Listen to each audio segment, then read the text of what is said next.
abstain. Like for all the majorities that I will show you later off, the uncasted and irregular votes don't cast into those majorities. Yeah. So the voting procedure is like, first of all, we will still have the physical public voting for at least the ground check. That's quite easy. I read out the questions, then I read out each answer. The preferred answer, you raise your voting device, really raise it. If you have two voting devices, raise both and have them up until we tell you that you are allowed to get them down again. Then we will count them. Then the next answer will be read out if you want to vote for that again. And in the end, we have directly the voting result. Then we will also have the tryout. Online voting this time, you will receive the voting link via mail. Then you just like basically, it shouldn't be too hard to open it. If you have like 2 voting delegations, you will receive 2 mails. So you also have to fill out this form 2 times. Just that you're aware of that and make sure that all you do so, mark all the answers that you would like to do, and at the end click on submit, and then we will present the voting results later on. So there are additional rules. Like as you've seen, like we want to start every day early or on time. So please be early, because like you can only grab your voting devices in the morning. If you are not here, you aren't able to vote for the rest of the day. So please be on time and get your voting device if you have your voting delegations. And even so, there are many things to do as a public vote. You can also always request to have them as a secret vote. Just tell us in advance, so we are aware and can arrange that and don't have to scramble at the moment. And well, already have it here. Then for the majorities, basically we have 3 times. So the first majority is for change of statutes. We have one SOS proposal, the MD restructuring, which is a change of statutes, which needs a 2/4 majority. Then 2/3 majority would be for the sections, which we don't have this time, and everything else is like the normal half majorities in the majority. Yeah, that's basically it. Are there any questions for now? It doesn't seems like that. So first of all, have fun, and then we will come already to the ground check. So I ask the core audit board member ready with me to get started. So for that, we prepared a question for you, where you have to pick out the correct answer. When was the first national NA, or back then it was still called NTs, built in Dresden? Was it 2003, 2010, or 2015? Who says 2003? Please raise your voting device now. Really raise it high, do some workout.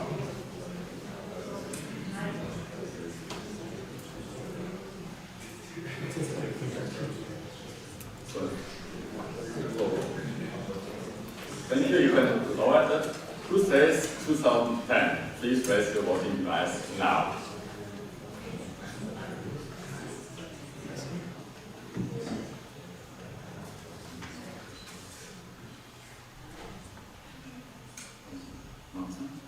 Thank you.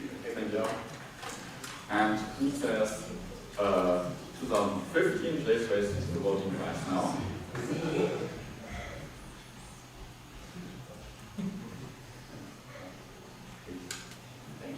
Thank you.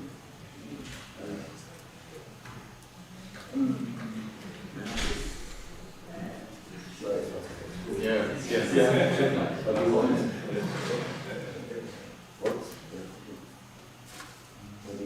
No.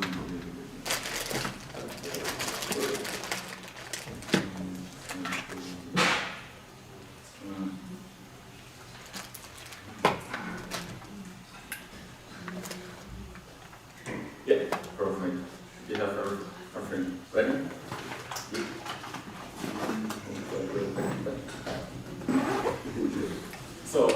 thank you. We have all the necessary, so, and the correct answer is 2003 was the first one together. So, it's quite a long time ago, so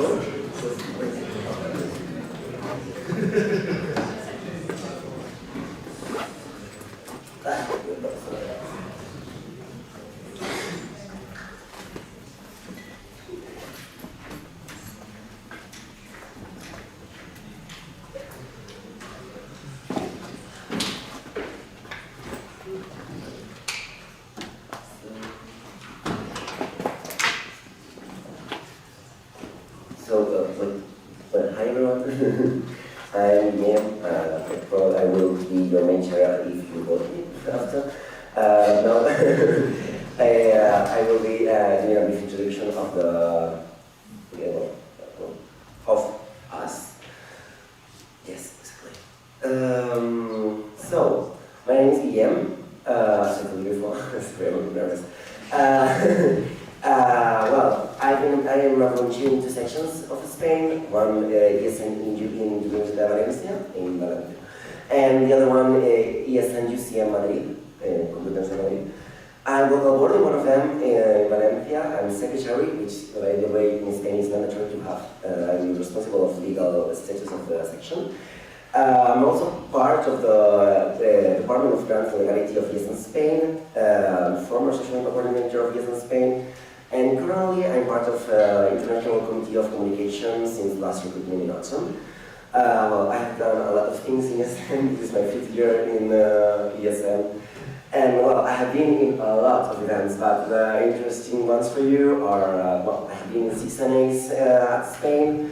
I was mentoring one NA in Croatia, and well, I was in City Sarajevo, which is not really relevant for coordinating the moderating the assembly, but I wanted to wait since I met some volunteers in Germany that pushed me to join the OC of East Free Break, which is basically the reason I am here nowadays. Will change probably national organization soon. And well, as you can see, tons of events. Well, this is kind of me in few words.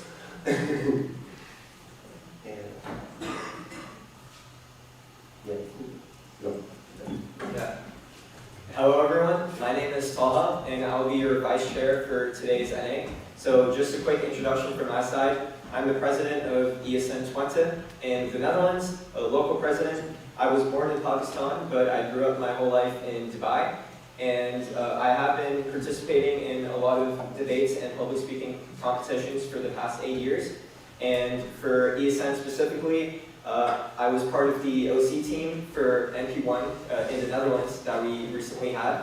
And overall, I'm just really excited to be present over here in this National Assembly as part of the Vice Chair. My main responsibility as Vice Chair will be taking minutes of the entire National Assembly, making sure that all things discussed and all questions asked are taken note of. That is my main responsibility as Vice Chair.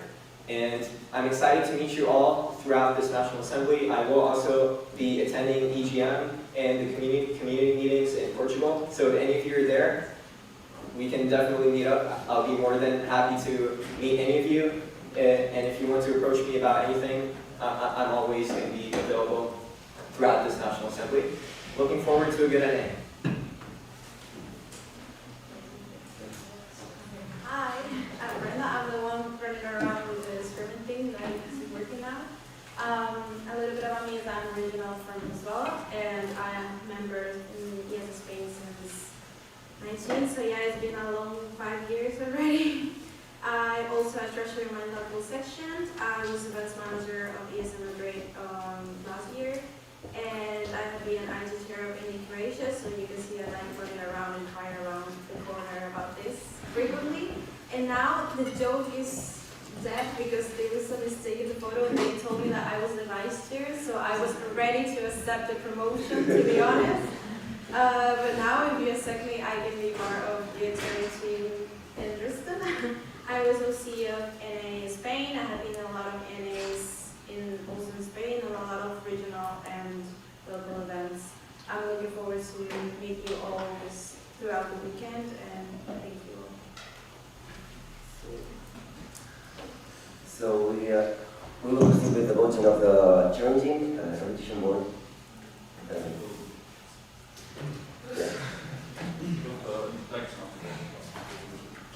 Well, yeah.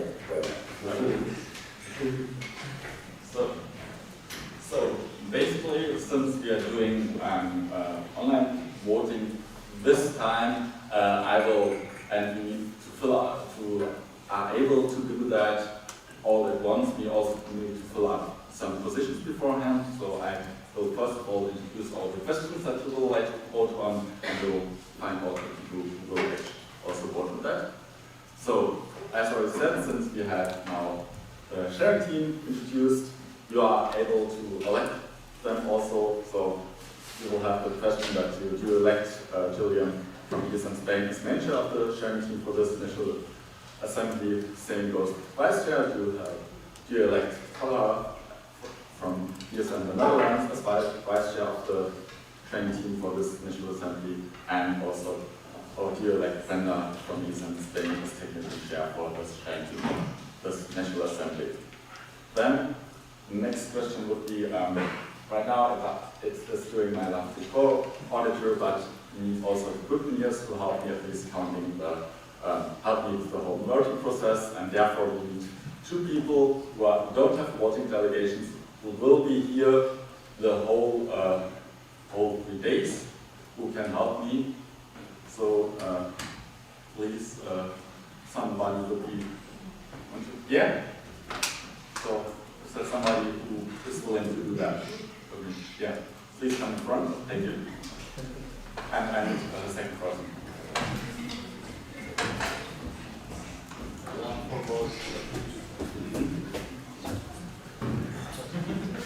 So, yeah, perfect. So, please. Please tell her your name and section, please.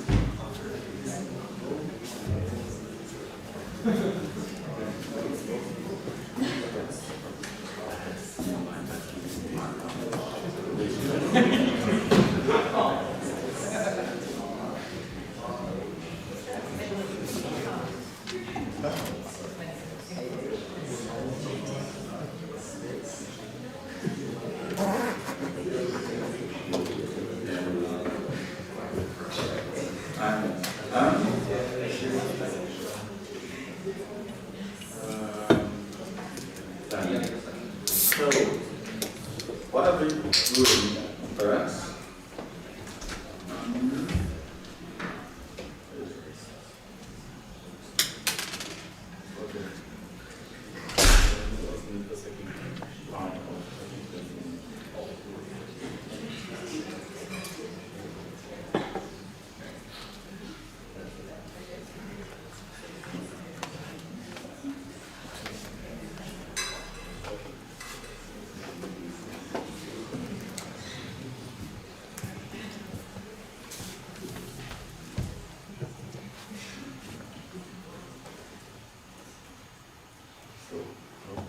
Then we have this. Then, yeah, we have here Patricia from ESN Düsseldorf and Miriam from ESN Köln. And we will later on vote in the online voting tool for that. As it's here like Patricia from ESN Düsseldorf and Miriam from ESN Köln as winners for this National Assembly. The next question is like for the minutes of previous, you approve the minutes of the NA Hanover from October 24. Then you also have to approve the agenda. You approve the agenda of this National Assembly. And you also have two lovely ombudspersons I would now ask to come to the front for this NA. It's Teresa and Gianmarco. Maybe they can also introduce themselves and talk a bit about what they will do.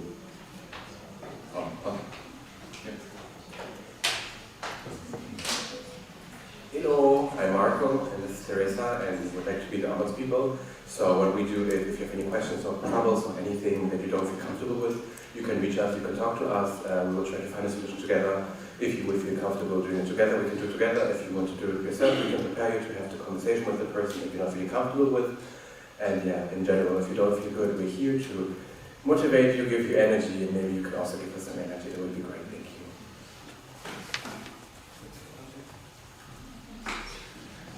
So, yeah, thank you very much for that. So basically, of course, you can also introduce, or if you don't see them or don't feel comfortable talking with them, you can always contact anybody of the senior of the national level and the AD.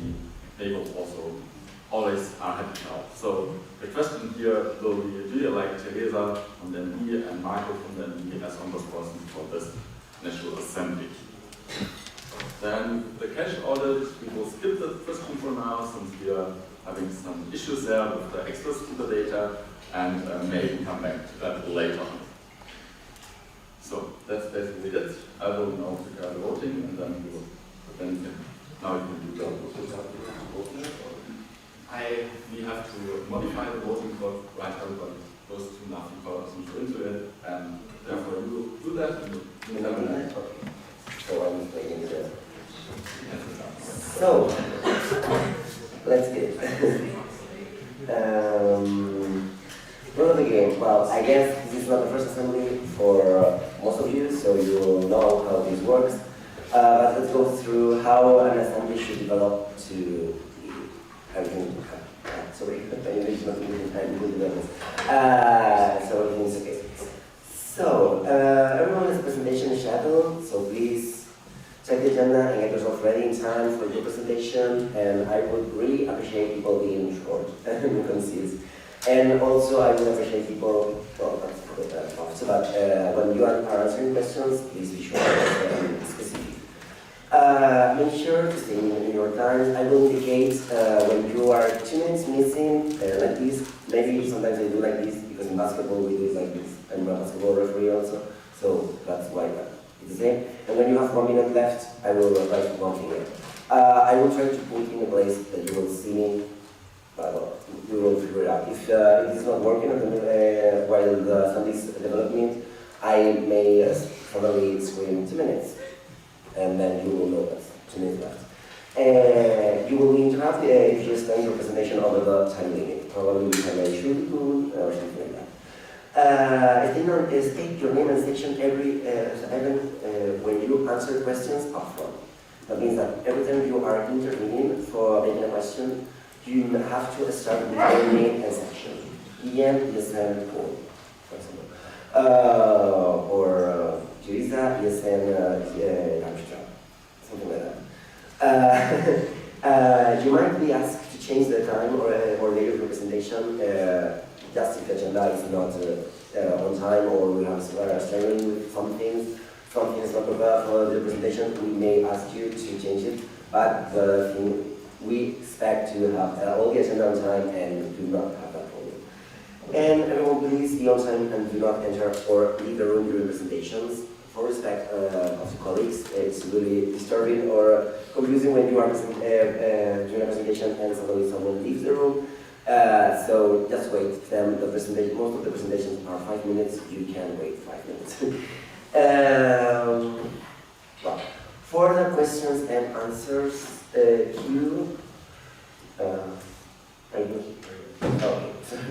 any participant can speak by requesting to be added to the speaker list.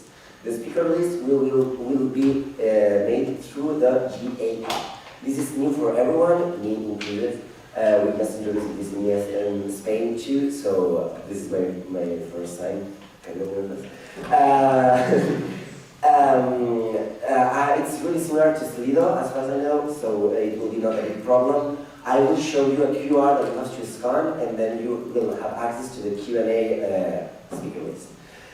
The thing, this time you have to specify the name, your name, and then I will be reading your questions. Always state your name and section, if you're intervening, in the app, of course, also, and when you speak. If I am reading the questions, when can you intervene? If you want something to add or you feel that your question was not really answered, you will intervene with two fingers, but that's in the next slide, sorry. And please be serious and respectful when asking questions. Insult or any form of disrespect are not tolerated. In case of your question will be not read or not allowed to finish the question if it's not suitable. As I was explaining before, well, sorry, yeah. You can ask a maximum of 2 questions per intervenant, and you can do a follow-up question, which are not really reactions, but new for me also. And count as a second question. Okay, so what does it mean? If you feel that your question needed some kind of development, you can do a follow-up question, and that will be considered a second question. So if the question that you're making has 2 questions, one of them will not be read. Next question sounds okay? Okay. In that case, you will be more than free to make another question in the Q&A list. Anywhere, more questions may be allowed, and I will know the time I told you before. Usually, I will ask to close the speaker list as soon as I see that none of the questions are arriving or we are really off time. So if the speaker list is closed, you will not be able to add a question at the end of the speaker list. So, reactions. If you have any questions, response, or comments to what the person has said, you can raise 2 fingers, reaction, and you will move up to the speaker list. That means that you will be the next person to intervene, even though in the speaker list you are not. And if something with the moderation is not real well, there's some problem that you want to highlight. For example, before someone was saying that the presentation was not being shown, you can raise one finger, and that's a procedure. Okay. If you are mentioned by someone else, you can react directly. That's in Spanish, allusions, like someone maybe. Please wait for the microphone before you speak. Right now, we are not putting on a microphone in the room, so please raise your voice, and if in the streaming they are not listening us, we will figure out, because we do have a spare microphone, but it's not the best one to roll across the room. So for now, we will not have a microphone. And the answer time will be limited to 45 seconds if needed. That means that at the beginning, I will not be very strict with the time of response, but if the agenda is delaying a lot, I will start measuring it. You saw me before I had a stop clock, so I will take care of that. I hate this one.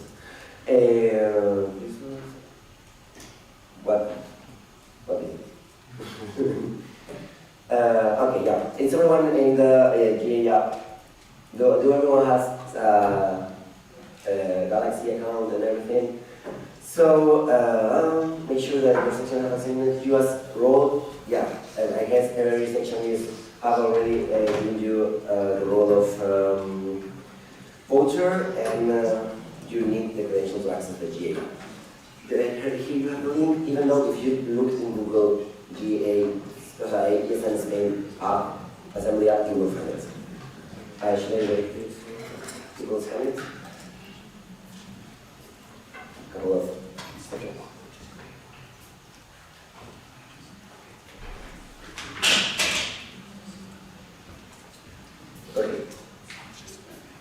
Okay, yeah, so gestures, classical, you know them, we have used them. To express appreciation or support to what the person just said, you can raise your hands and do like this. It's a good way to have a good development of the assembly, also to show support to your colleagues, which is also always welcome.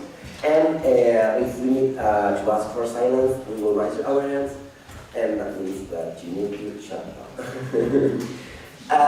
Respect and inclusivity. Well, I think we are all grown-ups, and having to explain this on a higher level should be not necessary.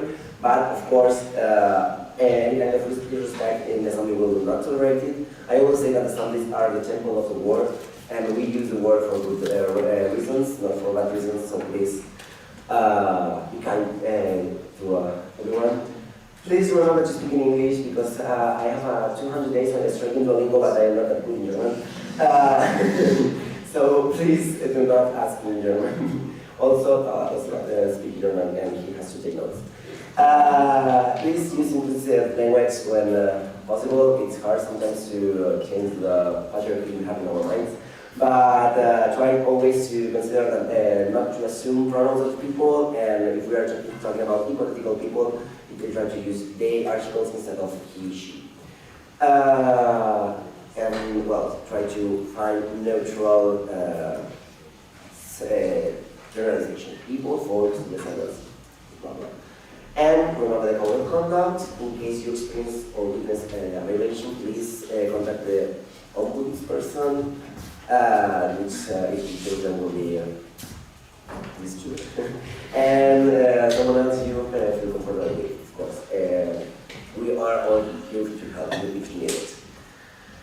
And now it is voting block. 80. So set. No, sure. And that was super fast.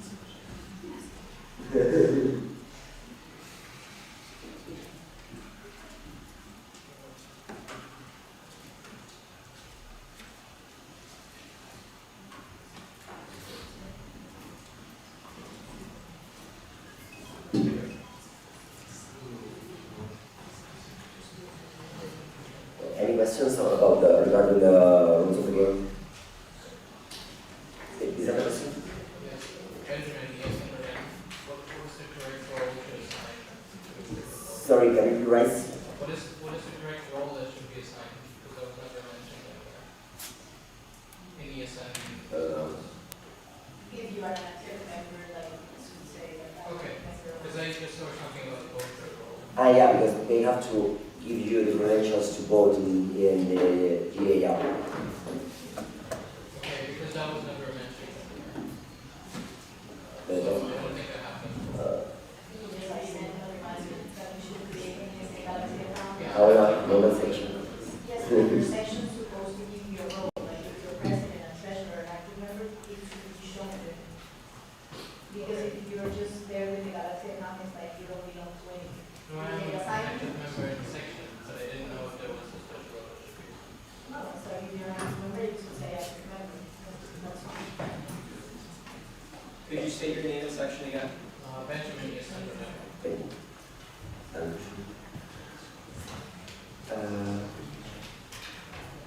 So, yeah, we have started now the online voting. You all should have received a mail if you have the voting delegations for your section. And please click on the link and yeah, just run through it as quickly as possible, and then we can vote it. Yeah, they will. Is it on the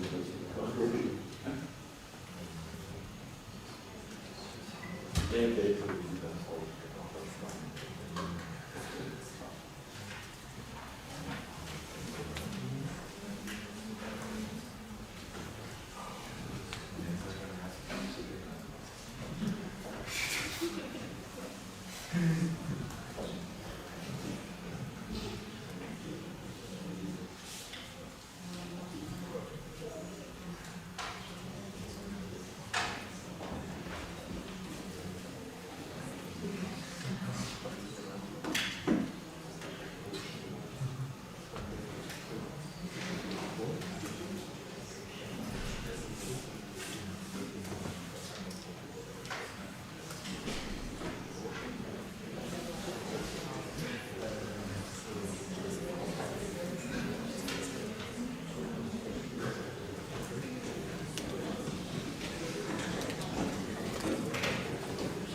Name and section, please. Sorry. Name, your name.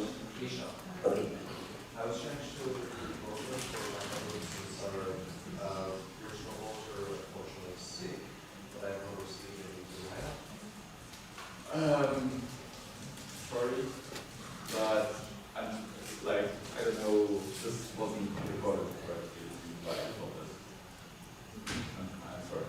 like, I don't know if like where the drum, but unfortunately, probably we got what's doing now. Yeah. Let's move Kati. Yeah.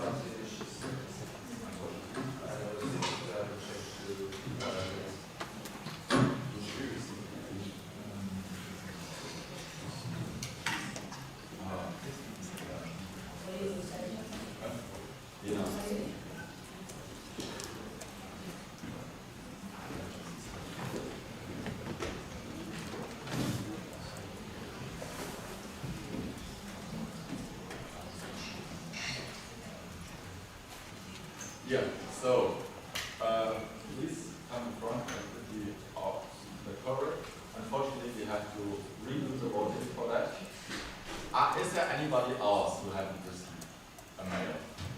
Someone who took up the delegation just for today, for someone else who's sick or not ill, whatever. Please, we need the email of the person who's actually voting, because otherwise you cannot vote obviously today. And check its spam just in case you are not receiving some votes.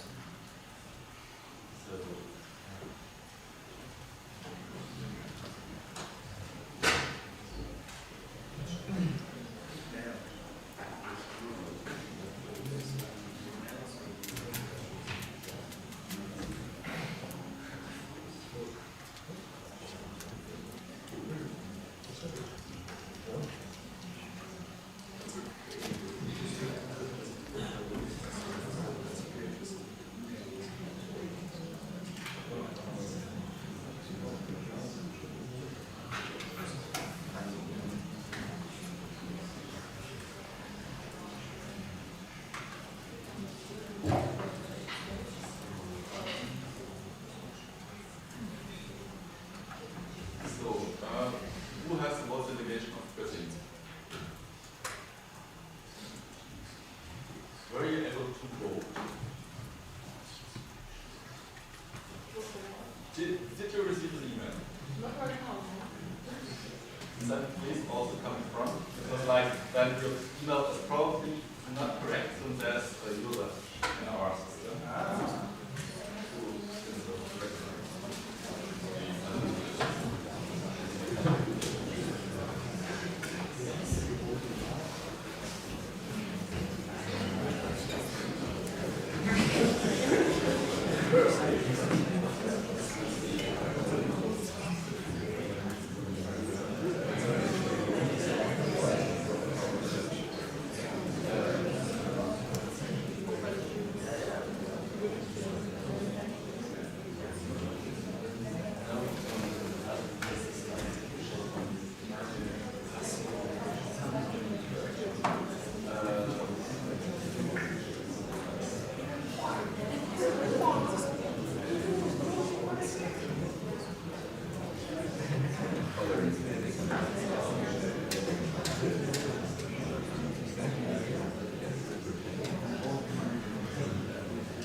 Please, voting delegates, check one more time your emails if you received, like when we started the first round of votes, an email. If you have not, please come here, give us our email address, and then we can start with the second round of voting.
voting. Get going. We are waiting. We can see who has voted. I will need to do it again.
So, let's just do a quick go through the voting results. So, like, you accept the main chair, the vice chair, the technical chair with 100%, also our two lovely scrutineers. Thank you for them for joining me here.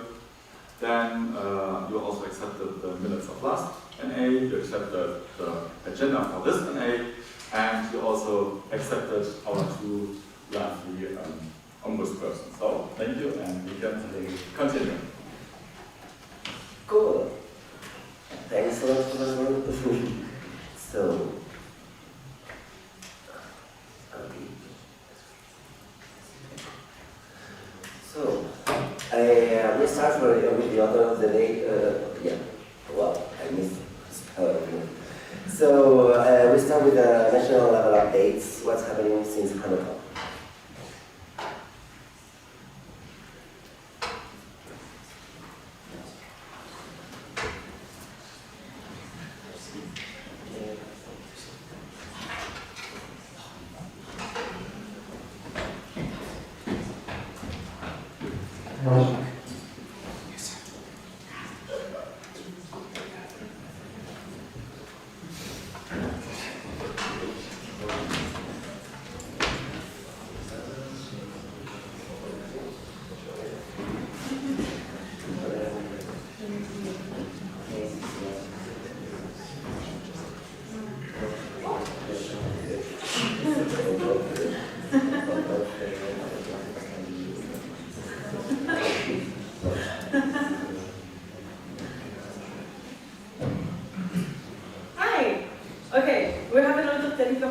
Today, but please bear with us. So we're going to do the national level updates. It's going to be national board and our lovely national coordinators. Just a heads up, as you might have seen in the spam chat, Lisa is having Deutsche Bahn problems, so we're going to leave the liaison office until the end, hoping that she will make it in time. So we will skip a little bit. So we can start with mine. It has been barely 2 months since our last NA, and then we had the Christmas holidays in between. However, it has been intense, so bear with me. As always, I have it structured with my portfolios. The first one with education and advocacy. I have been in contact with the head of the NA, so Dr. Stefan Geifes. This is the person that came during the last NA to give us a very motivational talk about the Erasmus program. And he also joined the spring break opening ceremony, which is really nice. We're currently working with the liaison office on getting a letter of support from the DAD that says that the DAD supports ESN and the sections and that we do amazing work, but that is work in progress. Also with the liaison office, we have had several meetings where we have officially set a structure for the next mandate. So as you know, the liaison office was founded this year, and it started a little bit like trying things out, doing stakeholder mapping, what works, what doesn't. So now we have a structure that we will start using from the next mandate on. So we're very happy to have something that is much more fixed and permanent. Yeah, we're working on this letter of support, and we have also been working on analyzing the 15 years in survey. We're 2 weeks behind the internal deadlines that we had, but those 2 weeks correspond to the Christmas break, so it's fine. Yeah, and I have been active in the education community. The second part is where I've done the most, which is the representation towards ESN International. You might know from reading my emails and my messages. Yeah, so as always, I've attended hundreds of calls, all of the monthly meetings of everyone. Max and I attended in person the Autumn GA, which was held at the end of November in Thessaloniki. As you know, we lost our voting rights. We fought very hard to get them back. It didn't really work out. But now we have an extraordinary GA next week, and we have our voting rights. So that is really great. And the consultation calls and everything, I will bother you about the consultation survey later on, don't worry. We are also making an SOS proposal to prevent other NOs from losing their voting rights like we did. So basically we're just saying that there should be a period of a couple of weeks where NOs can fulfill duties and pay what they owe and everything. So actually letting people know what's going on. And we will vote on that next week. We're very excited for that. And then having in contact with other NOs and so on. Yes. For the administrative leadership, the thing that has taken the most time in these 2 months has been the new NB structure that we are proposing today and that I will present later. We wrote the entire task description for the ND. The task description for the NC is work in progress, but it's also almost done, so it will be made available to you after the NA. Also, I have another 2 SOS changes regarding the RCs. The Golden President was preparing all of this NA, and I have to say the post-Hanover NA really overlapped with the pre-Dresden NA, so that has been taking a lot of time. And then just manage DMD, the local presidents community, we have been having some monthly calls and the chat and the national level calls, the network and updates call, all of the calls, and I joined the Southwest LP. So that's all from me. Thank you. And now, yeah, we're skipping the liaison office, hoping that Lisa will actually make it. And now we move on to Max. Hello. It's very nice to be here in person since I missed the last NA and I don't have a lot of slides and not a lot of points. Today, as I said already, we joined in total with 4 people, also with Nena and Philip, the GA in Thessaloniki. Just last weekend, I actually attended the Dutch NA as a guest, so welcome, nice that you're here on this side now. So my main focus actually was EGM. So could maybe everyone who is part of the delegation just briefly raise your hand? Ah, nice, very good. So I finally get to see some faces to the names. So you've received tons of emails from me, you know that. Everyone who's not part of the delegation, so just as a summary what has been happening, we will be 60 people. There might be 1 or 2 more actually, because there's probably is going to be a 3rd spot distribution round. But the second round is finished, so this is about the size of the delegation we expect. We are currently figuring out accommodation, if you want to stay in the group accommodation or if you want to fix something yourself. So please keep in mind that I need your feedback on the form, whether you want to stay with us or not.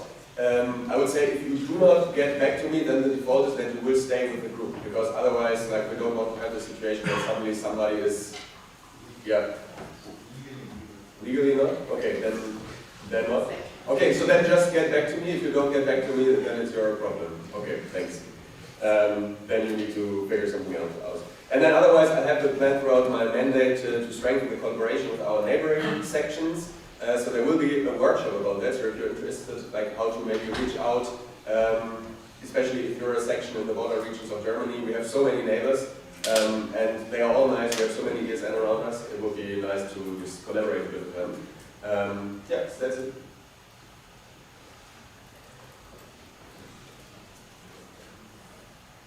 Hello. So what I did is I did the onboarding call with the new sections we have, Regensburg and Mainz. What are they? Hello. Yes, I also reworked the vice president community. So first of all, sorry that I did not do that. And also I started the informal chat on WhatsApp. So if you didn't join the chat already, I got you. So you can scan the QR code over here. Is it still there? It's perfect. So I will keep it up here. So many people are on the phones already. So you can scan it. And then, of course, you can ask questions. And of course, if you didn't see it yet, we will have our Vice President's MHR call next Monday at 7 p.m. If you cannot remember it, I understand. And we will have our community time where we'll repeat it. And if you couldn't scan your QR code now, we can also do it later. And anyway, I will keep it up because I can comfortable with it. So, all in all, I'm still your go-to person for problem within section compliances, as you can see in the updates as well, that I didn't put anything specifically in there, mostly because of the data. I don't want to write in there like, hey, I took care of a section that is struggling, or there's a section doing that and that. I don't see it appropriate and also comfortable, mostly due to the respect of other sections as well. So I apologize if the updates seem to be really, really short, but I just want to respect each and other section. If you are struggling, then I don't want to specify in a specific way. If you want to do it, of course, it's up to you, but I'm not going to do that. Okay, I'm being lazy. Emma also being in contact with the regions about the transfer for the LT, and we did also the open calls and reviewing them with the national board and the rest, as in sending them emails and also asking for the onboarding with it from region to region, and then we'll see how the next regions are working out. Also with that, I did something else, but I will combine it with my fellow national coordinators, which is Leonie, for example. She will also arrive tomorrow, so you can say hi to her then. She is also in creation of a section overview and established to know what to take care of, as in we will have an overview from the sections and combining with the regional coordinators from this mandate, then we will ask them if they can take care of the status, so we will know who to contact, what to contact, like for, to have a better overview. Also, the section KRT will start up next week.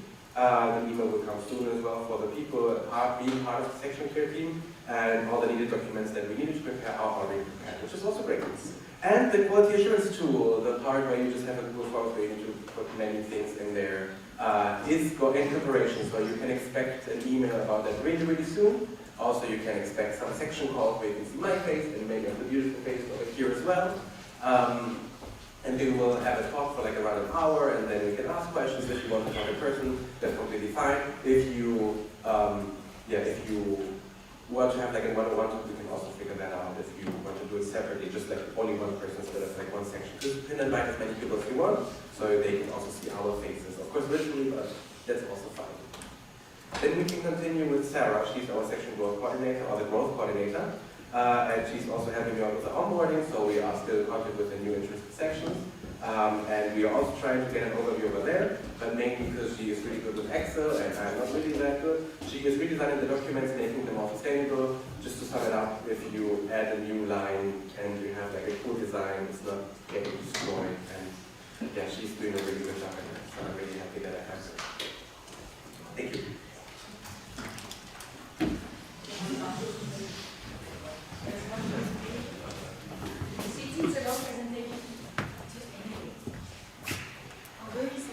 Space. No, that's not that big. It was how many times? You can still wait.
Wait a second.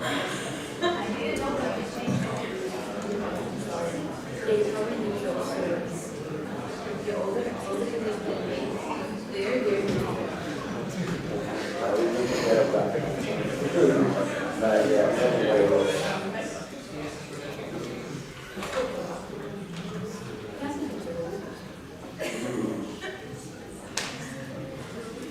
So, go ahead.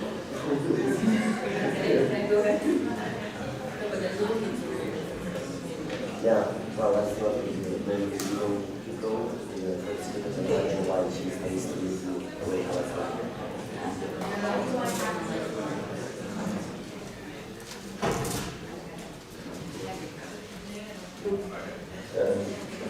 Move on.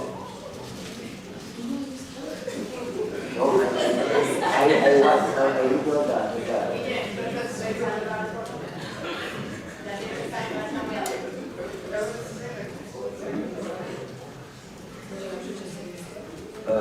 Waiting for your movie slide. That's not the look. What do you look for? Paulana, para que tenga las cosas.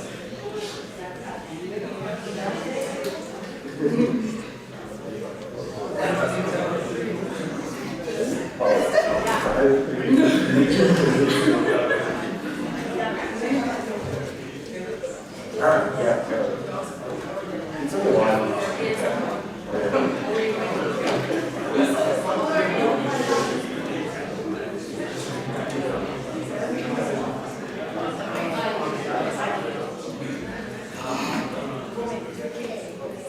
Okay, sorry, things are feeling live. No.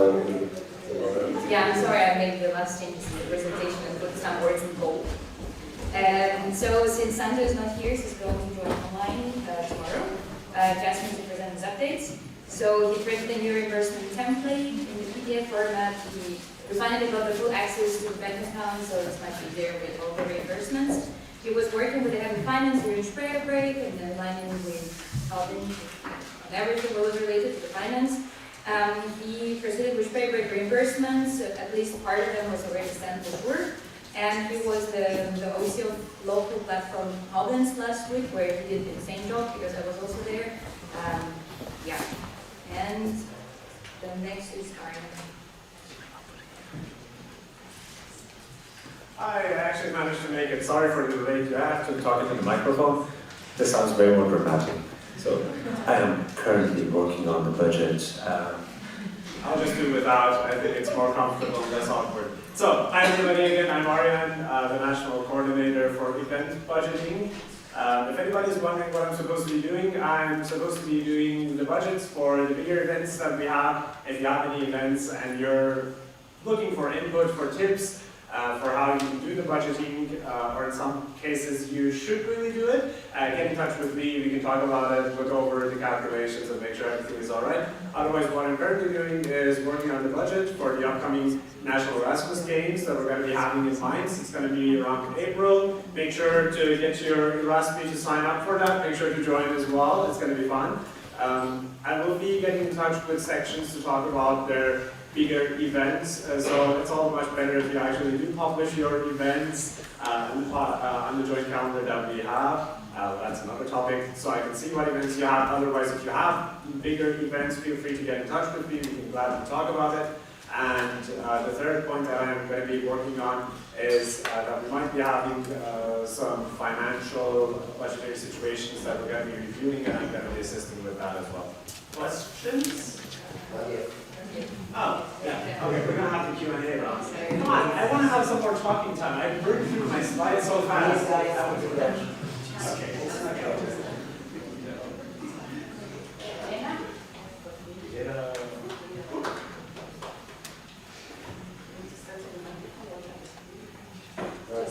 Okay, so what I did one-on-one meetings with the sections who needed support with partnerships, and I was active in the national and international VFC WhatsApp group, which is, by the way, right here, if you want to join a national level WhatsApp group of partnership managers, treasurers, and people who like money, scan the code and join.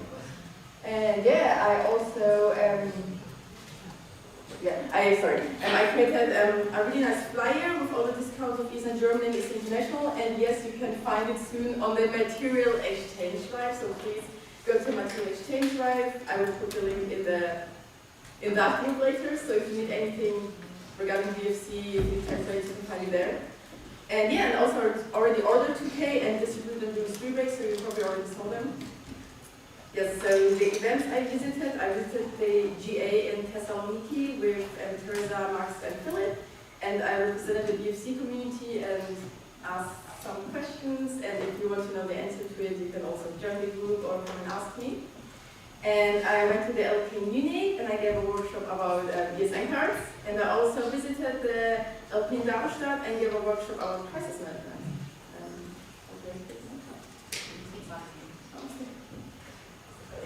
So, regarding partners, I'm in contact with our partners regularly and messaging them, seeing how they're doing. And I'm currently in close contact with TIC about a future cooperation because we only had a contract with them for 1 year. So I'm talking and trying to get us to sign a contract for the 2nd year now. And therefore I had several meetings, and one of them I actually had on the 23rd of December, which was really funny that we were both active at that time.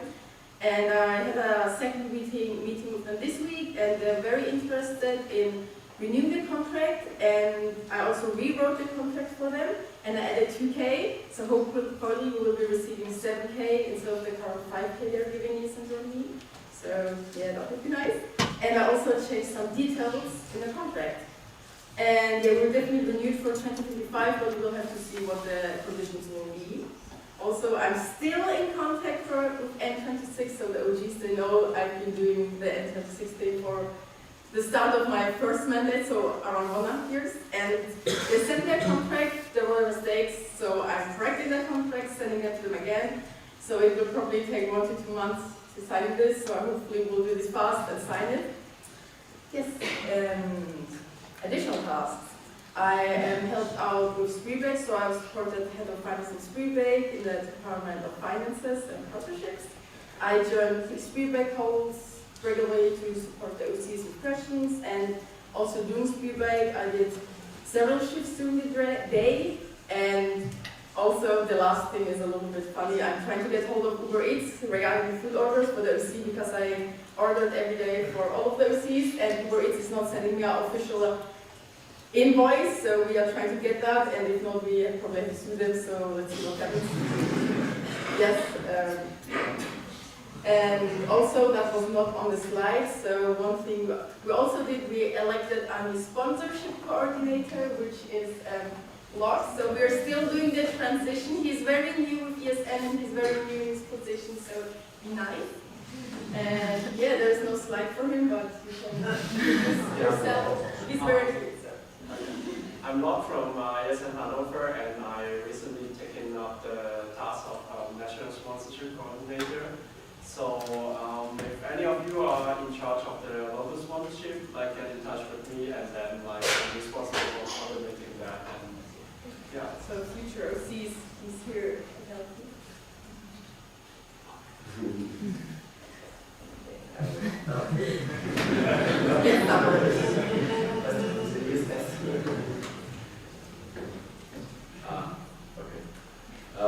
Hi, I'm John, the ESN card coordinator, so the person who's in charge of all the logistics and delivery and coordination of the ESN cards. So what I've done since the last NA is that I had an ESN card explainer call for all of the new sections. So that was ESN Gießen, ESN Mainz, and ESN Regensburg, who had recently joined the network. And that was basically just a call where I explained how the ESN card works, how we get them from the international level to the Erasmus and everything in between, and basically the best way to get local partners and how to sell ESN cards to people. And through doing this, I also made a fresh, new, up-to-date ESN card presentation for explaining not only to sections, but for sections to be able to present to new ESN card managers that they have on the local level. So in addition to this, I organized the pre-text shop together with the IT manager, Sarah, for extraordinary ESN card orders because we had been getting a very high demand for ESN card orders. not this year, but like the past year, because this year just started. I also spent my spring break hand delivering ESN cards to sections who had ordered them for sustainability reasons, saving money from DHL. And also we received confirmation from ESN International that the ESN cards from the autumn order, so autumn 2024, will be shipped soon and will be available at the next NA, so spring NA. Yep, that's all from me.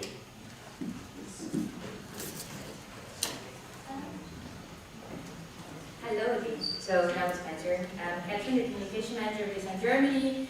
In the past 2 months, what happened, the main project was spray break because I was the head of the program, and we had to do a lot.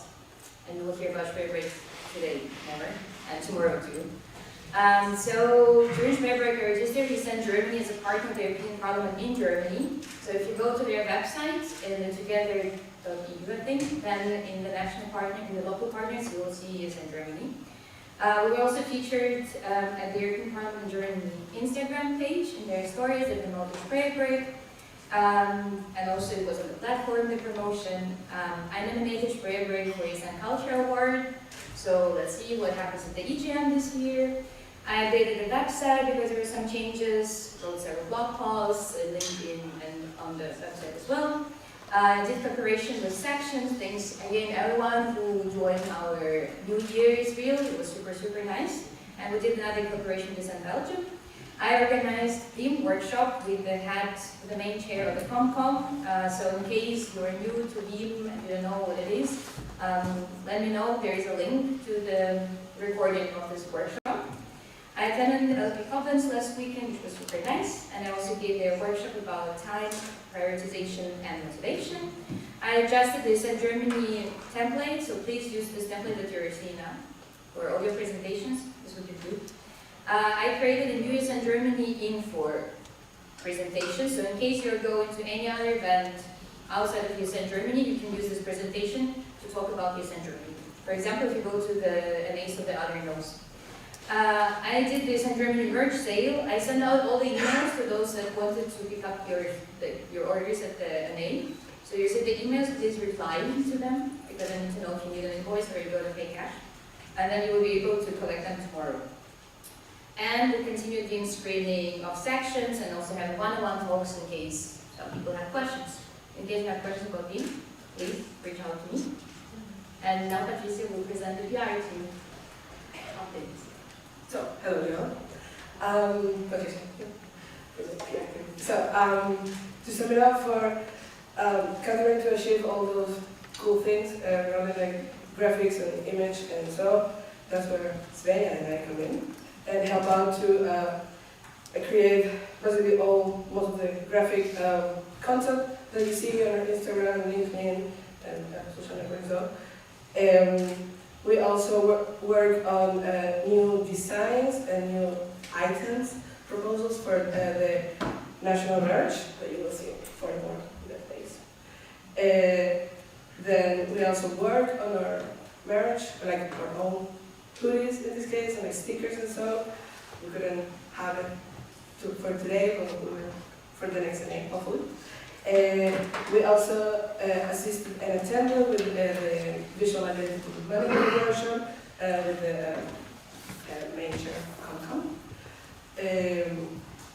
We are continuously working on action plans for the Instagram and LinkedIn content, like brainstorming and dividing tasks and setting time frames for those things to them. We also assist on the visual identity manual screening to the Instagram sections and so sections Instagram.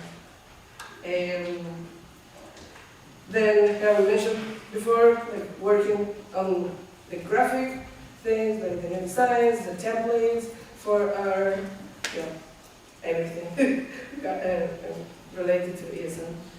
Image, as well as brainstorming and creating and montage of reels using the content that we now and then requests from you as videos and pictures from like our updates in the post. So we always have fresh faces and fresh pictures from all of you. Unfortunately, we were used to be 3 from the PR team and Catherine, but one of them had to resign due to personal inconveniences. But when she was there was Karina. Yeah, she helped a lot, and it's just a loss that we lost her. But so it means that it's now your opportunity to join our team. And if you're motivated and designing, creating, artistic wise, or only social network enthusiasts, please join us. The more the merrier. If you like photography or recording videos, or use, I don't know, if you like, it's always a nice thing. We are a very good team. We have a very good head, so it's very nice to work with each other. So hope to get some requests from you. Yeah, and if you have any questions about Dresden, just reach out to me, Svenja, or Patricia, and we'll be happy to tell you more about the work.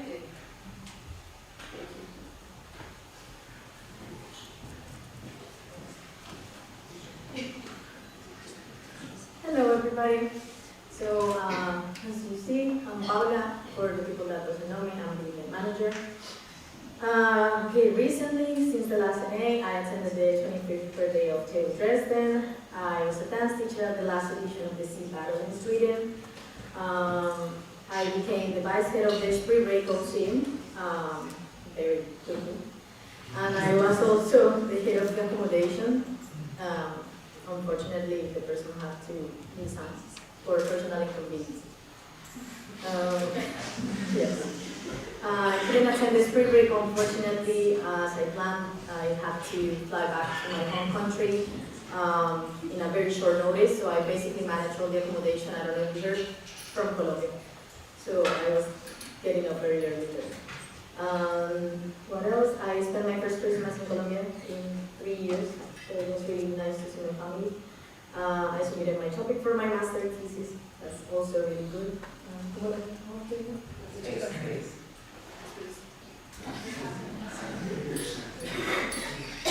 I also had my first and second meeting with the National Erasmus Games Committee, OC, that is from Mainz. We're going to have the national rounds between April 25th to 27th, and the International Erasmus Games will be between May 29th to June 1st. I've been attending also the meetings for that, so I can get all the updates and the documents that we need to do a good games. I opened the registrations for the Dresden NA, and I was in constant communication basically with Lara from the OC. I have been doing also the task of the main chair, so if you didn't know, I am also behind of that email, so I'm the one that is always like very intense with her. I attended the SLP that was in Berlin last week, and it was very nice. And that's all.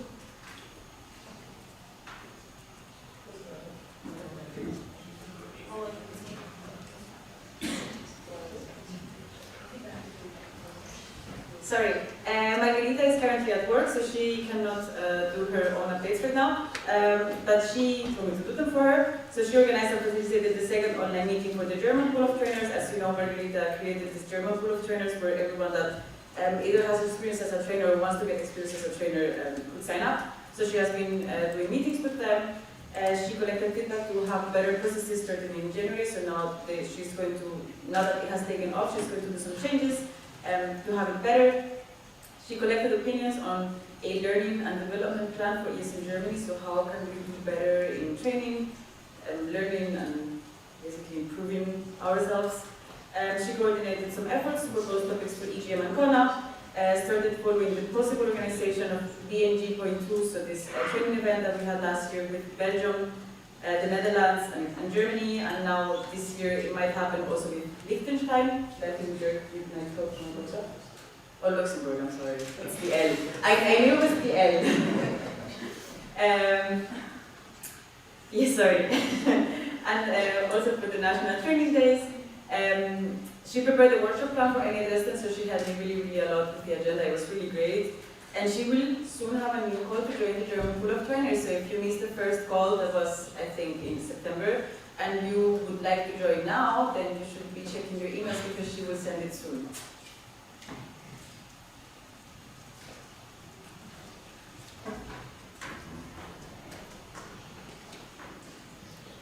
Hello.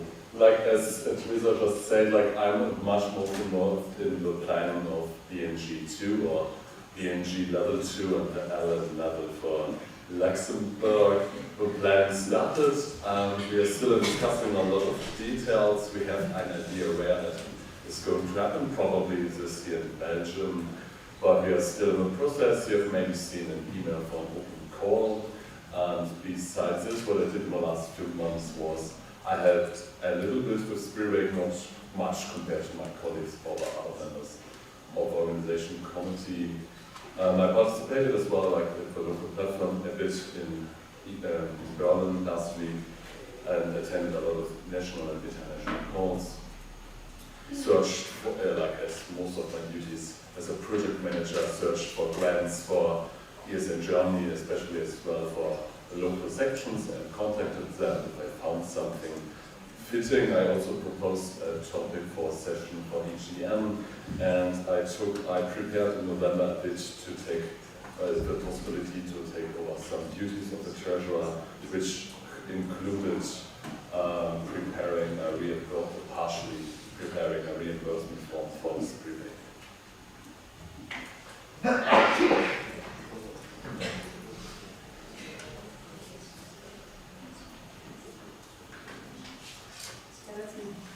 Hi, I'm Hannah. I'm the social impact coordinator, and this is what I did. It wasn't a lot, but we organized the charity run that we talked about during the lesson A in November, and I'm very thankful for the, I think, 7 sections who participated. So thank you for being with me and for taking part.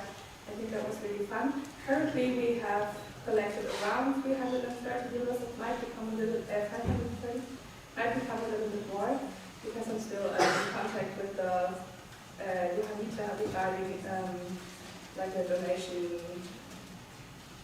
what's it called, receipt, something like that, yeah.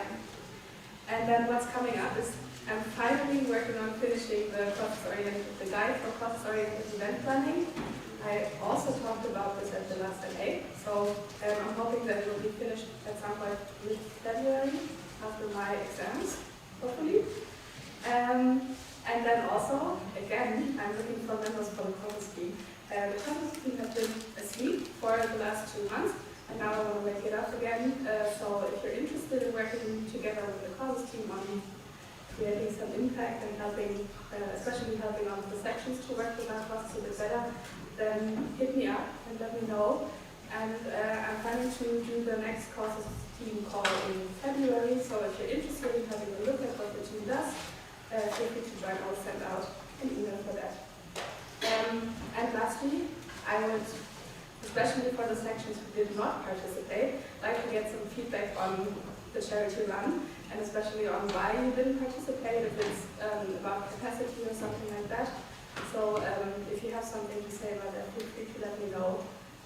Also, if you think that something like a feedback form or something would be better for this, also let me know, and then I'll create something like this and send it around. That's it.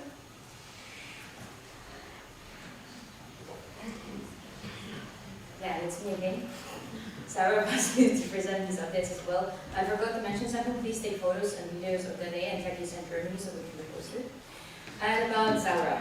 So he has been working a lot on different IT projects. He's currently working on the ESN workspace so that we can have, instead of the Google Drive, we can have a space where we can have everything. He did the reimbursement page for us in Germany. He was helping with the sections workspace. He was making sections in Dresden about GDPR compliances. I hope you understand it now. Other projects that he has worked on, GA app, which you are currently using at this NA. Again, there's a workspace, an integration and development phase. He has updated Predix to the latest version. He was helping partnership manager and the ESN card coordinator with the ESN card sales with Predix. He's developed websites for the ESN Mainz, Regensburg, and Puni. He created Workspace for Minds and Regensburg along with Vertex Access. Hope you're enjoying it as well and using it. He was supporting other VNC sections with technical issues, and he also had his first IT community call. Apart from that, the future task of Saurup, he wants to organize the second Hall of IT Community. He also has now a DPO transition with Aurélie. She's not here, but she's his MC. And they're working on GDPR policies for ESN German local sections, keeping critics up to date, volunteering for ESN International to implement digital ESN card. So ESN German is very involved with ESN International in terms of IT. He's also working on 6 years plan for the IT infrastructure because ESN International is not very developed. Additional tasks, he was happening a lot in Sperrbreit, he was in the OC of local platform Koblenz, he proposed 4 sessions for the EGM, and he had a call with the city regarding the technical issues for the technical stuff for the NAnu Dresden. And before we come to the questions, we're going to go to the lady in the office. Please.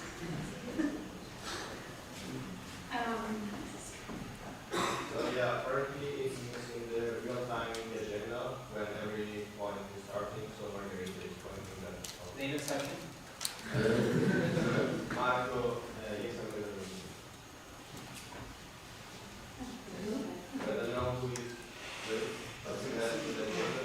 There's no real time on the agenda when you look online. Yeah. I think that is something that can be discussed in the break. Cool. Hi, I'm Lisa. I'm part of the liaison office team. And we were quite busy in the last couple of months. Our biggest project right now is the ESN survey, which was done by ESN International, and Elena was working with huge amounts of data for Germany, and right now we're writing the report of the ESN survey for Germany, which will be sent also to stakeholders, which sections can have access to it, and we're hoping to have it done by the end of the month, hopefully. Also, we are in really close cooperation with the DAAD, which is always good to have a good relation to them. For instance, we also ask them to be part of the EGM stakeholder delegation, so we talk to them guys a lot. And also we have been in contact with a lot of other stakeholders who could potentially be part of the EGM Acuna. For instance, Euro Apprentices, which does similar things as ESN actually, just for people who do traineeships or internships. And they are really motivated to also work together with us, and they're really cool people, so I think it can be a great cooperation with the two of our organizations. We did attend a lot of the education community calls. Also, if you're new or have not been familiar with VDSI, so we are still part of that. So VDSI is in German the Verband Deutscher Studierendeninitiativen. So it's an organization which has under its roof many other student organizations, and ESN is a part of it. And they're right now doing a restructuring progress, so how we can get more involved again, how the VDSI can get more effective in their work basically, and we're how to get our input in this restructuring progress. And during that I actually attended 2 very long extraordinary national assemblies, and you will get an email very soon, so get excited if you want to become more involved, because the VDSI actually has their own national assembly in February, but this will all be in a separate email if you're interested in that, and it's a really cool organization that aligns really closely with the goals we have, for instance, with the DAAD and getting more recognition on a more national level. We also worked on the structure of us, so of the liaison office. So right now we are only the beta version of it, and in the upcoming SOS proposal you can see what we figured out to get more structure in the team, which has been created since the last election, I think.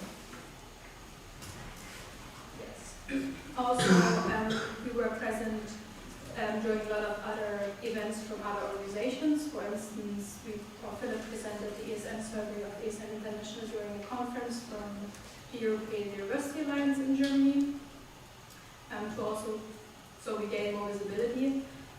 He participated in panel discussions, also on the topic of credit recognition, which is also part of the ESN survey, and always an issue for not only international students, but also German students going abroad.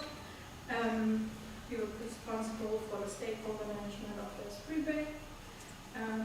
We participated in student-led conferences, which was also held by the FZS, which is in German the Freie Zusammenschluss Studentinnenschaften. So we also contacted them. They're also a huge organization of general students initiatives. And we got invitations for more conferences, as you can see on the screen. And we are in contact with the BMPF, which is the Federal Ministry of Education and Research, which is really important for us to get more recognition and more visibility. And that's it. Now you can appreciate the slide for a question.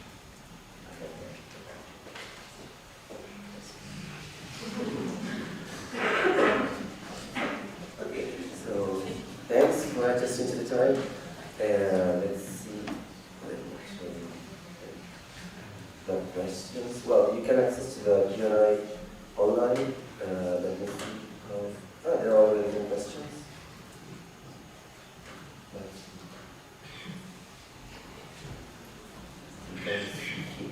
Here the QR.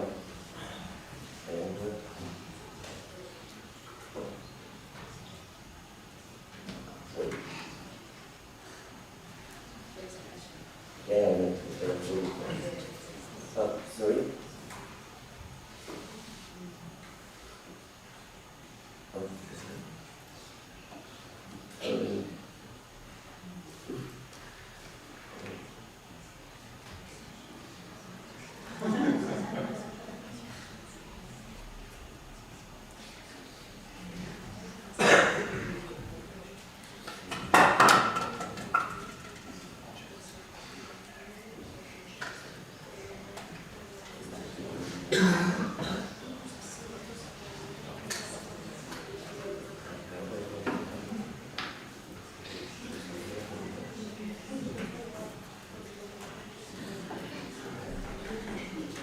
Okay.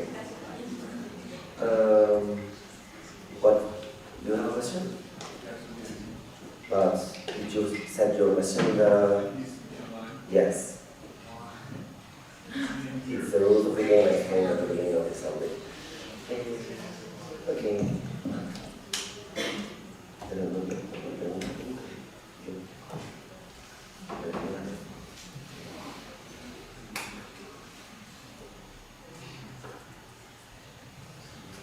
Okay. So, thirdly, the candidate from ESN Berlin asked that in your slides, you said that you are planning stuff with them. Who's them? Can you elaborate? Okay. Thanks. Yeah, I'm also new with this one. Thanks for that. So he asked that you have plans to do stuff with the web and nodes. So what's the plan? Can you elaborate? Hi, thanks for the question. So I have been, also Max and I have been very, very close contact with other web NOs, also regarding some, so for the spring GA, we also want to make another SOS proposal to ESN International to change the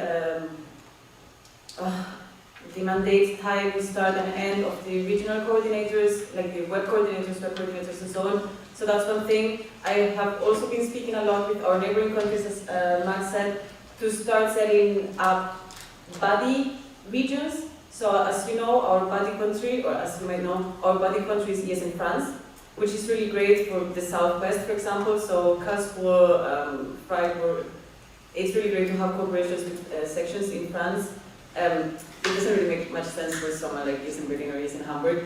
So I have also been in contact with ESN Denmark, ESN the Netherlands, ESN Belgium, ESN Austria a little bit about maybe starting project to have more regional cooperations. That is still in the talking phase. So it's the regions, or possible involvement in DMG, but they're over that. I think that's it. So Also, it's Teresa T-E, no H. So, Sarah Demon from ESN Göttingen asked that interested organization from Berlin expected to be contacted for a follow-up after we presented at the latest NI, but so far they did not receive a response from the MD. So they want to know what happened and mostly about what happened to Nuremberg.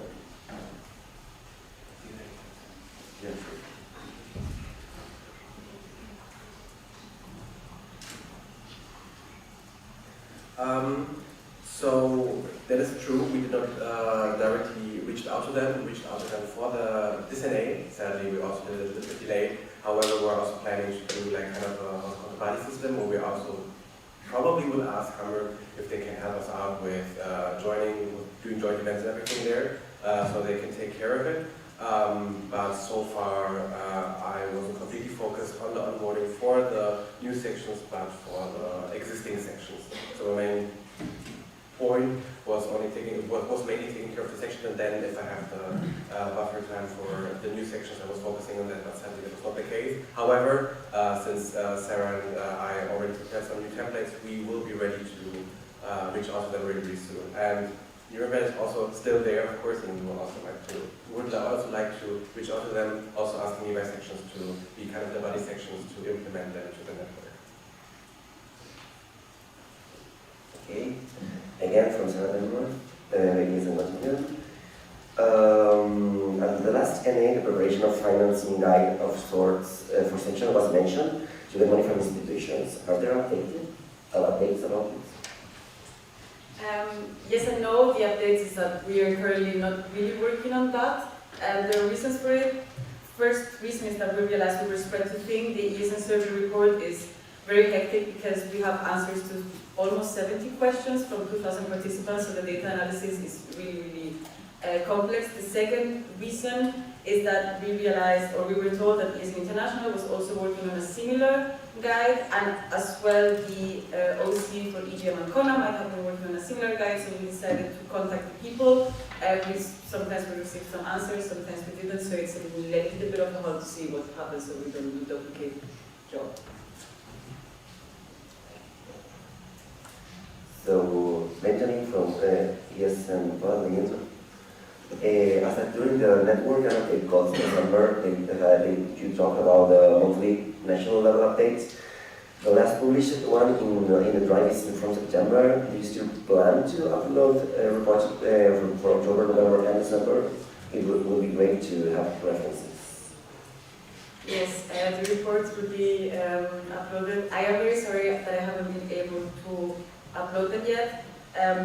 So the monthly updates are done. I sent them to the national level volunteers to fill them in, and then I didn't send them because I wanted to send them with the MV minutes call minutes, which are very raw, and they have a lot of information that shouldn't be put out and a lot of information that is not really readable.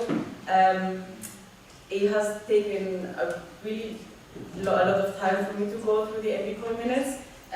Catherine has been helping me lately, but I haven't had the time to send them because of the NA preparation. I expected to be able to send them for the NA, so I didn't make it, but I hopefully will have them by the end of the month. Victoria, I'm not really that sorry. Victoria from Eastern Berlin. About the reimbursement form, it's a question directed to Sancho and Sarah. I'm doing it if you feel able to answer. Sancho and Sarah mentioned working on the reimbursement form. Did you work together on it, or did you make multiple forms separate? Sarah sent me a message.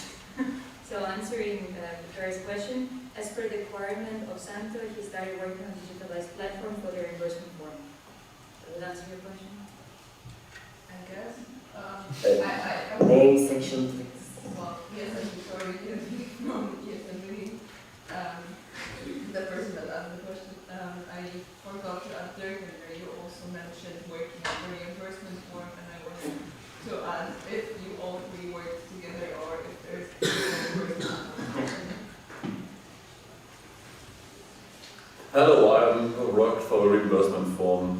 with Kelvin on it, and I used the previous existing reimbursement form as a base, but not with sample support.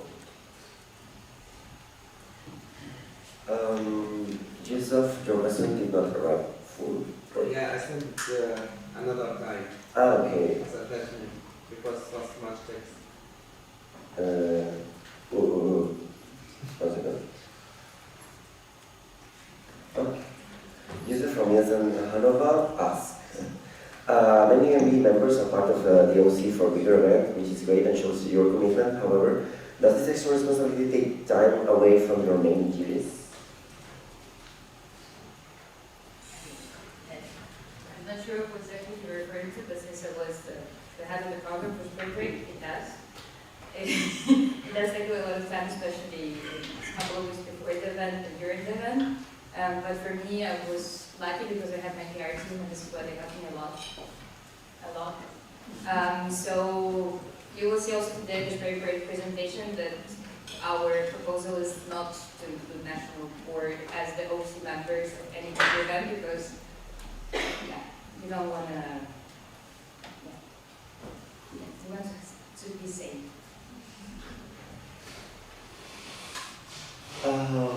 Nico from Essen Born. Well, sorry. Okay, Yusuf Hanover. And this question also applies for Ireland. Not all the national board members, but some of them. What I noticed, for example, the treasurer or IT manager, they were part of CA for the LP. But I mean, if you are not following up your duties as national board, why are you taking more responsibilities and taking more tasks for other staff? I mean, is there any restriction for national boards members that like they have priority first to do their duties of national board members, and if there's time, they can like be active on the local level? Are you thinking about implementing such rule or? So I mean, there is nowhere stated about if a new member can or cannot, should or should not, have or don't have to. However, since your question is very specified to the certain people, I think it's worth it you asking them directly and get an answer from them since they're also not present in the country, the answer on their behalf. I mean, there is a question about LP which I probably can answer because I was involved in this as well. But if you want to know the reasoning from them, then I think it's better to ask them. Mark, maybe just one small thing as well. I agree on that as well, since of course we have workload, and I also see that the OC has workload as well. But I see it also as an opportunity to also like help the OC out. Since we're a network as well, and I do not want to exclude myself just because I'm an MD, I also want to help out if there's help needed. So I would not like to have like a specific rule. Of course, I do not want to forget what I'm doing, but I also want to help out to maintain the workload for everyone as well, to just maintain the network so we all work together and don't overwork ourselves. I've also seen myself there to overwork sometimes, and I do not want to have that feeling for everyone else. So I think everyone should work together and be a network.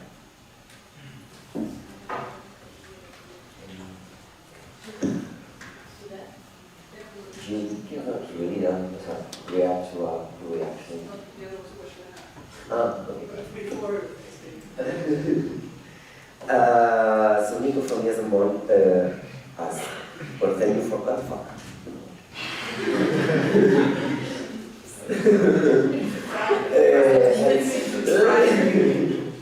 Bye, apologies.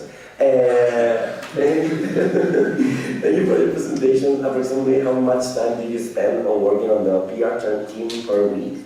And are there any time during the day when you have to work significantly more?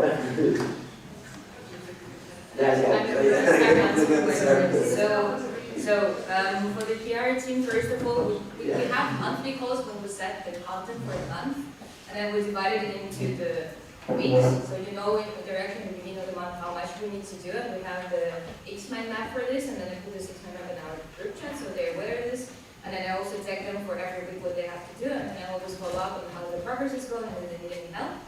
We do have sometimes if they're coming out from International or promote something, but it's okay because I take this over.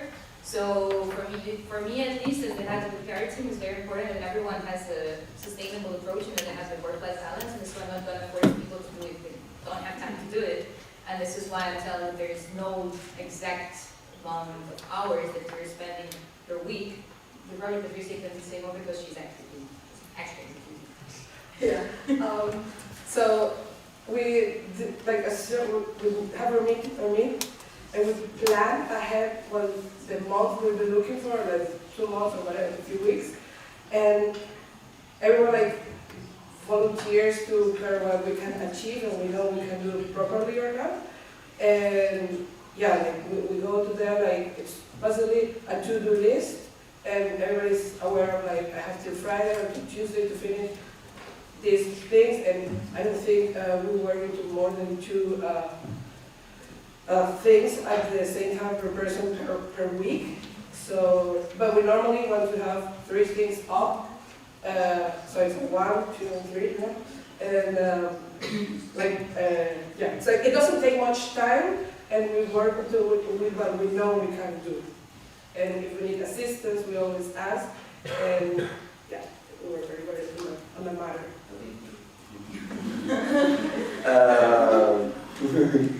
So, well, sorry, this question is supposed to be.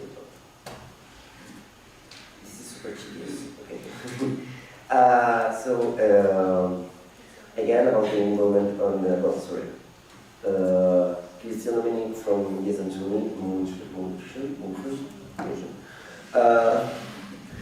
again, about the involvement in the Office of Western OC, is there a particular reason why Sir and Samson were involved in the organization of the Office of Western, which likely had an impact on the time they could spend on heavy tasks? I got a response from Sarah because he's really following. Hi, Sarah. So the answer is, firstly, it was not Southwest LP, but West LP. Valid. Yes, he was there to help the section. Again, let me speak from Ike. I was there to help my section. I do all my duties on time or before time. I know my workload and I do my time management properly, which helps me to help my local section that needs help, not just what does that make sense? So basically, he's managing his time properly and wisely so that it gives him an opportunity to help his local section as well to organize a local platform.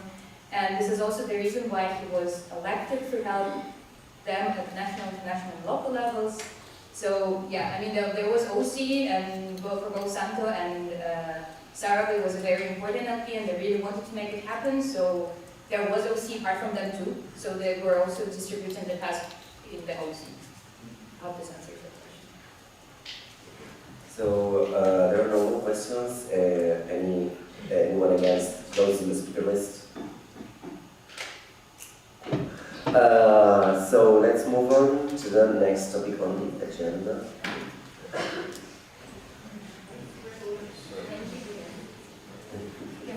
Yeah, you're free to go.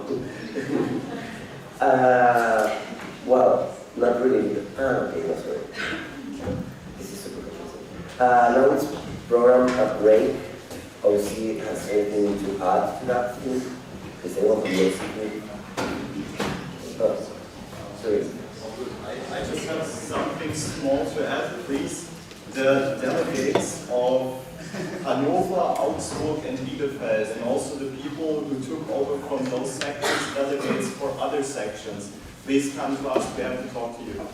And us, I'm meaning the AD, so it's very important before you go to the break. Thank you very much.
why this is working right now. It was been like 3 hours yesterday and it didn't work.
If you can open it and do it with Google stuff.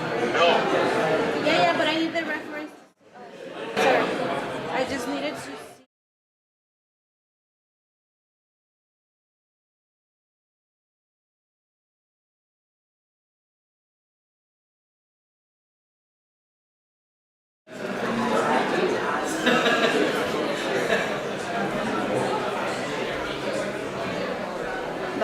That's not the one.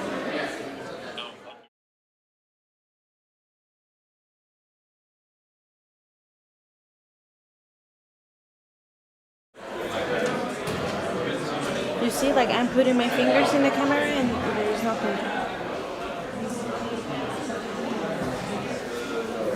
Maybe try to copy this again.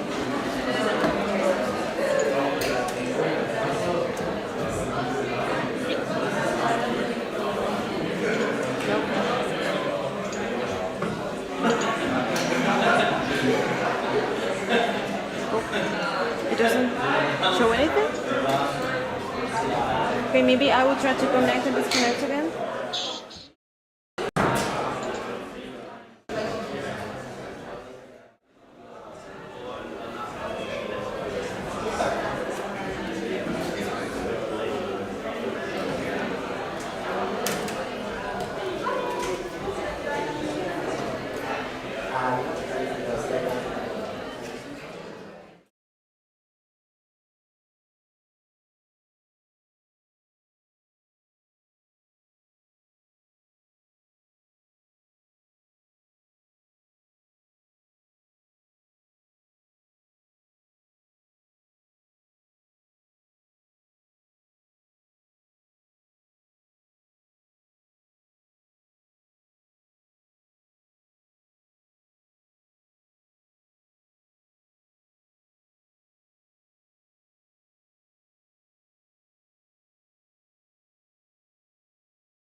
Yeah. Pero vale, pero so what understand? Someone makes German skills someone speaks German talk, someone I do not. Do I know you're not me?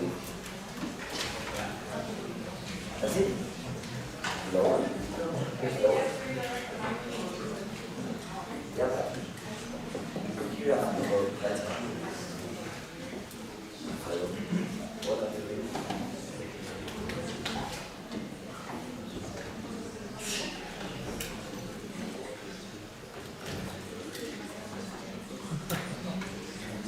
So, in the meantime, can you hear me?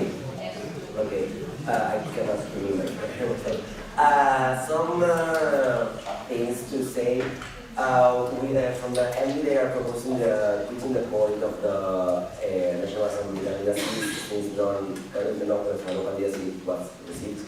Anyone against taking off that point? Sorry, can you repeat? Yeah, it's because that's very good.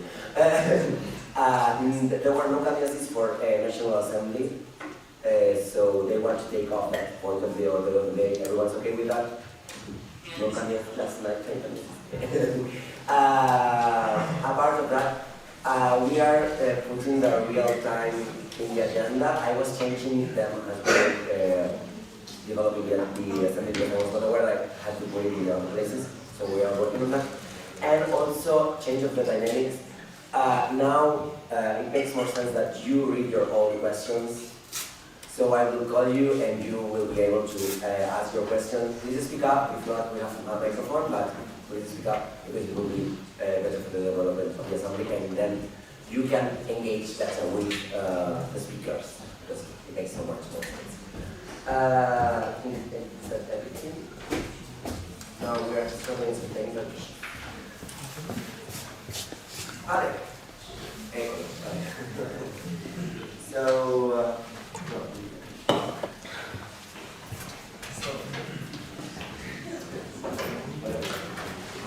So it's me again, together again with my lovely colleague David, and we are the audit board.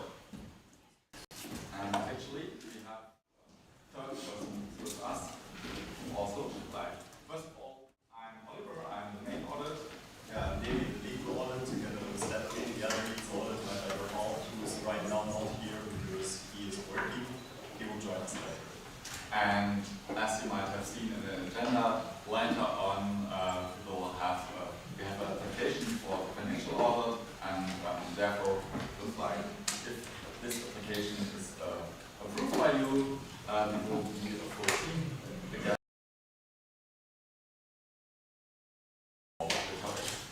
So let's start. And of course, like the most important member of our team is our mascot, our auditory Rex. So, what are our tasks?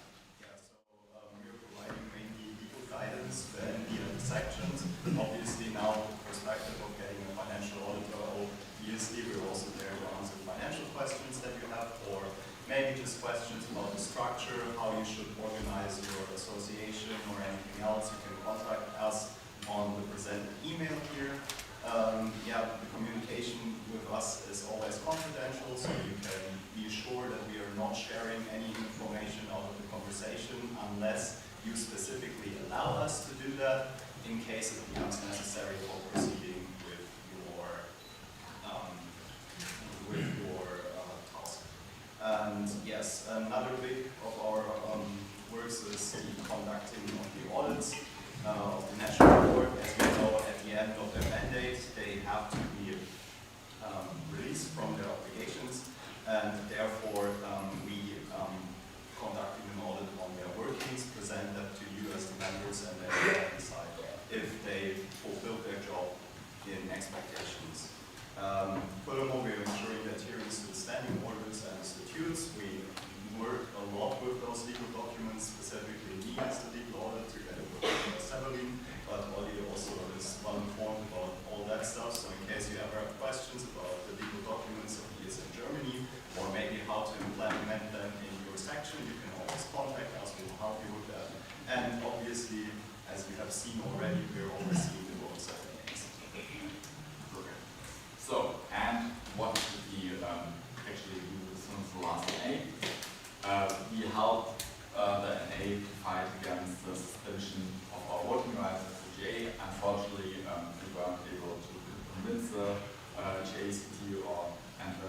Organization Board to follow our reasoning. Therefore, we decided to write as a proposal for the next GA to prevent something like that to happen that easily again. And as you might also see in the invitation, we also wrote an SOS proposal for our own standing orders to structure the budget planning. And yeah, we will talk about have our own presentation on that later.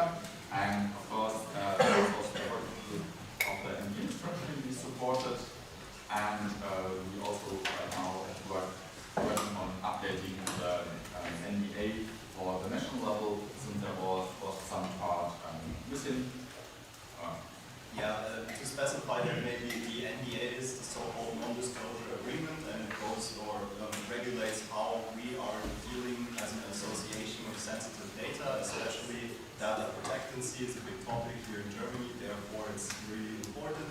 The problem with the current NDA is that even though it is aligned with the regulations in Germany about Datenschutz, there is one major problem that we came across is that there is no specification for internal sensitive information within the association, so there are no restrictions on how national board members or anyone, for example, gets to share most likely sensible data out of the polls and everything.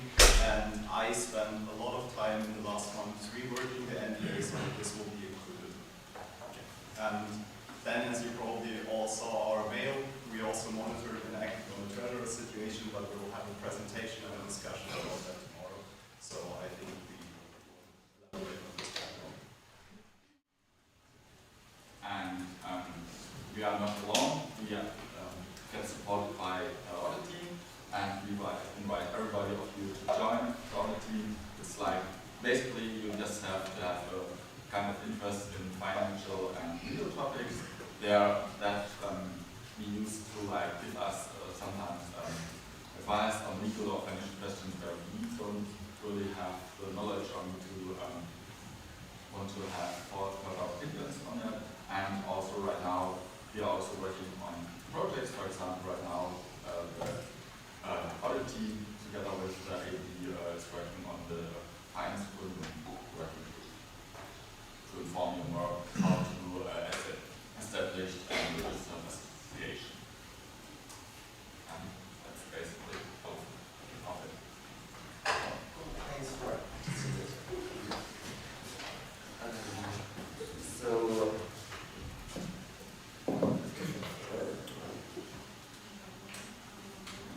better?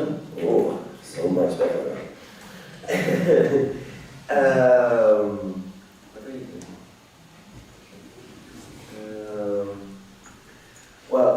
We are opening again the questions and answers. Here. Are there any questions expected? I propose to close the first speaker list. Thanks. So, next topic is the international guest introduction. So, international guests, please come and join us. The honored international guests.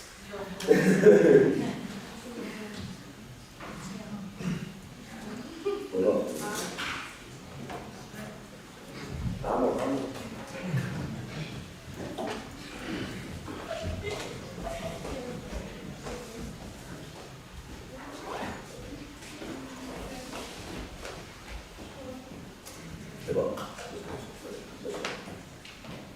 Este está bueno, este es muy bueno.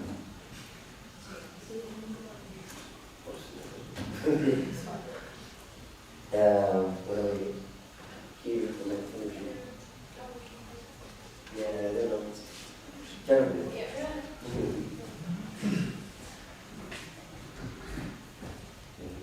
Right. Hello everybody. Thank you for letting us present to you ESN Czech Republic. My name is Erasmus. I am the former treasurer of my local section, which is Univerno. And currently I am part of the audit committee for my section and also part of the supporters for the National Board of ESN Czech Republic. And my name is Julia, and I'm the former HR of the local section. Okay. So this is a map of cities that we have, like our sections. We have 3 in Brno, 5 in Prague, but we really don't care about Prague right now. Or yeah, it's fine. And yeah, just of course, so we're from that beautiful city. So yeah, and we wanted to also present to you Epic Tale. Please ignore the date on the graphic because we don't have graphics for this year yet, but they're in the making, and we would like to cordially invite you to be part of it.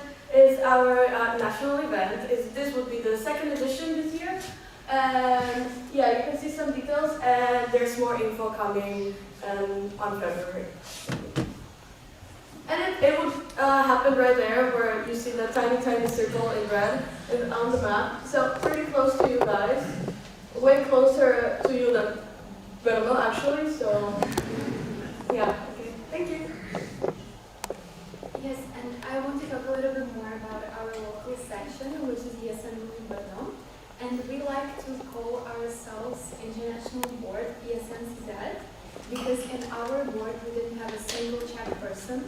We have nationalities from all over the world. So we have, as a president, we have a Slovak girl.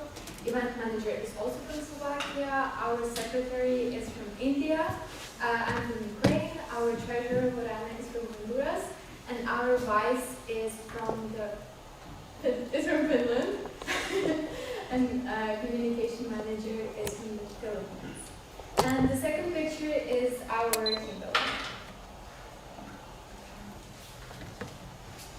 And also in Brno, as we mentioned, we have 3 sections which work united, and we also have some events which we also do together. For example, we had International Student Ball, which was an event for 500 students from all 3 universities. Okay. And most importantly, last year we hosted our platform, which is SEP, and collaboration as Brno United. So we were OC for that. It was a great experience, and I think that would be all from us. Thank you.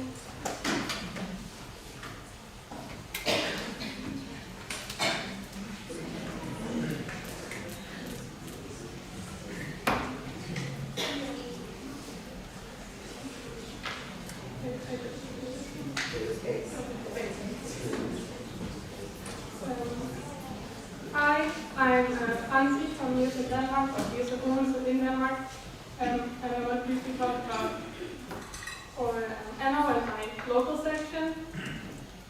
So some facts: ESN Denmark was founded in 1990, and we are part of the NET region. We have 5 sections: 2 in Copenhagen, Odense, Hellerslev, and Aarhus, and Aarhus is actually nominated for Erasmus Destination of the Year. We have 2 NAs per year, and 1 in the middle of each semester, which for us is October and April.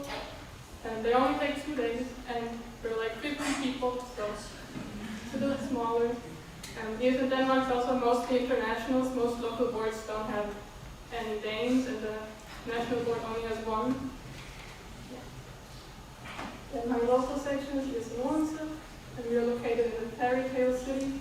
At least that's what the marketing people of the city say.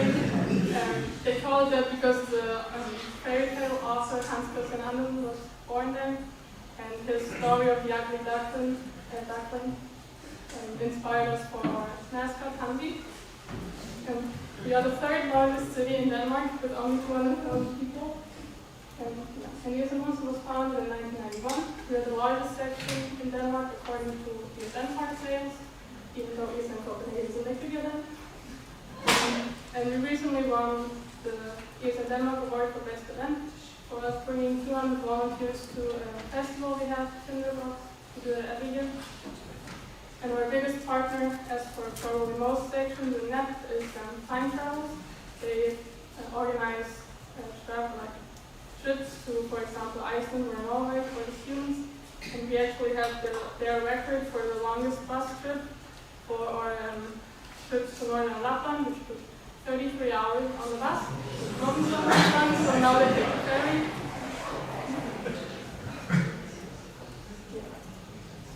There's some fun facts.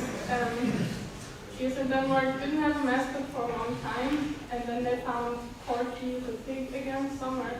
But at our spring NA in Kalispell, someone found a ram rig in a student park and stole it. So now it goes with us. It was with us at NEP, and it was very popular.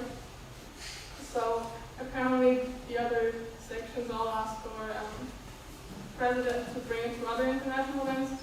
So we kind of consider it a new mascot. Yeah. And then I asked Ella, who was the legal audit in Germany before. Now she's in the board in Copenhagen. If she has anything I should talk about or I should mention, and she said that in Denmark there's much less bureaucracy and formalities, especially in regards to elections, because we don't have a Vereinsrecht, which I don't know anything about, but she said it's. And then I wanted to leave you with my favorite meme from our last NA, also made by Ella, by the way. We were doing sugar cubes by writing on t-shirts. That's what we were doing. So that was my presentation. Thank you.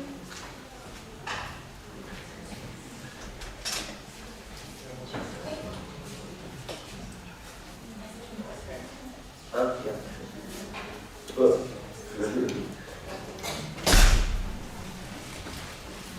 I'm no international guest, but we also have international guests from Eastern Austria, but they wanted me to tell you that they said they cannot be here now. They're going to be here in 1 hour, so they don't have a presentation for that reason. But I want to let you know that they're very happy to be here again, because one of them was already here once, and he liked it that they came again. So if you have questions for Eastern Austria, Pia, the Vice President, and Fabian, the Treasurer of Eastern Austria, they're going to be here in 1 hour, so you can ask the questions you have for them when they arrive. Okay, well, we are flying over the agenda, which is perfect. So now we move to the application for finance audit of Victoria. Yearly? Oh.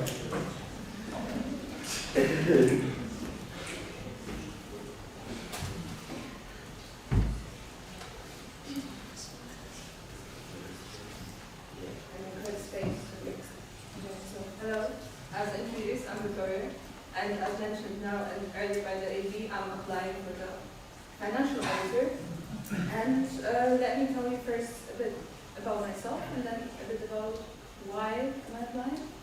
And yeah, my presentation will be very short, so we will keep flying over the agenda.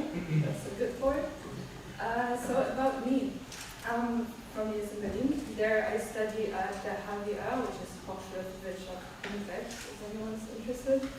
And I study BWL, which is a business major. And I study it within the dual studium, which means that I spend half of my studies at an internship, and my company my partner company that I'm doing an internship with is called Alstom. That's why it's here. We produce trains, most of the Deutsche Bahn trains, but they don't get messed up because of us. The international baccalaureate is what I did in high school. This is how I speak very good English and pretty okay German, because I did all of my high school in English in Poland, because I'm originally from Poland. And yeah, I am very enthusiastic about traveling, as all of you, I guess. And I'm also very into languages. I speak or I'm learning 5, one of which is, I mentioned German, which will be, I think, essential in my work as AB. And that's so much about me as a person and about me as a volunteer. Here you have a picture from me volunteering with ESN Berlin at actually my university. But you have an overview of how it's been, the journey for me. It feels a bit much to call it a journey because it's just a year. It's a year this month. But keep in mind, I'm 20 years old, so when was I supposed to start? So yeah, it was just a year, but what a year. Within it, as you can see, I went through a bunch of positions, and I grew not only as a person, but also as a member of my section, which during my mandate not only doubled in size, that's not thanks to me, but that's a shout out to my section, and gained financial stability, that's a shout out to me. Yeah, and the next step is the next logical step. The financial audit. It has everything to do with my work as a treasurer and has everything to do with what I'm interested in. So, oh, that slide is not there. That's a shame because I made question marks out of the thing. But why am I applying? I saw that the position becomes vacant with this NA. Henry, the current financial auditor, made it very, very clear that he will not apply. And that seemed like the next logical step for me. But the problem was I was still a treasurer in my section, and I'm not one to start two big positions at once because that would end up pretty messy. So I considered, is it possible for me to take the step about putting my section at risk?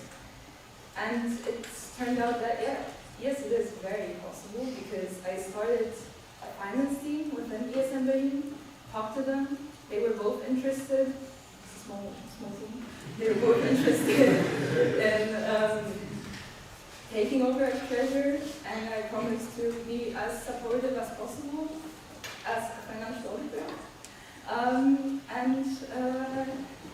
Then so no reasons to not apply.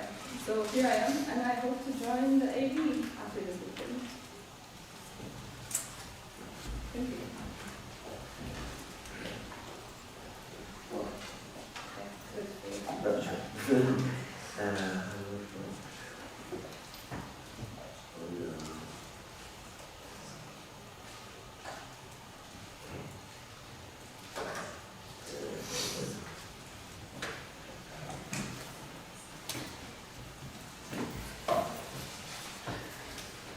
So, questions? Is there any questions back to? Yes.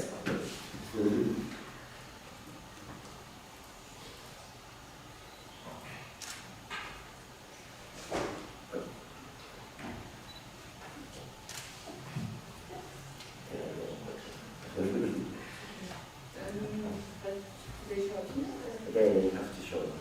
Okay, that's not maybe.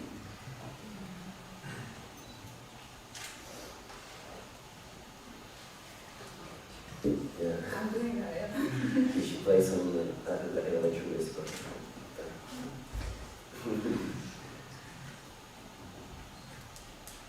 What the fuck are you asking? What are you writing? Use of the silence. As you can see, I'm taking pictures during this NA because why not? So if anyone wants a picture at this NA, you can hit me up. Or if you see me standing in front, you can wave and I'll take a picture of you. Yeah, I can. I don't know. I don't have my contact.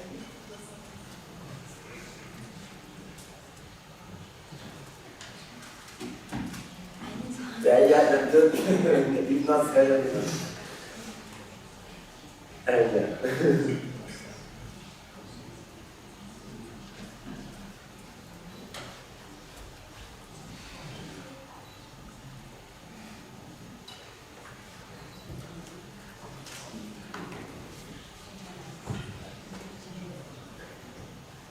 are there any other questions, Spencer? Yes. What are you writing? Yeah, sure.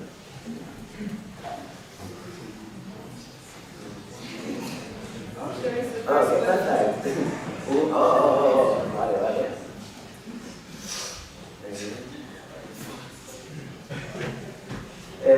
Okay. The first question is not a procedural question. So I'm taking off. It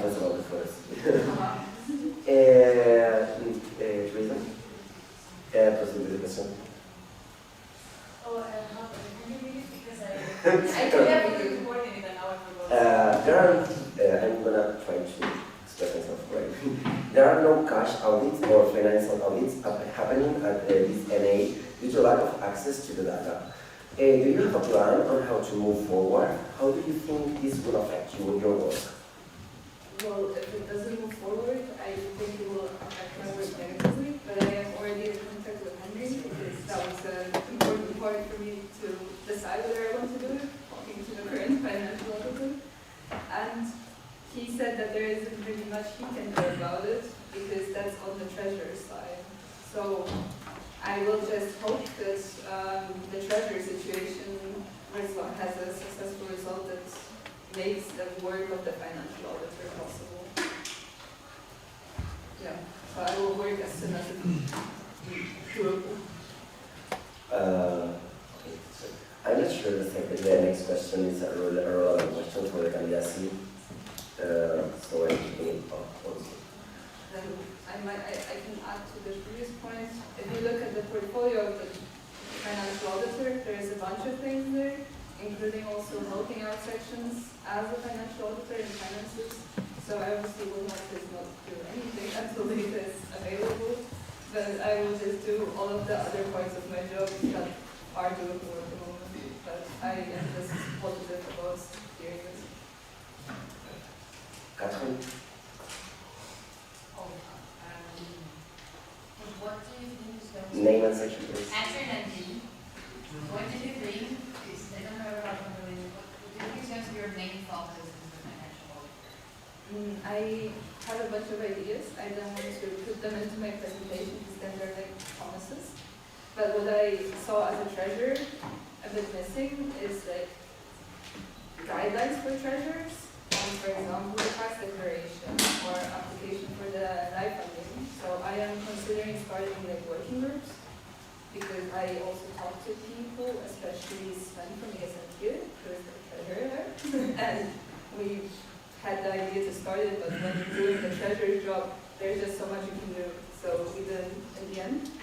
So I would be focusing on doing the stuff that's necessary, but also trying to go beyond it with providing permanent improvement in terms of guidelines and making life easier for treasurers. Yeah, so Teresa and me, if you get elected, you will also have to work not only like the non-expected workload, but you will also have to catch up with some things from the past. For example, the previous board still hasn't been discharged, and then our mandate will end in 6 months, and then that will also come out. Are you really, or are you aware that you will have like more workload than normal? Yeah, as I said, I'm talking to Henry, and he's actually finishing the previous board's audit, so the past will no longer be my problem thanks to his amazing work. And yeah, I'm very aware that I will have to partake in discharging you. That's why I'm stepping up, otherwise it will stay being responsible forever. Teresa again. Yes, so you're also... Name and section, Teresa, you're also talking a lot about working very closely with the sections, writing guidelines, and being a little bit more like a contact point for like the local treasurers. That actually sounds an awful lot like being the AD treasurer as well, so is it a position that you're considering in the future? No. The good thing about audit board is that you don't have any legal responsibility for the section, that section, organization that is ESN Germany. Catherine? Yeah, so... Name and section. Catherine, National Board. Do you think your working relationships, since you're going to work, maybe not away from immediately, do you think it can influence your work in case there is something and vice versa? How would I would say that that could always happen, but we have worked before on the local board of ESN Berlin, and the work between us was, I would rate it as always good. You can critique it if you want to. I mean, don't do it.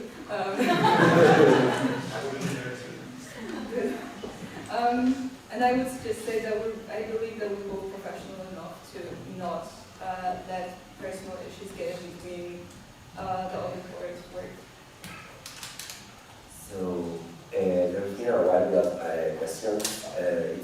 close the speaker list.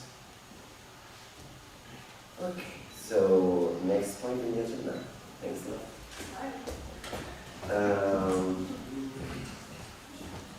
My God, we are really flying over again. Which is always great.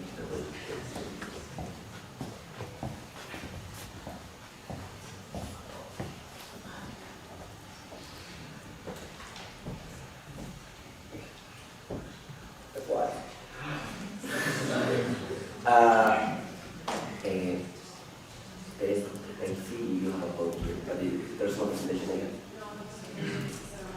Okay. Okay, so as I said before during my updates, we have a GA, so a General Assembly of the International coming up last week. Was it last week? I think it was last week. We had a consultation call with every section, and then we sent a consultation survey in which you should tell me what to vote, because I'm not voting for myself, I'm voting for you. So I need to know your opinion. This time we have voting rights, and we are actually voting on we're voting on 5 things, out of which, as I explained in the presentation call, are quite important and might have relevance in the upcoming years of our association on the international level. But that's why I'm asking all of the sections to vote. You have until today at 4:15, I think. And because I have the list here, I cannot see what every section votes, but I can see who votes.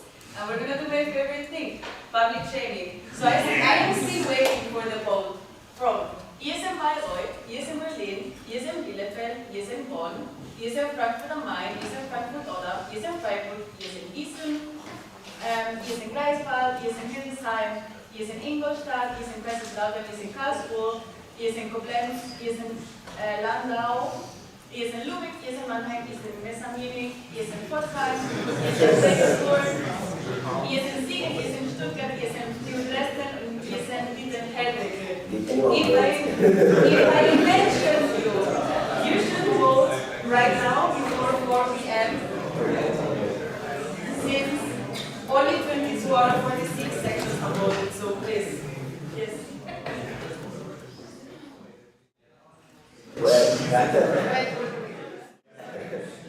ESM Hamburg has voted. You were asking for Jena has voted, yeah. Constance, yes, voted. We're very early with the agenda. Any of the sections are here if they have voted or not. Alright, so your participation is very important because I don't like just putting my opinion and voting for myself, because that's not really anything interesting for anyone. So how it works is in ESM International, when I vote, we actually get a percentage of the vote, meaning that because ESM Germany is the second biggest national organization, we get almost 6% of the vote. We have a very heavy weight, and I would really like to see as many sections as possible participating to really represent and to really earn that 6% that we have, and the 6% that we have the chance to change and to shape the future of the sections. Please, and thank you. And now I have a question for you. We have here ESM Spain, ESM the Netherlands. Where is your international guest presentation? That's true, but we are really fast with the agenda. We are like more than half an hour up to. Do you want to say something about it? To me, yes, because you see, it takes more time for the plan time. Exactly, we're meeting in that agenda. Sure. I was thinking of the same thing. But yeah, well, we did not prepare a presentation since we did a bit of a presentation at the beginning, but if you want, we can introduce a bit of our national organizations without any presentation. It's okay with the assembly, since we are good with the agenda.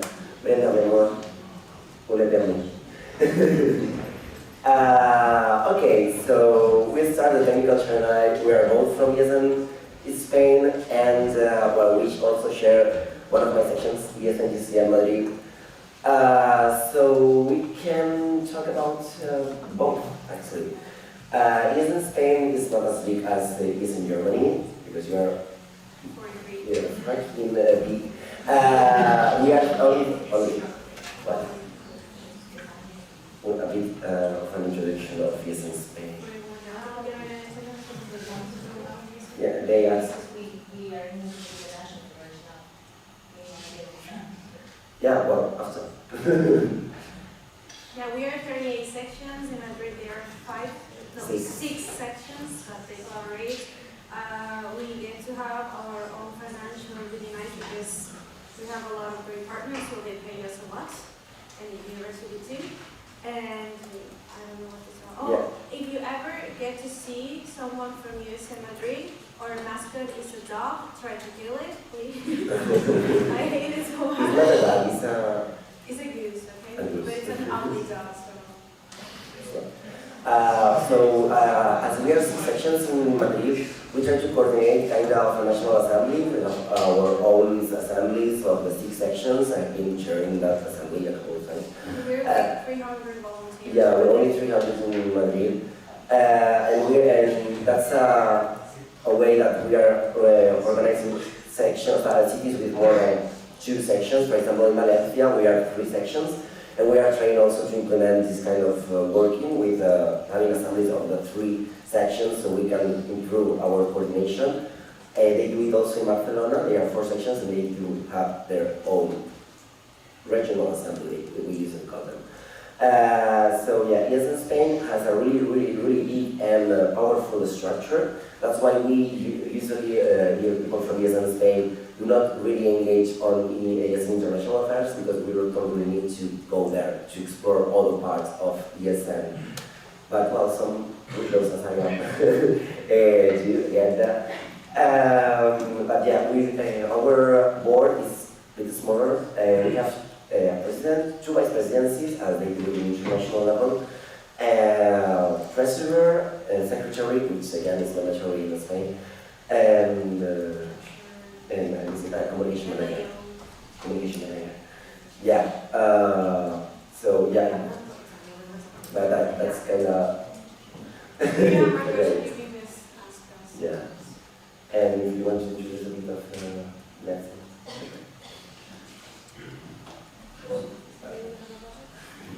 As I mentioned earlier, I'm from ESN Twente in the Netherlands, and the Netherlands itself only has 16 sections, and in ESN Germany there's 46, so definitely surprised to me coming here seeing a lot of sections. In the Netherlands itself we have 16, and I am from ESN Twente. Twente is in the city of Enschede. It is a small city, and we are a small section because of that, but I am trying to increase representation by coming to events like this, and similar events to just try and represent more, not just ESN Twente, but also ESN the Netherlands. And ESN the Netherlands is working on some projects currently. We're working on the Regeneration Erasmus, which is a grant co-funded by the European Union, and there have been sections from ESN the Netherlands that have applied for this grant. ESN the Netherlands is also working with Responsible Party, which is an initiative to promote more responsible partying due to recent problems with overconsumption of alcohol, and we have some campaigns for example, the Drink More Water campaign that tie in with Responsible Party.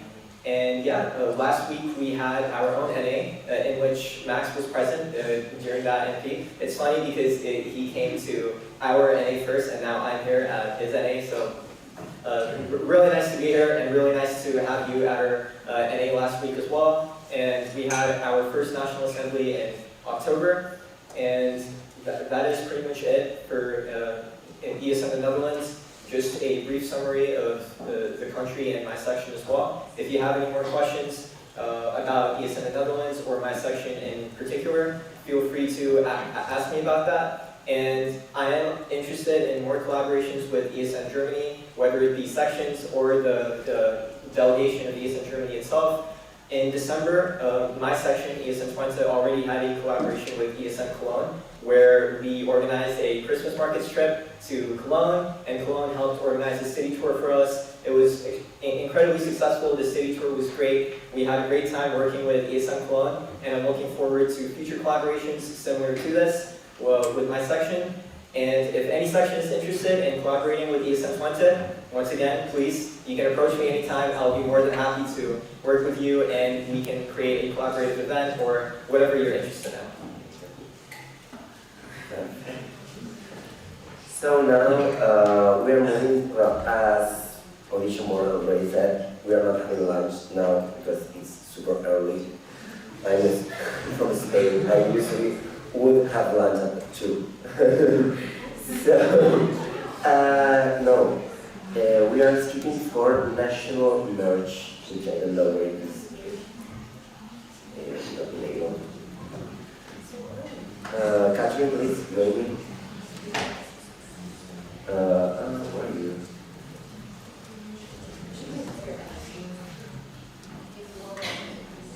I'm here. So, for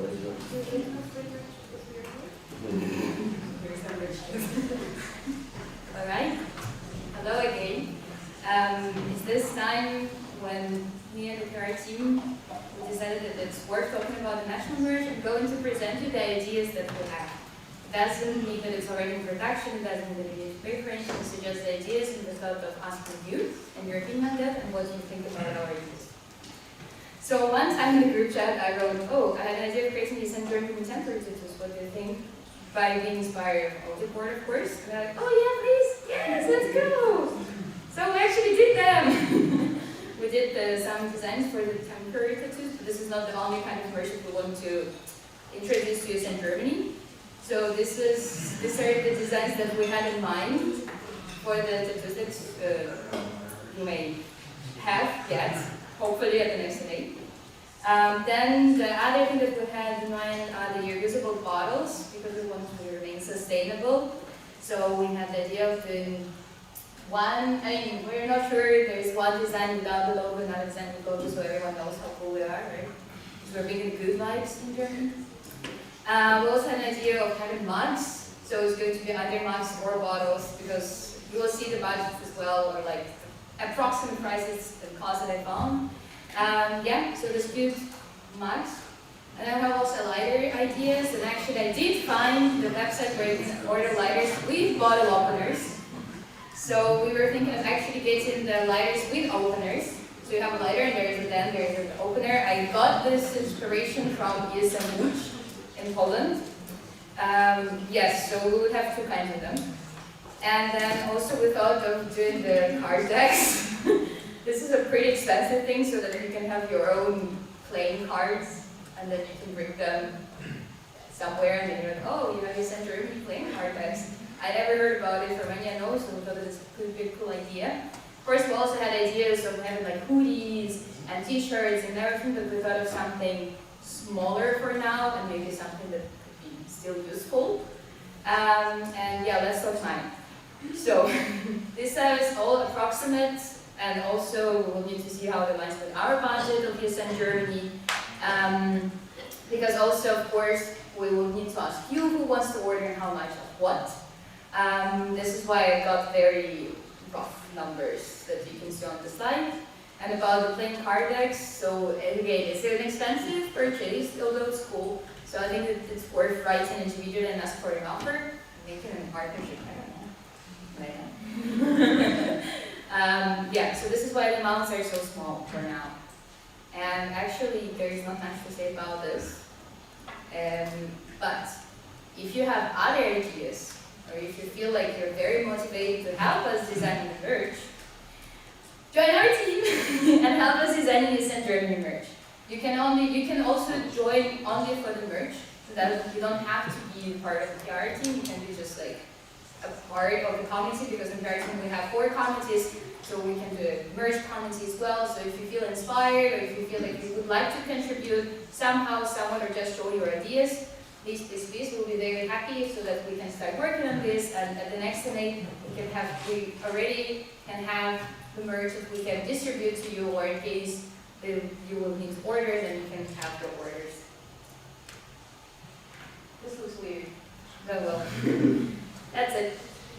And I think there was also the Q&A round, so yeah, yes, it's in the agenda. So if you have questions, please write them. I'll be happy.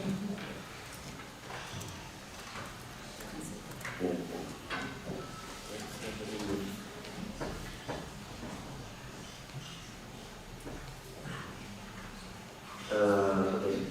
Oliver? Okay, well, yes, we'll pay for it. We've got to pay for the furniture, right? So, my question. Name and section. Oliver on the board. My question is,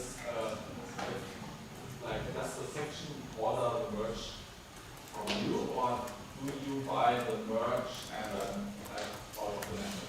Yeah, so because it's still an idea, we don't have project proposal, so we did it this way because for us it's first important to understand what kind of merch we're going to produce in general. This is why, I will bring it up in the communication manager chat, we'll probably also send out the email with designs, and then you can vote and see what actually you want to see as sections, because we're doing this for you. And then depending on that, we can see, because with tattoos, clearly we will just distribute them, and you don't need to pay for that. But if you would like to have a mug, or if you would like to have a bottle, then we will see how we can proceed with this and how we can create a concept, so that in case the section says, oh, we're really good this month, then we're just going to so we're going to do like we did this that with the merch sale. So I'm going to see the demand on it, and then if it's a big demand, then it makes sense just to order, and then we sell to the sections, and if not, then maybe we can just order for specific sections. Herman? Tom, ESN Berlin. Is it planned to have the merch only for ESNers or also for, especially like the writers and so on, for the international? No, it's only for ESN. Are there any other questions expected? Yes. Okay, after that question, do you agree on closing the speaker list? I guess. Legit. So, Henrik? Yes, Henrik is a concern. When can we get the temporary reviews? Well, once we approve the design, because I'm gonna still communicate with Comcom team just to make sure that they don't think that the flower is the star, because the flower is not the star. And once we get the approval from the Comcom team, then we can look at the finance, and then we can start with the, so hopefully by the next meeting. Which I don't know what's happening. Peter, please, I would like you to ask you to rephrase it in a way that we are taking notes on this. You will understand it when you. All right, Peter, Bielefeld. I don't know what the last to be in the notes, as I put it. I just put it out. I felt the first vibe was that the logo with the tucked out tongue and the sunglasses and the paddle flower really reminds me of this acid vibe, taking acid, this destruct positive vibe. I've seen that connected to acid a lot of times, and I don't know which is my first connection, and I really don't want that to be our logo for ESN. Just a thought. Yeah. Thank you. Yeah, sorry. It was no real question. There is, it was just one of the designs, we have other ones. Yeah, just wanted to regular mark. This is thank you. There is a comment from Karen. Ding, ding, ding. Name section. With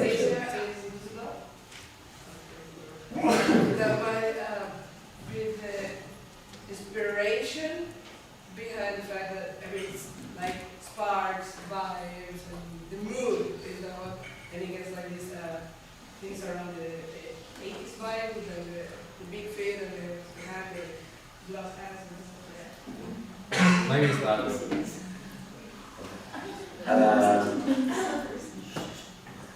Gina?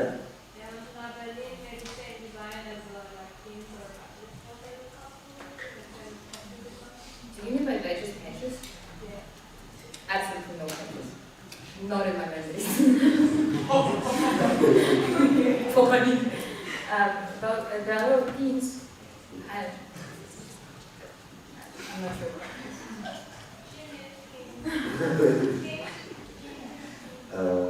We'll take it into consideration.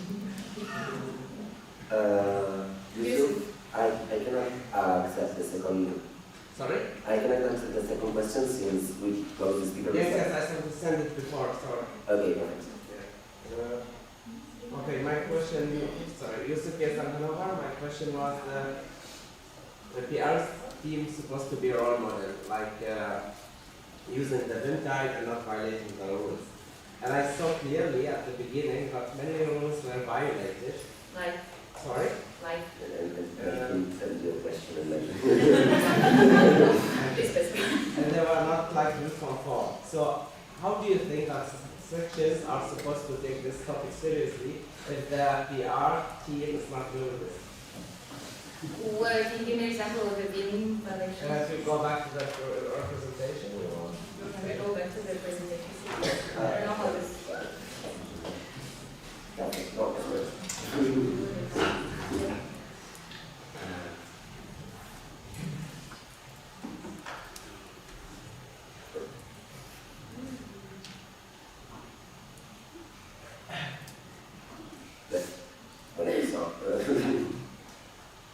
and the slide before, I think. I mean, like mixing the star with the flower is not the star. Also, the flower is a modification of the star. And if you are using it as CSL, She's from Hong Kong. Yeah, but I cannot include you can tell me, maybe I didn't right. So, as I mentioned before, these are just the ideas, and I mentioned that the flower is not the star. I told that we're going to submit it anyways to the Comcom team just to get the approval, and only once the approval is gone, like when we have the approval, then we're going to proceed with the finance and production. However, again, the idea of the flower was not the star. Okay, but for me it looks like a modification. Sorry, what is that? Flower? Sorry? Well, no, for me it looks like when I see the flower. Wait, you need to do a reaction and then your name and section and then so procedures here. I think this is name and section. Oliver, I think this is a discussion that you two maybe can do in a break. I think it's not wrong right now.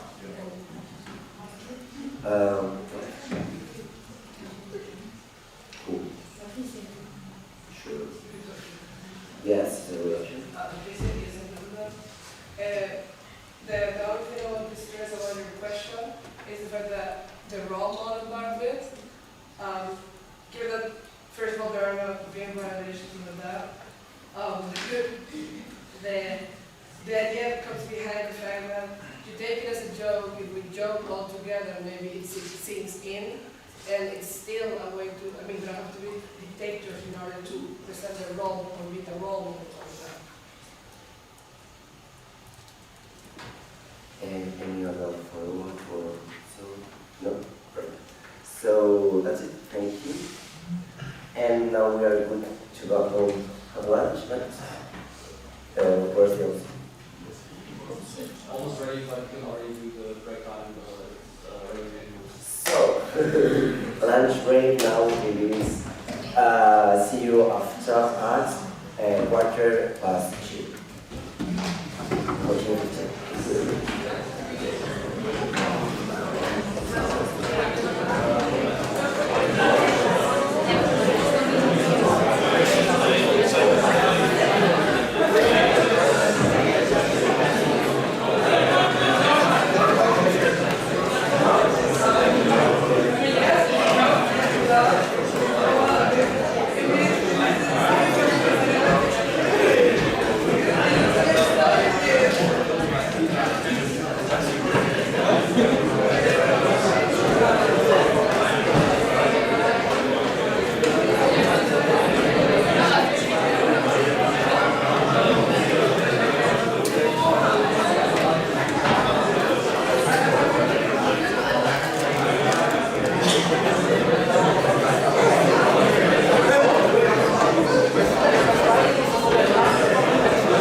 start with the actual agenda and be once.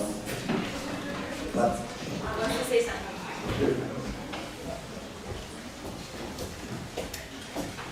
So hello, welcome back. I've seen that you guys have your representation in here. For example, I see many cities here. Also with the stickers, I'm really happy about that. However, I also see that there are some sections that are not representing themselves. And I'm also really sad about that. And I've heard we do some public shaming, so I would also like to call out some sections, of course. Before we do that, I would like to close, I would ask you to close your eyes first. Everyone. Change it. Everyone. Everyone. Everyone. Everyone closes their eyes. Everyone. Single person here.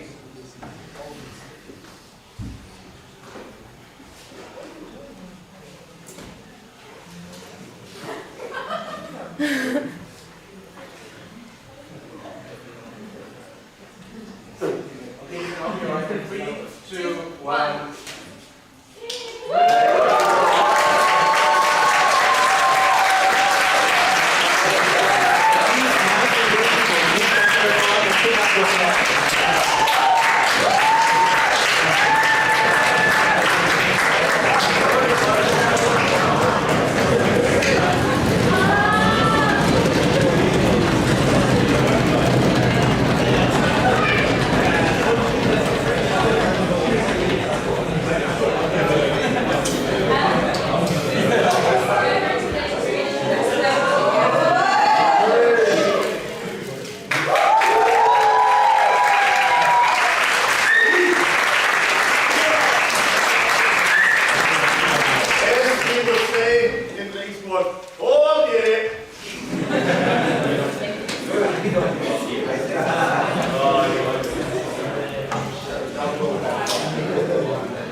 Okay, perfect. Well, always fun to see the get from the girl.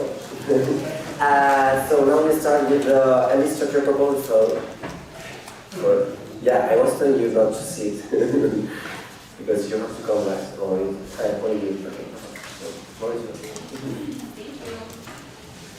Alright. Hi. If you have attended consultation call or the network update call, maybe some of these things are super new for you, but I am very excited to present our new NB structure proposal. I want to clarify first that this is not my proposal only, but the NB, what do we call it, NB Restructuring Working Group, which is formed by Dirk, Matthias from ESN Tumi, who isn't here, Oliver from the AB, Ella, ex-AB, Philip, their liaison officer, Isabel, who was in the MB last year, and Santo, and Eileen, and I forgot to put her here, Eileen OCT. I am so sorry, Eileen. Alright, so we created, there was this open call, and that was sent to everyone, but we created this working group to rework the NB structure. So, as you should know, because of you have seen our updates today, right now we have a board with 8 positions. The legal board, so to say, or it's president, vice president, and treasurer, and then we have communication manager, events manager, project manager, partnership manager, and IT manager. Why do we want to change it? The truth is, we have a lot of problems. The first one being that we are a very big NO with an insufficient structure. In the last, I think 5 years, this in Germany has grown from around 35 sections to 46, or less than 35 sections to 46. There is a really big change that needs a lot more structure on the national level. This structure is currently insufficient to support it. We also have a very balanced workload between the MB members, so all of the MB positions have a different workload, which is leading to a lot of internal problems, burnout, dissatisfaction in general. We have seen throughout all of the last boards that the same problems are repeating. There is also a little bit of a lack of focus, also comes from this uneven work distribution and from not having clear priorities on what the NB should do and what should be done by the NB and what should be done by the support structures, which also leads to problems with the communication and the decision making, and as I said, burnouts, which you can see since in the last years barely any NB members has done a second mandate. So our solution is to have a smaller MB with a larger support structure. This might seem a little bit counterintuitive at the beginning, but with a smaller MB, you can have more cohesive communication, more direct communication, which is also leading to a better decision-making process. Larger support structures are needed because right now the national coordinators have responsibility to a certain extent, but they are not really doing what a national coordinator can achieve to do. So the goal is to have better definitions of NCs with more responsibility, but at the same time more visibility and more opportunities for personal growth, for representation and so on. We want to make a very clear task description with a very clear focus on strategy, so not so much on the day-to-day tasks, but really strategic priorities and focusing on this. And with this, hopefully have a much better workload distribution between all of the MB positions. So the proposed MB structure would go from 8 members to 6. The president stays as is. The vice president would be divided in vice president for governance and vice president for development. As Guillaume explained that they also do in Spain and in international. Treasurer would stay as is. Communication manager and event manager would stay as is. And then partnership manager and IT manager go to national coordinator positions instead of NB positions. And the portfolio of the project manager is distributed among all the positions. So I will go over the task description of each position to make sure that it's clear what these changes entail. The first one, the president, the portfolios have barely changed. So the first one is the same external representation and institutional partners. Second, also the same representation towards EASN International. Portfolio 3 has changed a little bit. It used to be called administrative leadership, including a little bit more administrative work. This is really too much from experience. So now it's called legal administration, and this part of administrative work is redistributed between the president and the vice president for governance. As you will see, organization of the national level stays the same. We cannot. Okay, and then what we suggest the team and the national coordinators of this position should be is a liaison office with a main liaison officer to help lead the liaison office, and an international coordinator, and the community that the president should have is the local president's community. So the president is not all changed that much, only a little bit of the workload is offloaded to the president, vice president for governance. Now the vice president for governance has a lot of the portfolios that, half of the portfolios that the current vice president has, which is section care. We have divided the portfolio of current section onboarding and growth into section onboarding and section growth. And has now the portfolio 8, which is managerial administration, which is the workload that is offloaded from the president onto the vice president for governance. The national coordinators that are suggested or very much recommended is a section care coordinator to help lead the section care team, and a growth coordinator, just as Marco is having right now, and of course the community is the local vice presidents and an HR community. The vice president for development is something that was included in the portfolios of the vice president, was maybe a little bit overlooked due to the ridiculous amount of workload that the vice president had on his team. So now, portfolio 9 would be national level human resources.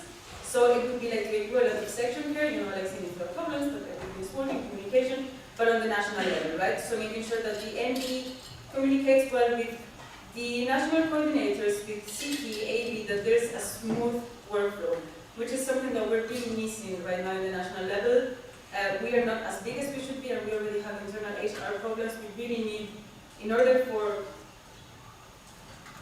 match the needs that we have, we need the national level to grow, and in order for the national level to grow, we need to be able to manage through national level human resources. Portfolio 10 is volunteer training, which has always been part of the vice president portfolio. This year it was put to the event manager due to the ridiculous work that the vice president has. But we believe that by having a vice president for development, we can really focus on volunteer training and have like a cohesive development and improvement plan for years in Germany. And portfolio level is region development. That means that the national coordinators and teams that would work with the vice president for development are an HR manager, again for national level, training coordinator, and the RCs. So right now, the RCs are also working with the vice president. We will just put them to the vice president for development to support with region development. And the community would be the German pool of trainers that currently is under the training coordinator that is currently a national coordinator. Okay, the treasurer suffers changes because it absorbs the position of partnership manager. Now, it is important to know the difference now. That doesn't mean that the treasurer is supposed to do the workload of the treasurer and the partnership manager. It just means that whoever is the national coordinator in charge of partnership would have to communicate with the treasurer. So if you have read the task description that I uploaded into the drive, you will see that many of the things are not do something, not look for partners, acquire partners, be in contact with partners, but oversee that there is an acquisition of partners, oversee that there is a communication with potential partners, and so on. So it's more of an overseeing and ensuring that things are happening rather than doing it. In this sense, then, the portfolios of the treasurer are financial planning and overseeing, which hasn't changed, financial management, which hasn't changed, ESN card management, and partnership and sponsorship, which are portfolios derived from the current partnership manager, again, making sure that they are being done. Therefore, the national coordinators are teams that would support the treasurer and ESN card coordinator to manage the national ESN card stock and so on, a partnership coordinator to make sure that there are partnerships and sponsorships, and an event budget coordinator as we currently already have. And the community would be, as now, the local business and finance community, BFC. Okay, so this would be the legal board. Now we go on to the communication manager. There are some changes here as well because the communication manager now absorbs the position of the IT manager. Once again, that doesn't mean that we need to have a communication manager that knows IT. It simply means that the IT coordinator will be in contact with the communication manager. The portfolios are external communication and internal communication as of now, and IT manager. The only thing that is you might be missing here is beam screening. Beam screening has not disappeared. It has simply been reworded and added to external communication. So the part about making sure that DNO has a beam conforming image to the externals, and internal communication, so making sure that the sections are following beam and beam screening. So it's not disappeared, it's just reallocated to this portfolios for better availability. And then the national coordinators or team are the PR team. We added a social media coordinator or a PR coordinator, which should be the person leading the PR team and helping the communication manager lead this team. The IT coordinator, we also added the data protection coordinator as we currently have. However, this is just suggested and not so strongly suggested as the other ones. And the community that this person would lead is the local PR community as of now. And last but not least, the event manager. A lot of things also haven't changed. We have national assemblies, Erasmus national events and activities, general event planning and ESN values compliance. The big difference here is that before there used to be Erasmus national events and then another one called, I think, international events or something like this. We have only reworded it for it to be a little bit more readable. It's just Erasmus national events and activities, which includes both our national events, such as spring break or anything else, and international events with a local or national phase, for example, the National Erasmus Games, which are just something that we do before the International Erasmus Games. General event planning stays as is, and the only part that is added is ESN values compliance. This is the part that used to be under the project manager, which is the ESN causes. We have, however, decided to rename it as ESN values compliance because our mission and values are more than the causes. The causes are just a part of it. So it's basically the same part as the courses coordinator would be doing now. Again, it would be just overseeing that this happened and not actually implementing. So the national coordinators or teams would be recommended our sports and activities coordinator to help mostly with the organization of the national Erasmus games and so other sports activities. A social impact coordinator with the causes team, which is what we currently have, and the OCs of all events. I have more. We have 60 minutes for questions. I'm sure we can cut it to 55. This is important. Okay, I will rush through it and then you can ask questions. So some conceptual strategies that you have to keep in mind is that with this proposition, the MD focuses more on strategy and not so much on day-to-day tasks. And that's why I'm saying many times it's like ensuring, overseeing, making sure that things happen rather than doing per se. So the tasks get done by also the national coordinators and the teams. The national coordinators get more responsibility, but also more visibility, recognition, and more opportunities. And it's just so the national level can work more cohesively, because we have seen in the past national boards that this is a really big problem that keeps repeating and actually keeps getting bigger.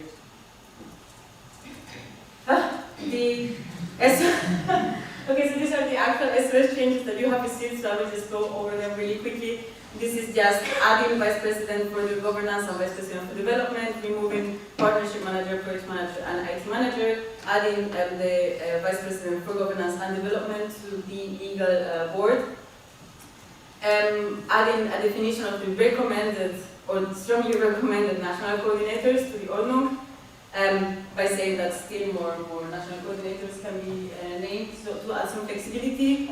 And just making sure that the national coordinator can start either with the national board or also in the middle of the year with the audit board, so either in July or in December. This makes sense for some positions such as the liaison office to make sure there's always a smooth communication with stakeholders, or maybe even for the HR manager. However, this is not the most important part of the proposals.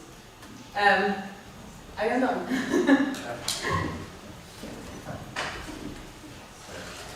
Sorry. Okay, so as always,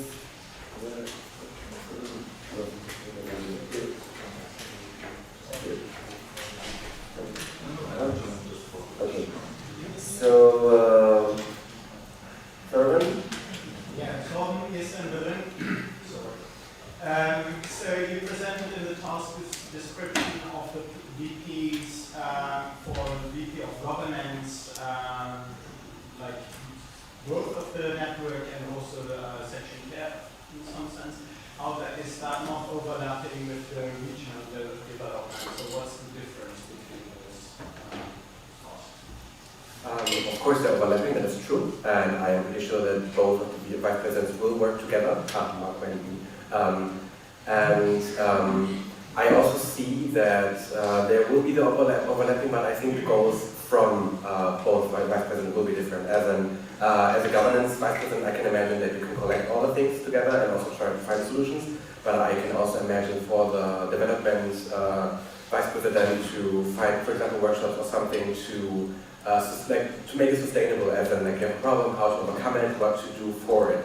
But the governance person is just, I would call it like the homeless person, and the development person is how to overcome the problem in total. But they will work together. You are right. That's like an overlapping, but yeah, both of the vice presidents are included in it. And maybe to add to that, like section care might be more focused on the individual section, while regional development might be more having like interconnecting sections with each other.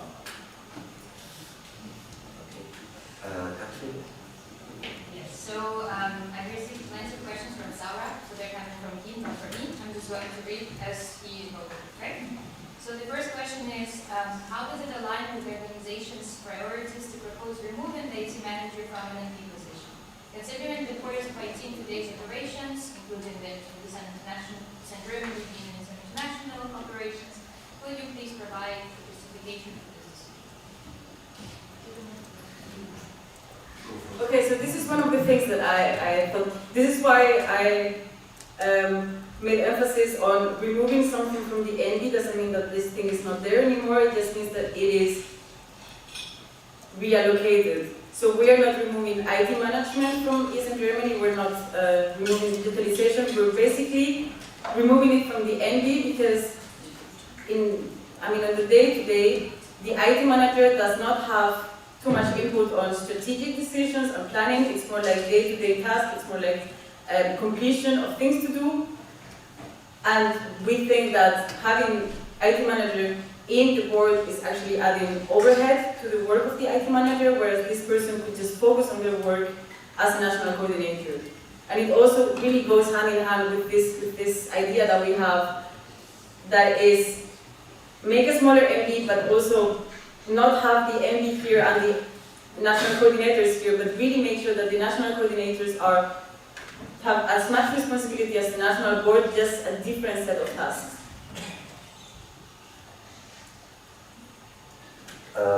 Question?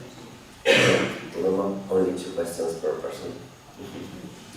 Separate interview.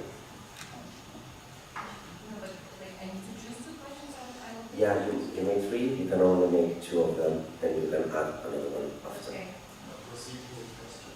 Name and second.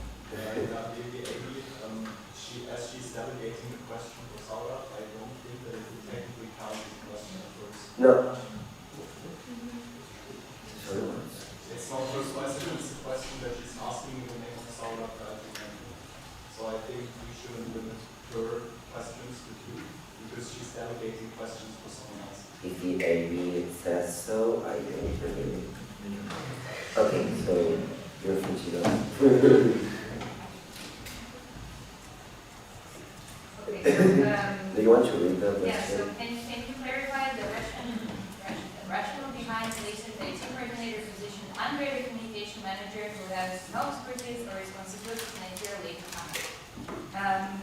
Which basically, to elaborate on this, that if the IT coordinator reports the communication manager who will oversee the grants, because IT gets the highest paid grants, and then if the IT coordinator continues to manage grants, wouldn't this position be equivalent to the other? Yeah, I think that in the past the communication manager was seen more like, in a way, deeply more focused on social media, and we want to have it broader. Therefore, it should be therefore also maybe other people will want, of course, we are looking to find for that position, but we are just asking them to oversee that. And of course, you don't have to be an expert in IT, you have therefore the IT national coordinator. And the second part of the questions I forgot. Yeah, it was about the IT grants because they're the highest paid grants, so to say communication manager would oversee them? Yeah, the grants, this is the first time we got a grant, which is quite nice, but I think we can't really, we don't know if we will receive it, something like that again, but that's also part where, of course, an IT coordinator will oversee the grant. That only makes sense, and of course, just report to the communication manager or also with maybe the president if they are legally have to get involved. But the IT manager or IT coordinator would really be in charge of that. I also think we can look at it from the point of view not how we now have, for example, I am basically the only one in contact with the liaison office. We shouldn't look at national coordinators in that sense. We can look at it in the sense that, for example, I as a president, I theoretically have to oversee that everyone else does their job. That does not mean that I actually have to post on social media myself or that I have to do any of the IT work myself. It's just that I have to oversee that it gets done. So it should be looked at it that way. Also, by having a smaller MB, we can make sure that all of these tasks do not rely on a single person like grant management, but they are done as a team, the entire MB, which is what we're really looking forward to, having more a strategic team that does things together rather than just random people working together in different stuff without overlapping or without a plan. Also, do not forget that the national coordinators and the teams are also a recommendation, so that means we can also completely change it up, which I also don't recommend, but we can add positions, we can change positions of course, or we can also completely remove it, so it's up to the new board how they want to do it. We just have the recommendation, which is in our eyes the best one right now, but I also see that the creativity and also the ideas from others will influence it in a hopefully positive way.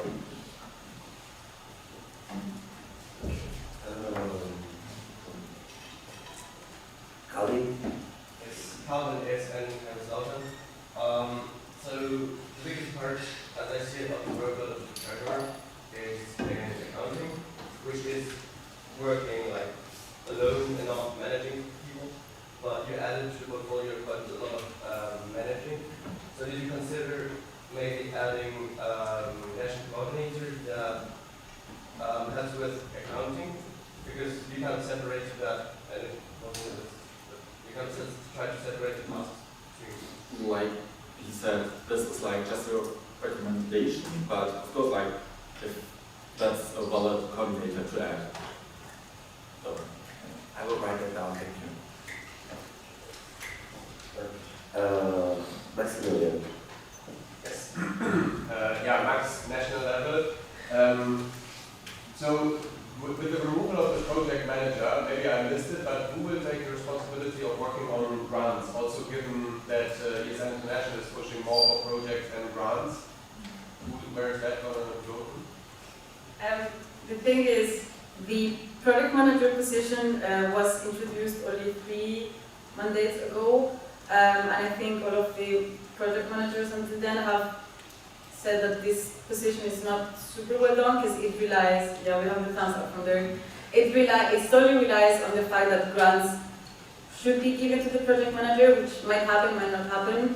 The other thing is that grants tend to have a topic. So for example, all of the IT grants that we have gotten were actually requested by the IT manager along with the IT team and not by the project manager. So the idea is that by offloading all of these day-to-day tasks and focusing on planning and strategy, there is a lot of room for the MD members to apply for grants on their own topics, which is more efficient than having someone apply for grants on topics that are not theirs. Nina? Nina is in Berlin. Yes, I have a question about treasurer workload. So it's already quite difficult to find a treasurer at the national level, as it is a challenging and sensitive job. Don't you think that assigning the treasurer 3 coordinators, or in worst case scenario, if no one applies as the NC, 3 additional tasks not only creates an excessive workload, but also makes the position even less appealing? What would happen with the mass of workload if no one applies as an NC, for example?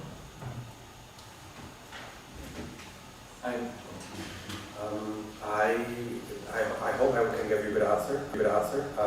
I think, of course, since we are also a group or like a board together, I would also like to distribute things. So if we have things to do or like we need help, we should ask, of course, the other board members and also, if possible, the other national coordinators. It would be, of course, really great if we still find people, and I'm pretty sure that if that will be the case, that we have finance or national coordinators, that we still try to find people, that we maybe can also appoint them. But the first step I think that we can do is appoint it or like give it to the other national board members as long as we don't have it. I know it's not the best idea, but as long as the finance is not overworked in the first place, I think that's a really sustainable idea. As usual? Comment off. I'm not sure if In it's Nina section. Nina and he, but doesn't this contradict like giving the work to other members with the burnout thing? yeah, and I would also, I think the giving it to other members, other NAnu members might not work, but I think in general it's the responsibility for the network to step up. The national level can't work if no one applies for it, works for it. This whole organization doesn't work if people not stepping up and getting into those positions. Then it doesn't matter how big you make those positions. Then you can't. It doesn't work, and we're just trying to have a structure where it might work, but we still need the people for that, of course. I think only to add to that, saying, oh, but what if no one applies for partnership coordinator? Does the treasurer have to do it? It's the same as asking, well, if you have the partnership manager in the national board and no one applies for the position in the national board, would you expect the president and the vice president to do it? It would be unreasonable. That's why what we keep saying about this is not meaning you, this is your responsibility now and you have to do it. It's just a matter of grouping tasks in a strategy-oriented topic.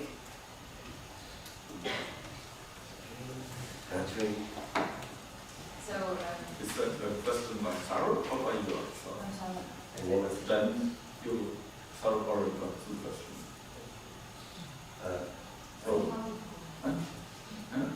Sarah got 2 questions, and he wants to ask the 3rd one, so I would say we skip that question and go to the next one first. Okay. Or? Yes, John. Yeah. John Lin, ESN Germany National Board, National Coordinator.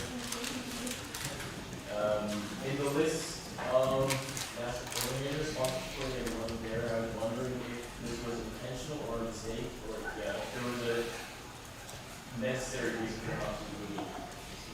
So we haven't included all the national coordinators that we currently have. We have only included the ones that we think would have the most visibility or the most impact, or the ones that we think should not be, how can I say, restructured in another way. That doesn't mean that the sponsorship coordinator should not exist. We can have a sponsorship coordinator. There can also be a sponsorship team that works with the partnership coordinator. But we have not included that to leave some flexibility for the next people, to not make this structure too strict and fixed without actually not having had this any structure yet. Gotcha. This is for I have mine. Okay. That's totally fine. So my question is regarding that national coordinators, because you said that the priorities so that they're taking more responsibility, that takes work from the MD so that they can focus on strategy. What would be done, like what are the benefits for the national coordinator to take up these more responsibilities in terms of are they getting them for reimbursements as national board? Are they getting more sponsorship? Are they did you think about this? Yeah, we talked a bunch about volunteer recognition. Our then question was like, okay, if someone wants to be motivated, or what are really the benefits from being in the national board?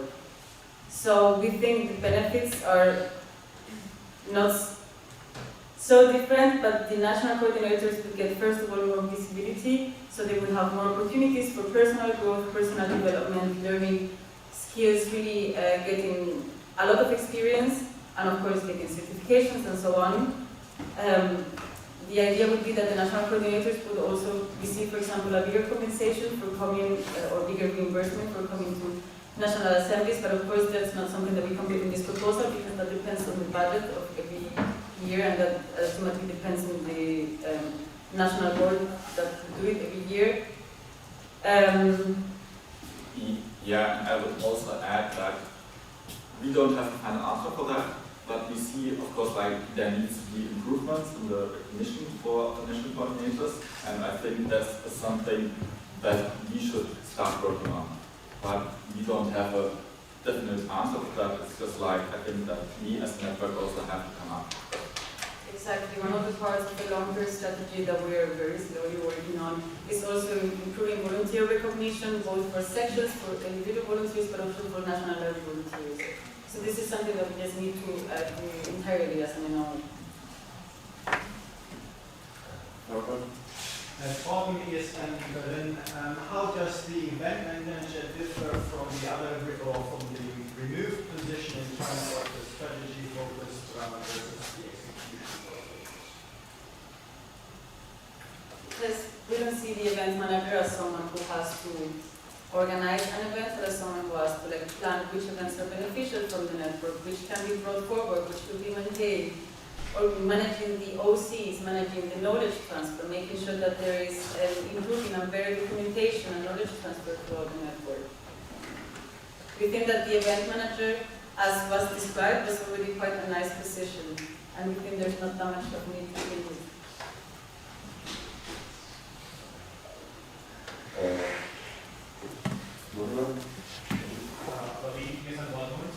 Is there an inspiration or similarities that are compared with other countries that have same scale as even Germany in the political structure? organizations, you said? Yeah, so we have taken a lot of inspiration from, first of all, the international board, also with like all of the focus around strategy planning, about like the grants being more like focused per topic and so on, having Vice President for Governance and Food Development. We have also taken inspiration from ESN Spain, which is, maybe they don't have as many sections as we have, but like the national level is very big, so they have a lot of these things. We have taken inspiration from ESN Italy. Matthias from ESN Tumi is also very, he was also in the working group and he's very into ESN Italy, so we got a lot of inspiration from how they work, since they are the one or the NO that has the most similar size to us in terms of sections, although we couldn't have everything the same because their national level is like 5 times ours, so it will be a little bit a leap. And then we have also taken inspiration from some neighboring countries like ESN Switzerland, with their HR manager, ESN the Netherlands, and so on. So we have a very in-depth analysis. Before continuing, it's been a while since no questions have been done. Is it okay for everyone to close the speaker list? No. Typhoon? Typhoon, ESN Deggendorf, regarding IT manager. How do you justify the fact that the IT manager, if it's getting moved to an IT coordinator, is not like contributing to the strategic future of ESN Germany, also on the level of ESN International, thinking about the fact that IT is more than just IT, doing like website and helping out the local sections, but contributing to your strategic goals as president and vice president, event management, also the funds we talked about. How do you like think that coordination is then just the same? Because I think it undervalues and undermines the position. Yeah, like I understand that IT is very important nowadays also for us as a network, but our association focus is still on helping students, and therefore IT is more a tool that we use. And of course, like we expect the IT community to still have a strategy, but this strategy is, or the IT department stands more for its own, and is not that well connected to all the other positions. Therefore, we see it reasonable to put it as a coordinator position instead of a ND member where you're like also expected to work closely with the other ND members. While as a IT manager, they are also nowadays working a lot in their own department. So, and I think therefore we decided to put that on their own, but they are still open to do all those tasks they are doing today. We also made a list of all the IT-related projects, or the IT projects that we've had, and they are all related to something else. For example, the digital ESN card is not an per se IT project, but it's an ESN card-related project that involves IT. Then we have this like Erasmus Plus app. It's also like an internationalization and advocacy-related project which requires IT and so on. So we saw that like all of the IT-related projects were actually grants on another topic that need the support of IT.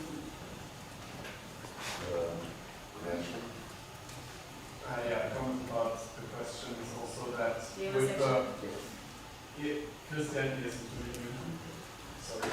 Comment on that is also that the IT manager being part of the team of one of the national board would obviously have an influence on that board member.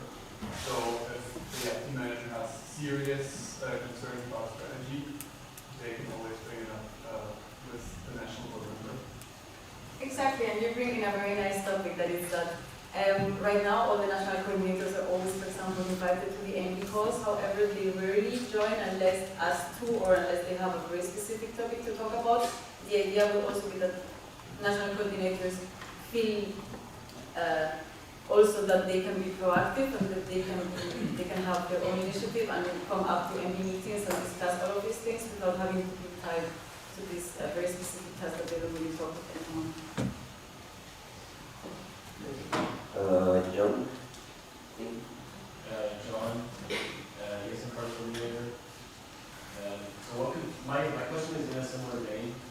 What considerations have you taken in terms of the promotion of the partnership manager position, partnership coordinator, wouldn't it make sense for it to be a full NB position, considering how much of an impact the partnership manager has in terms of representing the organization as a whole to companies and partners? It is not a demotion. We're not saying that NCs are worse than NB members and that this is demoting a position. It is simply changing it because the partnership manager has a very big impact, same as the liaison officer, same as the international coordinator has. It can still have a very big impact, but the partnership manager is not a position that is very strategic. It's not something that, I mean, there's a strategy to it, of course, we're not saying that there's a strategy to it, but it does not fit with the rest of the positions, their workload and their focus. And I think, as we pointed out, the partnership manager is more like doing day-to-day work. They are like working on partnerships, like, and not like on the broader strategy of in which direction ESN should go. It's more like they, of course, they're choosing in their field what kind of partnership they want, but like it's very close off field to me. It's just a comment. Name and Yes, and Nina and me, remember, saying that the workload doesn't fit. How do you know that the workload doesn't fit? Because it sounds like you're saying the partnership manager's workload is less than everyone. That's why they should be doing the NC, because that's what it sounds like. Still, the regional, the national coordinator, does not still not do less work or worth less work than the national board. I think it's just kind of the name that you might change, or like just saying national board as a responsible person, or just like a general, and also the partnership coordinator being in that group of the national board. But I don't think they will change their effectiveness, their main, of course, impact, and I don't see that there's a big change there. And I do not see that difference. Yes. That was my comment. That the partnership manager has less load work. I That's think why it's getting like not the most, like that's why it's being changed between NC. But I'm just like for everyone, I'm the partnership manager and I know the work, but that's why I wanted to know when. I think that was badly phrased. I would, like, you're right, you don't want to speak, that shouldn't be an argument for that. Say like this. I don't think that I can't really judge the workload, but I think the workload, if it's too much for one coordinator, can easily be split up between multiple coordinators if that's really the case. But I think, yeah, in total that shouldn't be the reason to put it from a manager position to or an E position to a coordinator position. Just one more thing. I think also if you have or will have opinions about this, I would also really be thankful if you have an opinion that you also join our groups to maybe then have the problem solved that you have, or your opinions that you have and the ideas that you have. Because I think the problems will be solved way earlier than now.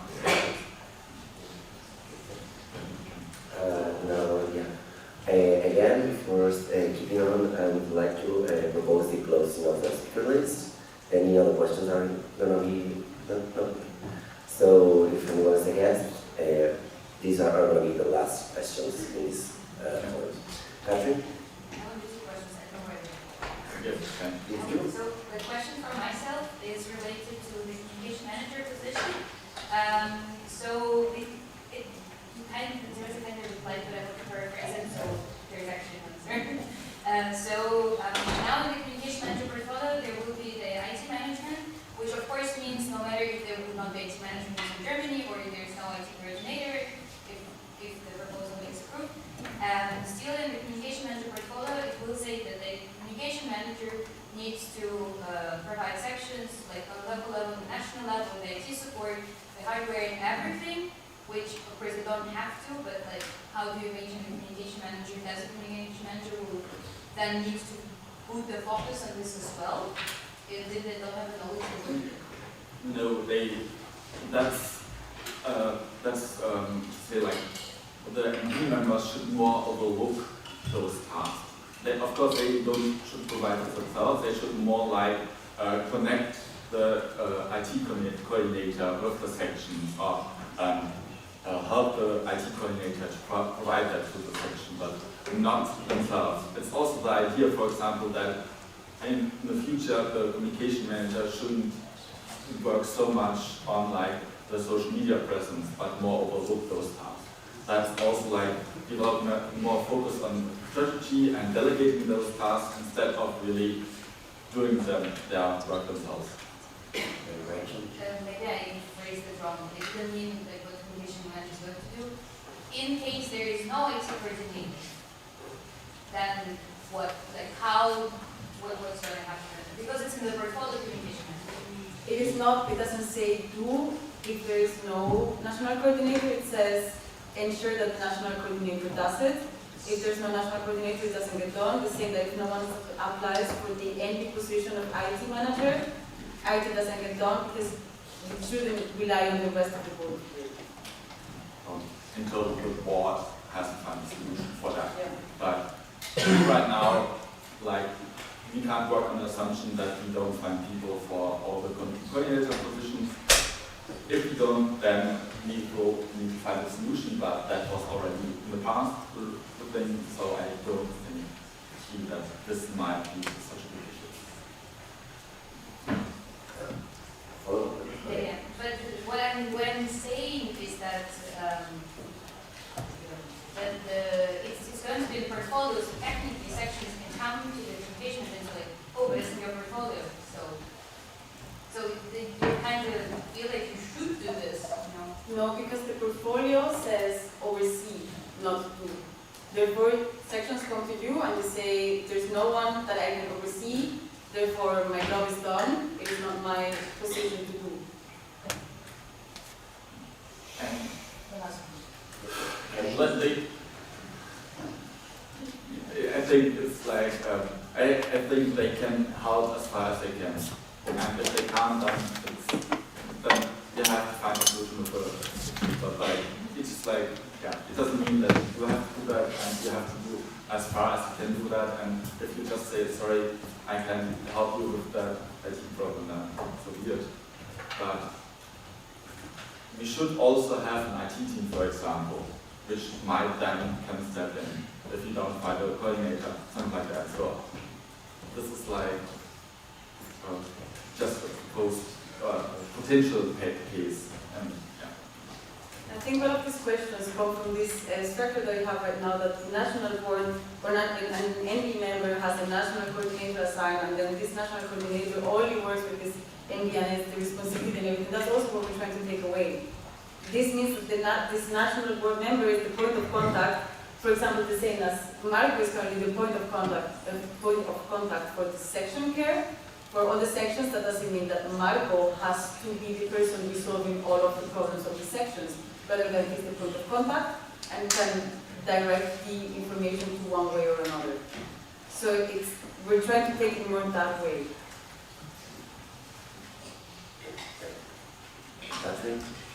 Okay, the last question was from Sarah. So before drafting the SOS proposal, did the working group consult previous IT managers from ESN Germany, or IT managers from other national organizations, or is an international IT manager to assess the relevance of this position within the NP? If yes, what are the recommendations, and if not, then wouldn't it have been prudent to engage the stakeholders before making such a significant decision? Yes, we asked other national organizations who have the IT manager in the national board. We were in contact with them. We were also in contact with other national organizations who have the IT coordinator as a support structure position.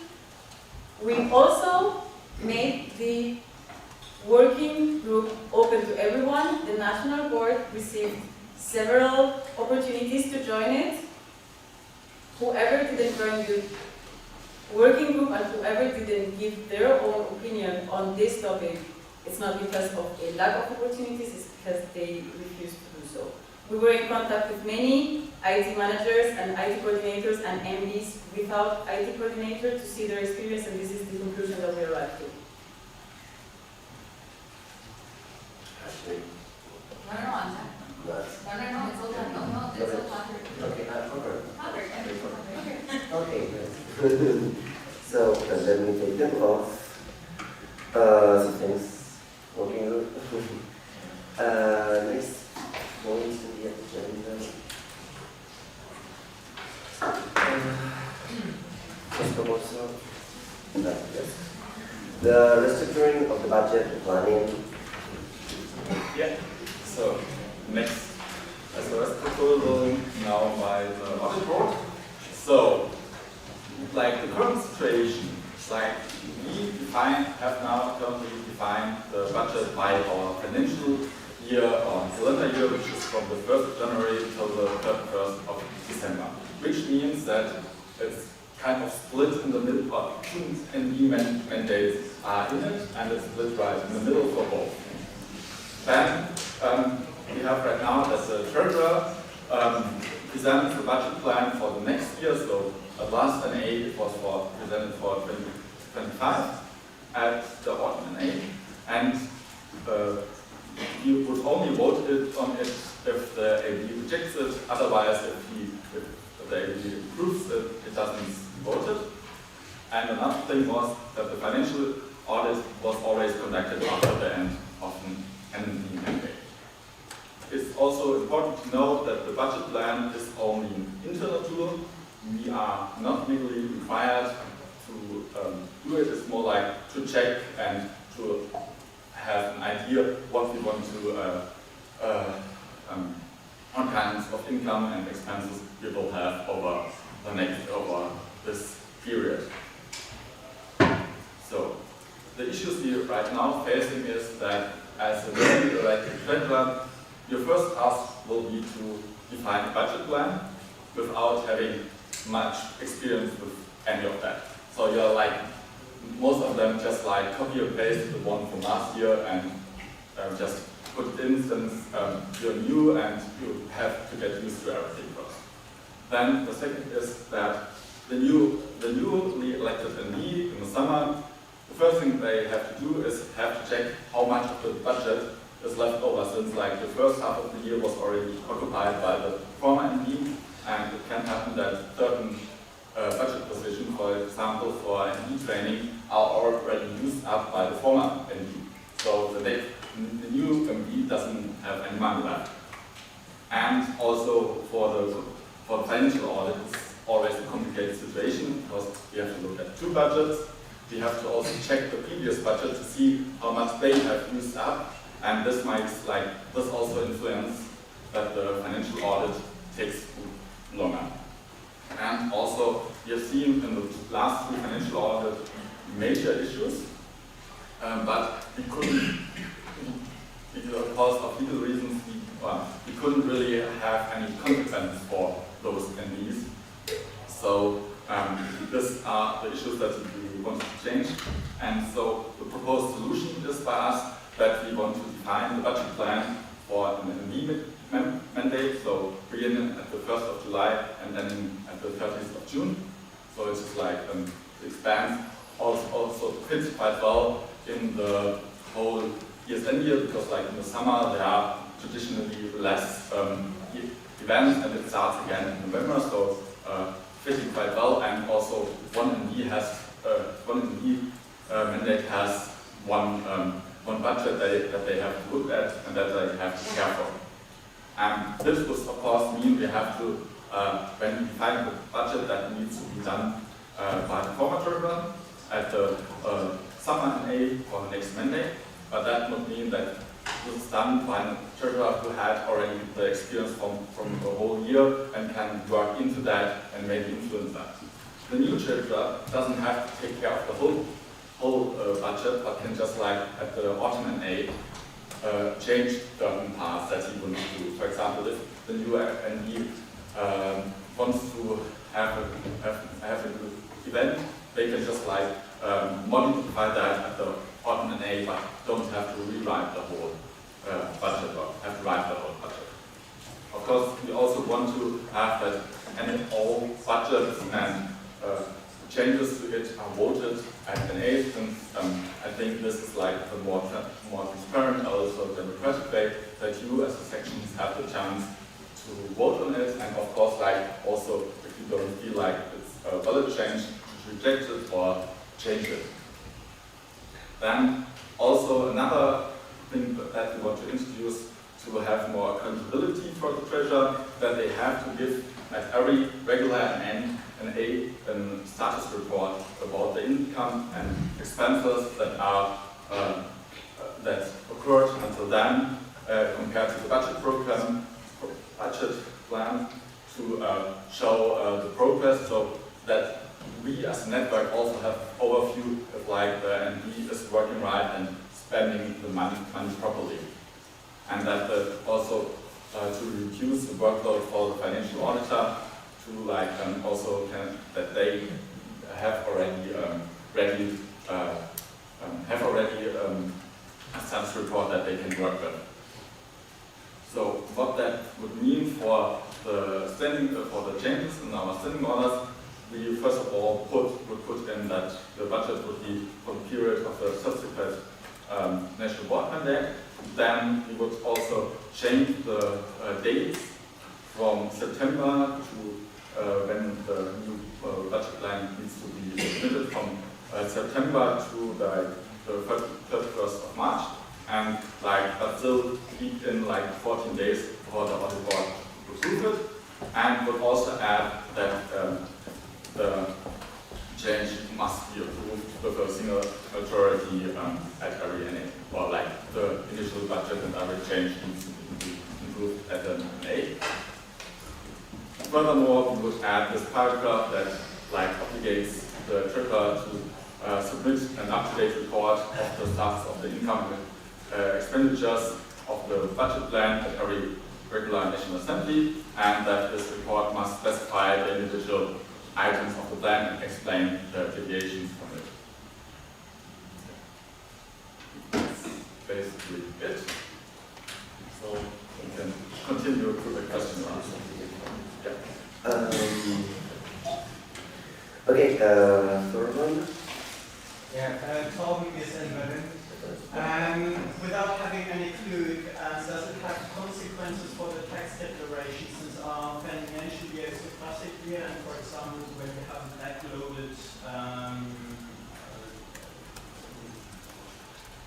backloaded budget plan, that you only spend money in the end of your period, that you have too many savings or something like that? No, I don't think so, because as I say, this is more legal requirement, and until now, the treasurers were quite liberate with the budget plan. So I don't think that it will really influence that, since they didn't really care too much in the tax declaration about the budget plan now. So no more questions have been received. Okay. There are anything in the way. You want to see?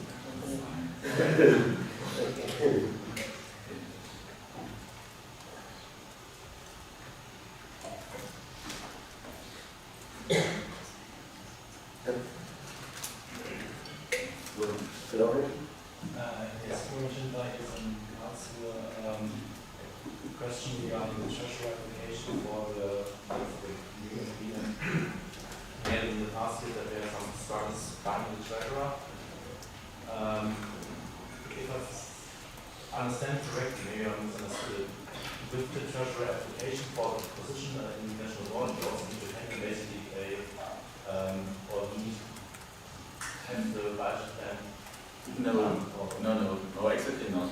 The former treasurer, this, the treasurer who have been in the mandate until at that time it would be one of his last tasks to hand in the budget plan for the next mandate. Reaction? A follow-up question on that. Name and section, please. Sorry? Name and section.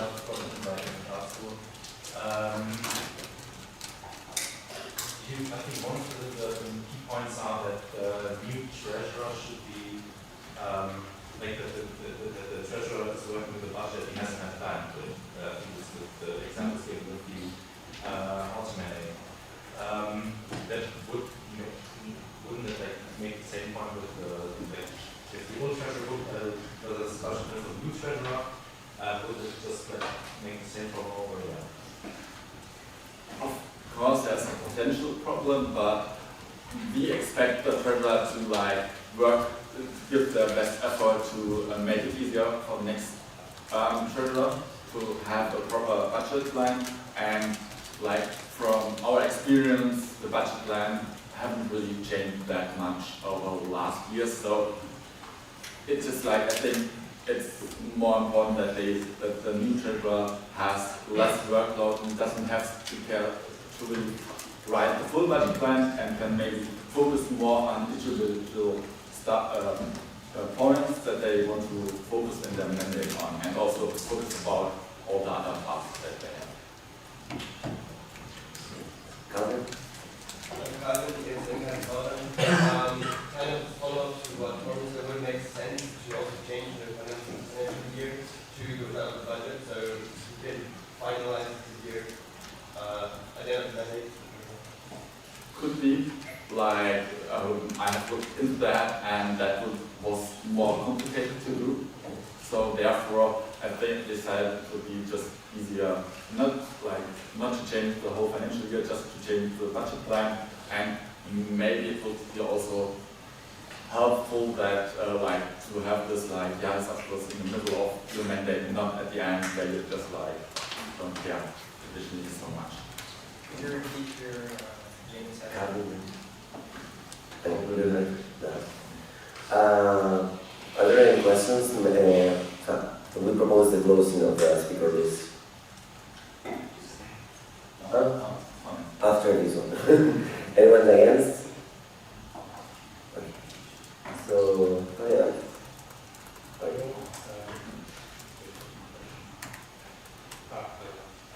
Arvin is not chair. You mentioned in the treasurer's obligations that it's his or her job to report to GNA.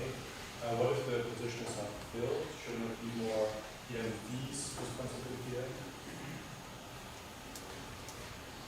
That's a valid point that we might have to look into if you might want to still amend on this proposal. We will look into that. It's valid. But generally, I would say treasurer is such a crucial position that the network can hardly work without this position for longer duration. Okay, so with that, that's good. Thanks a lot. Since it's kind of early for the break, we would like to propose to get some points that were programmed after the break. Is everyone okay with that? Any problems on that? No? So let me show you the agenda.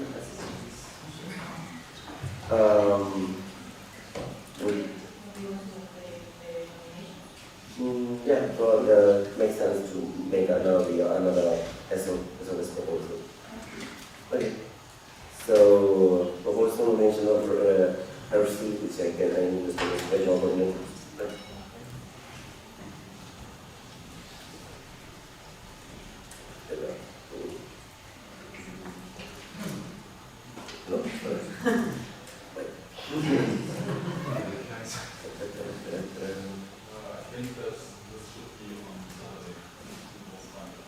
Yeah, this was a popular.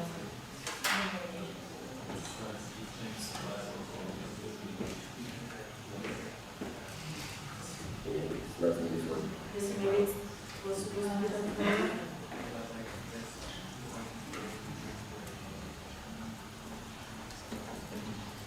What is after the break today? Regional coordinators. Let me check for the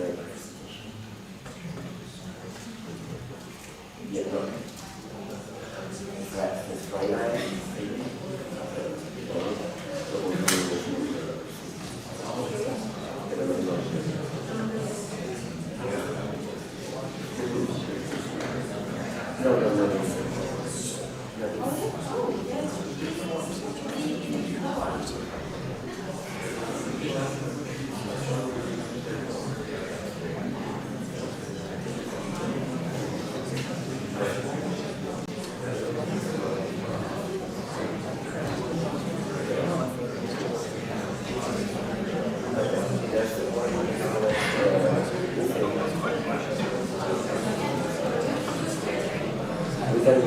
Okay,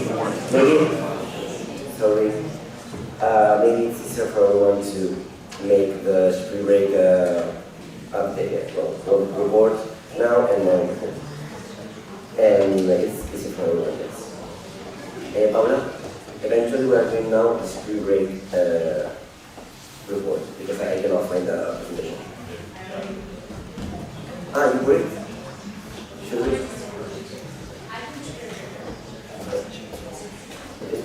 Sorry about that. Yeah, sure.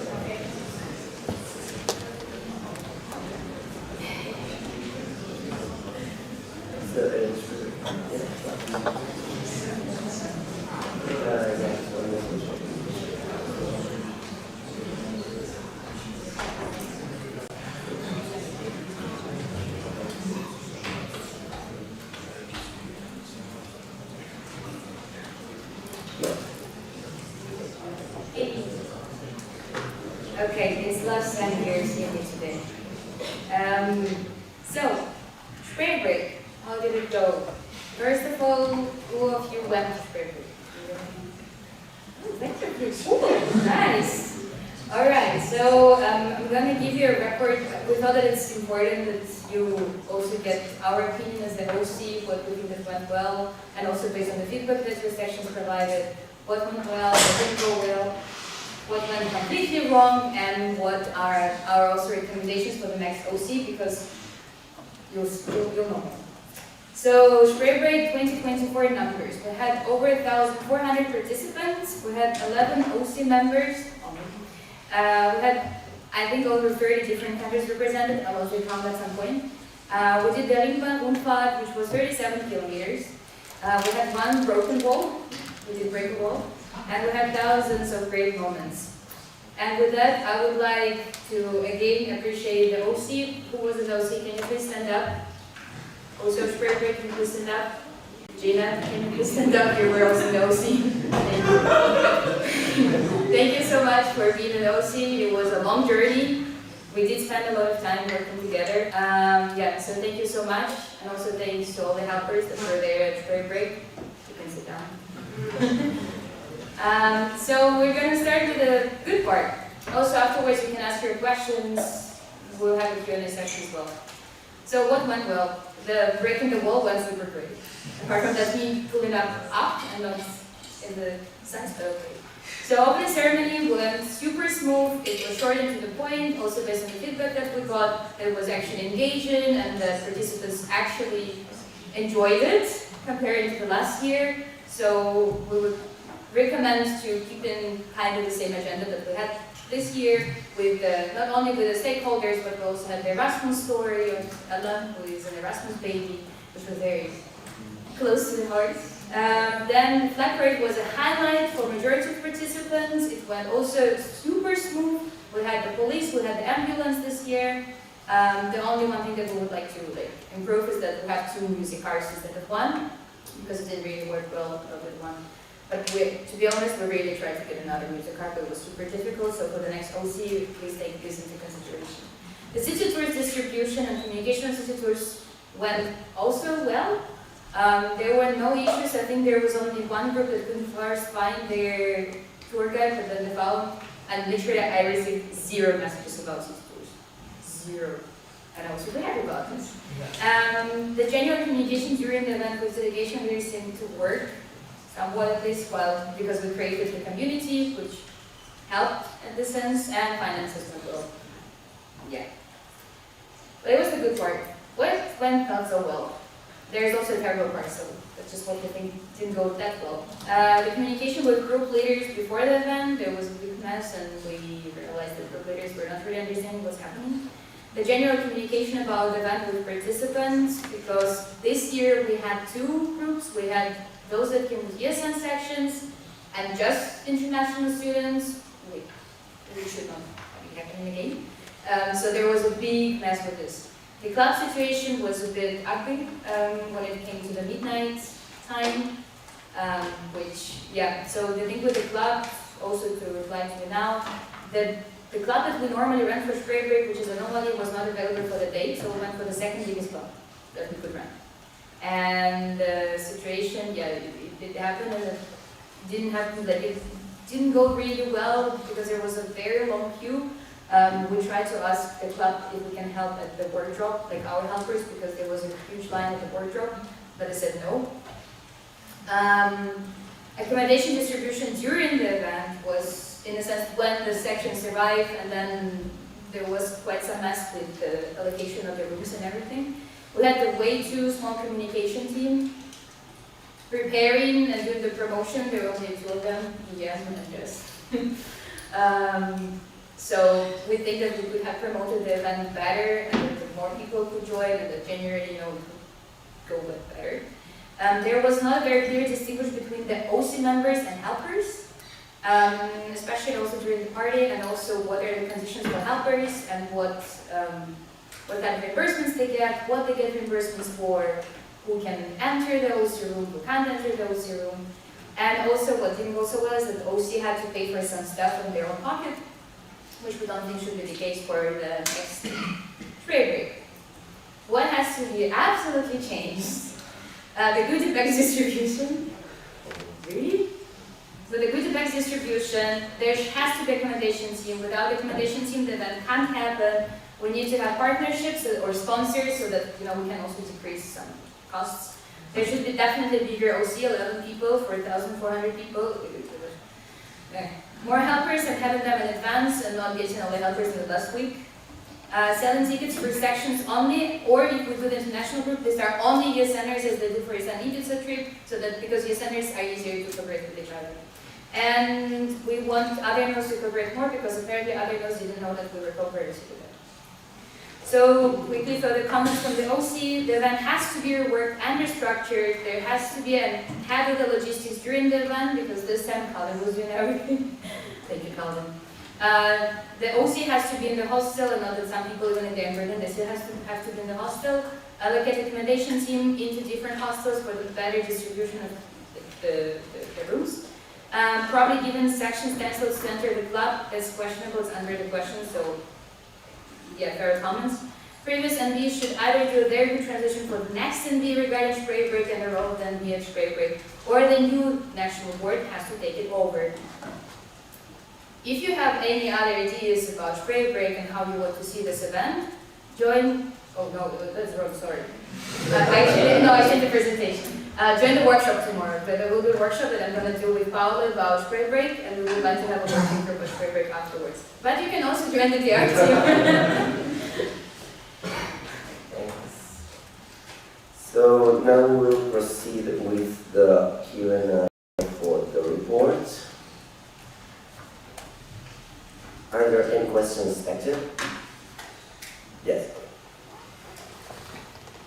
It's your chance to ask anything. Did you have one? Did you like them? This is too many one person. You know.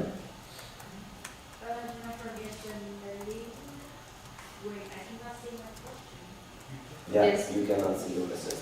Do you want me to read it when my phone starts doing some weird things? Hello. Hello. Yeah, I assume the question. She don't. No, okay, I got it.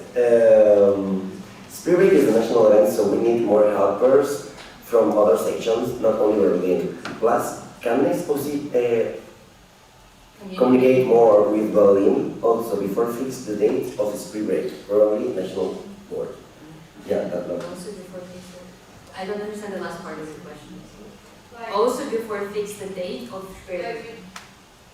Always we didn't like we share when Spring Break is happening, but before that happening, maybe can we like communicate the date with the other Okay.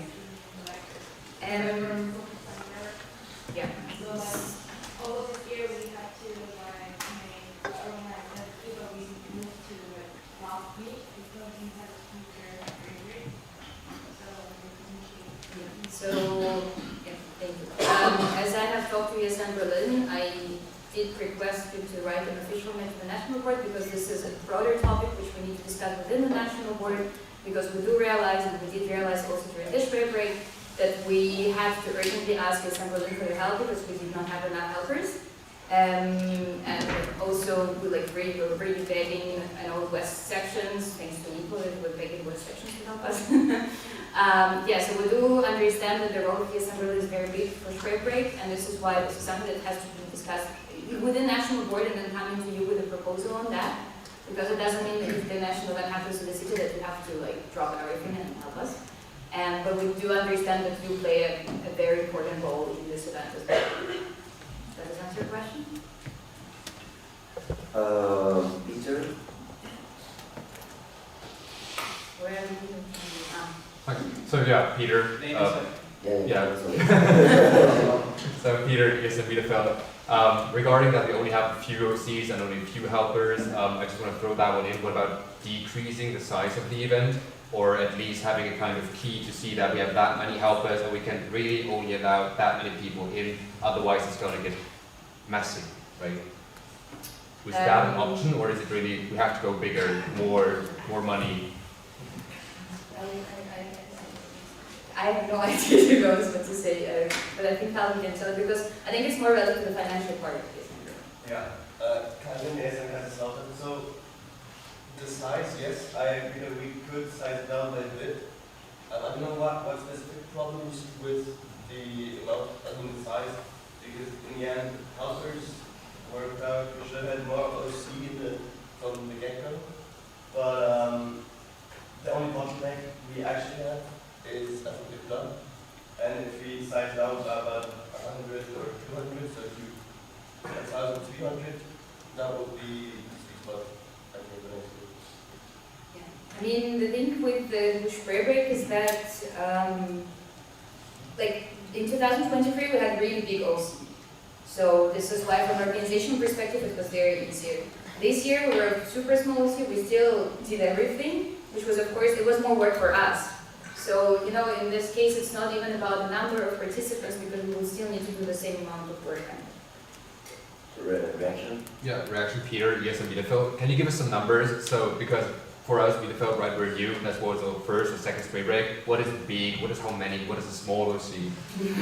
So, in 2023, I think there were 22 OC members, 22, 23, around that. There were more heads of the event, so this year we had head of the program, head of the communication, head of finance, head of accommodation, vice head, and head of the OC. And the 2023 they divided program team. The program team was divided into culture program and social program, and also there was finance and partnerships. So it was a bigger OC with more heads, and they were generating more people in the teams. So this year, the previous national board decided that we need to size it down because it was a bit hectic coordinating all the OC members. This seeded down led to the fact that we were too small. We were 11 people, and the program team was the biggest. We were 7, I think, 6. Yeah. No, 9. Yeah, there were 2 people in communication team. There was 1 person in finance. There was no communication. Paula had to step up, and yeah.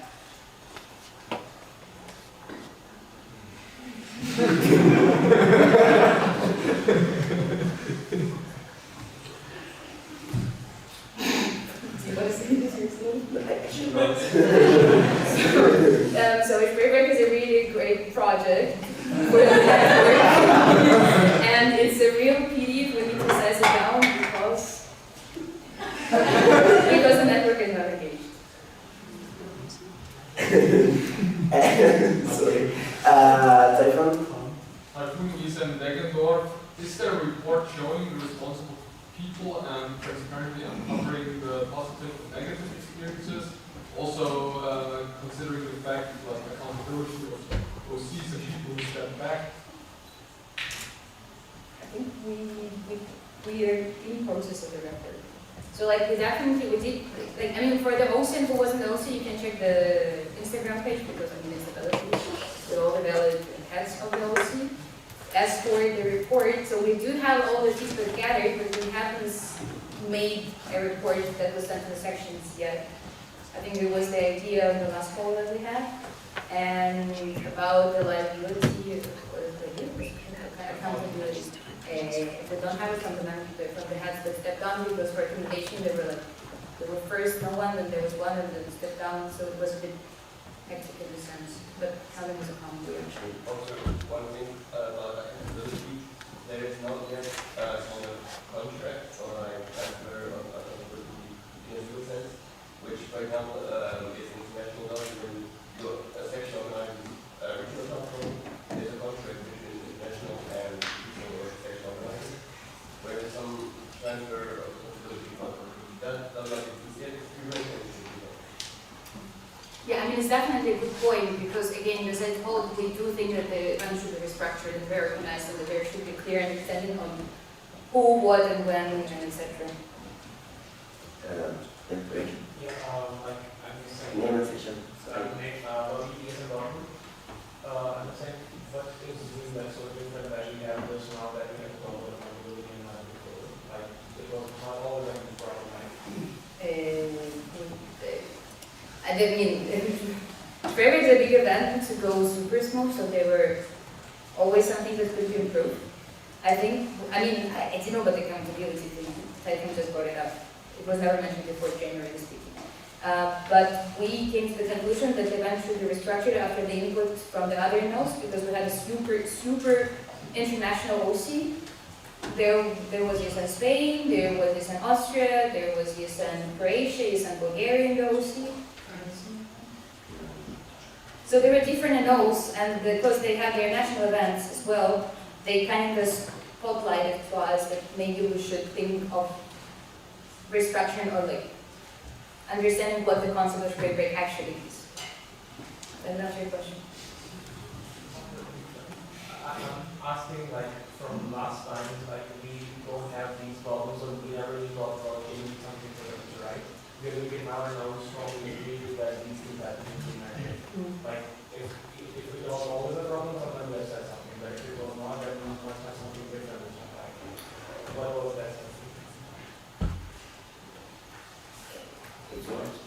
Like Oliver AD, I was in the speedway for C beforehand, and I think some of the issues were already addressed this time. Like for example, at that point we had two big kinds of OC. This time we went in another direction, it was too small. And also, for example, that time we had all the services put in the museum, so this time we decided to not have them included, and the section had to take care of them on their own. So there are always learnings, but yeah, it's already all the time we still have to. Yeah, and also this year the open ceremony was completely different, and we also added the social program on Friday, which was the first time we ever implemented flood with so many people. So we did implement the changes, and we took into consideration the feedback from the last OC.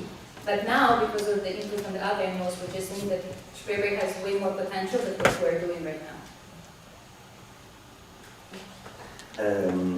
Go on. Yeah, my totally is, and then my question goes a little bit in the same direction, but more future oriented. So how do you want to make sure that next year, the OC of the next year's credit rate will not run in the same problem? So how do you want to structure the launch?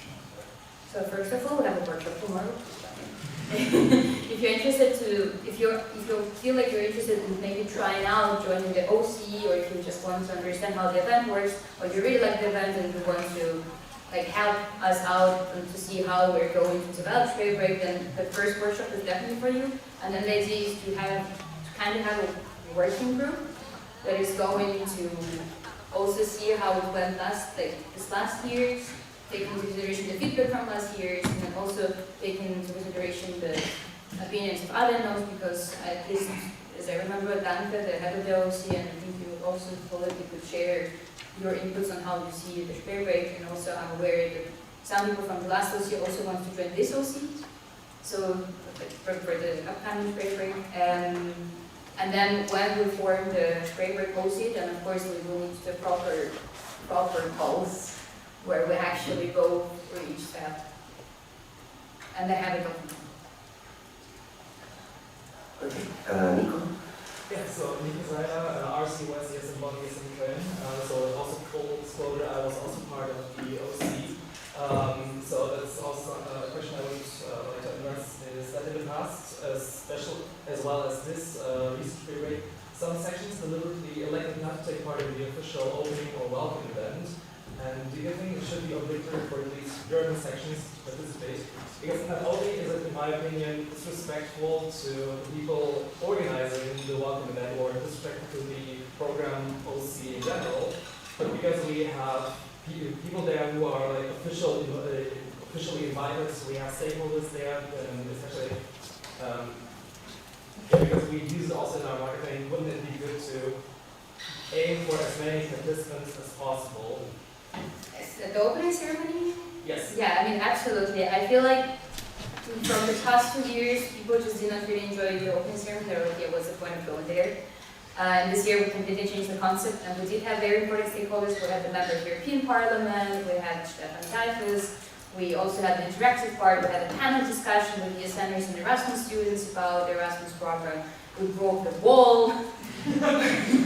So of course we cannot force people to join, and if they don't, I don't think we should force people to come to the opening ceremony, but I also feel like it should be something that the next OC needs to figure out how they're going to do it. I do believe that it's disrespectful, also pointing out directly in the group chat that we're not going to be in the opening ceremony because it actually takes a lot of time, effort, and mental capacities to organize the opening ceremony, also because it was promoted in the European Parliament in Germany. But in the end, it's on the people. Yes, yeah, really. Yeah, also, it actually is a big shame and matter of communication to take pictures of an empty room, because Spraybreak is the event that we nominated for the Zen Awards, and we'll also report this to the stakeholders. Reaction? No, there was a reaction before here, yeah. Yes, Jitzan is in Hamburg, so Hamburg was part of the opening ceremony as well, even though we planned to go there, but to be honest, we just made a, like, we could go to the event as well. Yeah. Or maybe this event obligatory might not work logistically. Well, I'm not saying that those people that are on the train, that, oh my god, it's such a shame that you're not coming to the opening ceremony and you couldn't take the earlier train, and oh my god, the Deutsche Bahn is not the excuse. It's not about this. What I'm saying is just that, or I guess, I mean, it's not even my point, it's Nico's point, that I personally don't think that we should force people to come to the opening ceremony, but we encourage in the sense of that, since we're organizing this, to take part in it, because it actually brings input and impact. But clearly, if your train is delayed, like, it's not important to think you're going like, oh, Hamburg, where were you? I remember you. Nico? Could you repeat your name?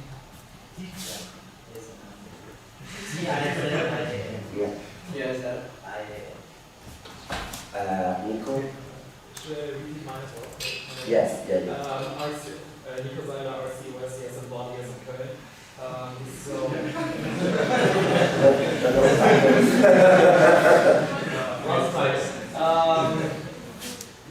so in your opinion, Catherine, it's you would say it's not good to make it obligatory, but rather to highly encourage to go and to talk to the sections from which you already know that they say, no, we will not participate. So this is your opinion that we should rather more actively encourage them participating instead of not, being vindictive if they don't. And again, yes, I mean, my opinion is that we need to highly encourage and explain the concept of the opening ceremony. But of course, I mean, how many people do not show up, that's a problem. But in the end, I do believe that this is the question that we should address to the next OC and tell them that this is how it is, this is the situation we have. Think of how you can encourage people to take part in it. Gina?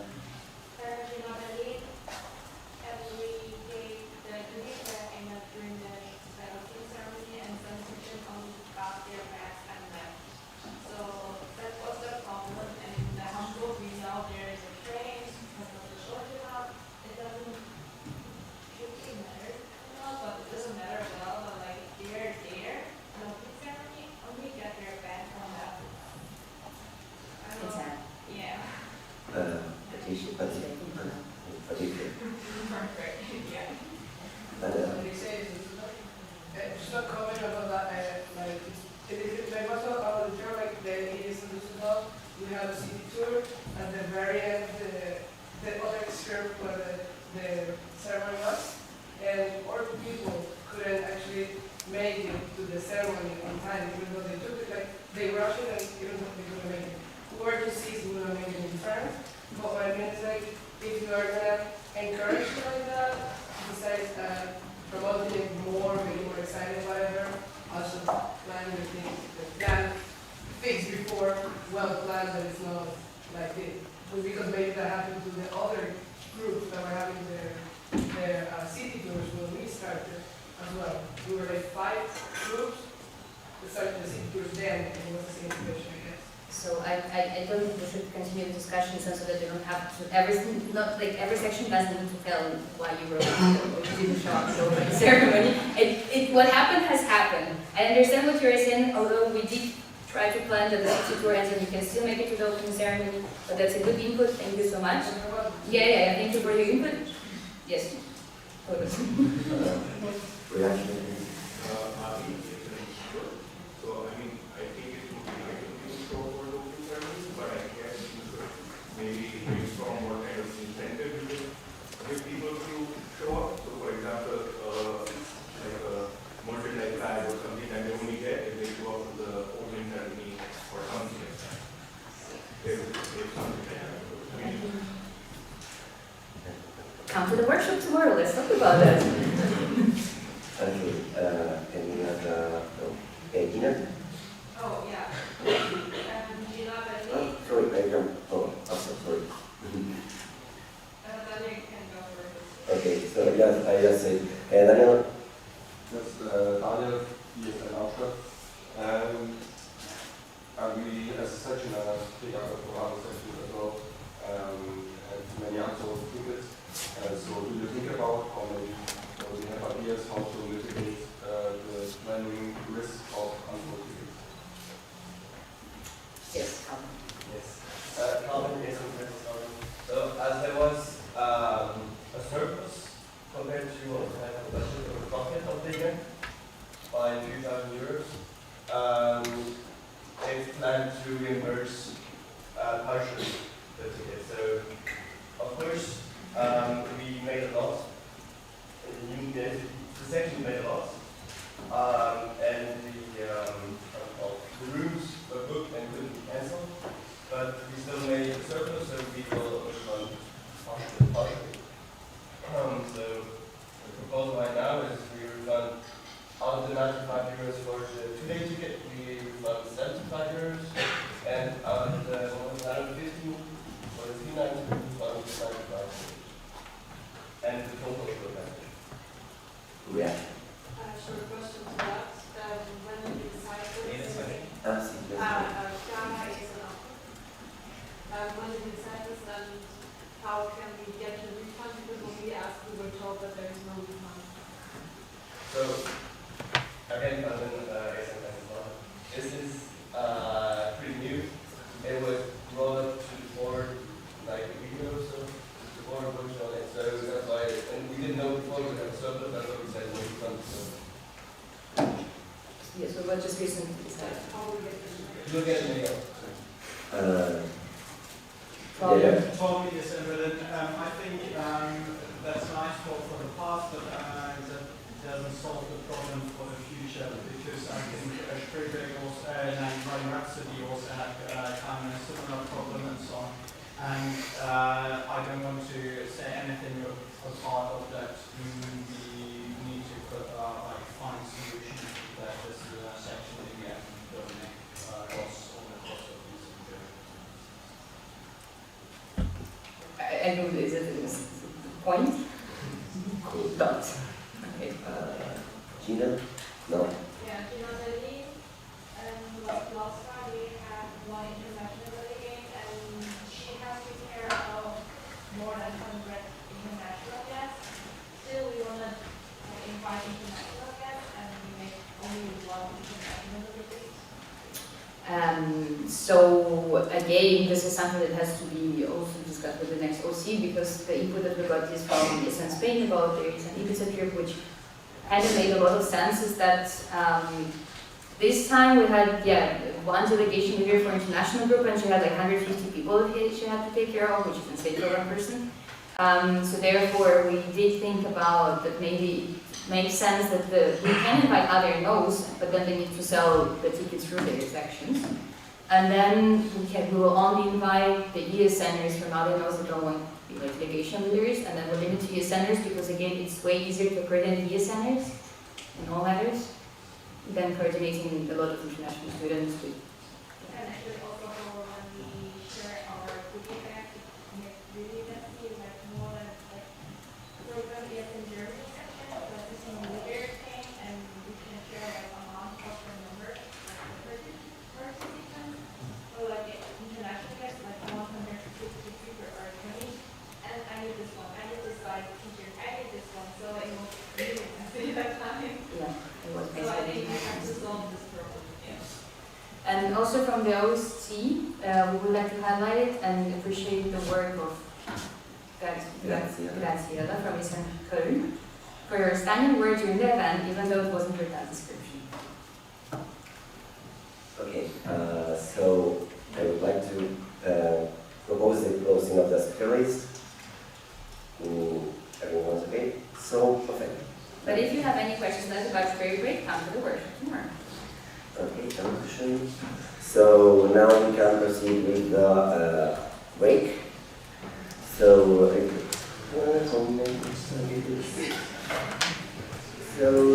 25 minutes. See you at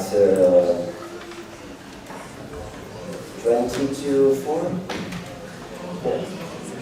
We'll give 30 minutes back. Yeah, see you at 20 to 4.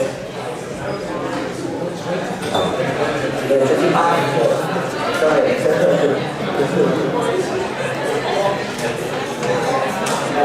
16 to 12. Yeah, that's a little bit. 30 bucks.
So we will proceed with the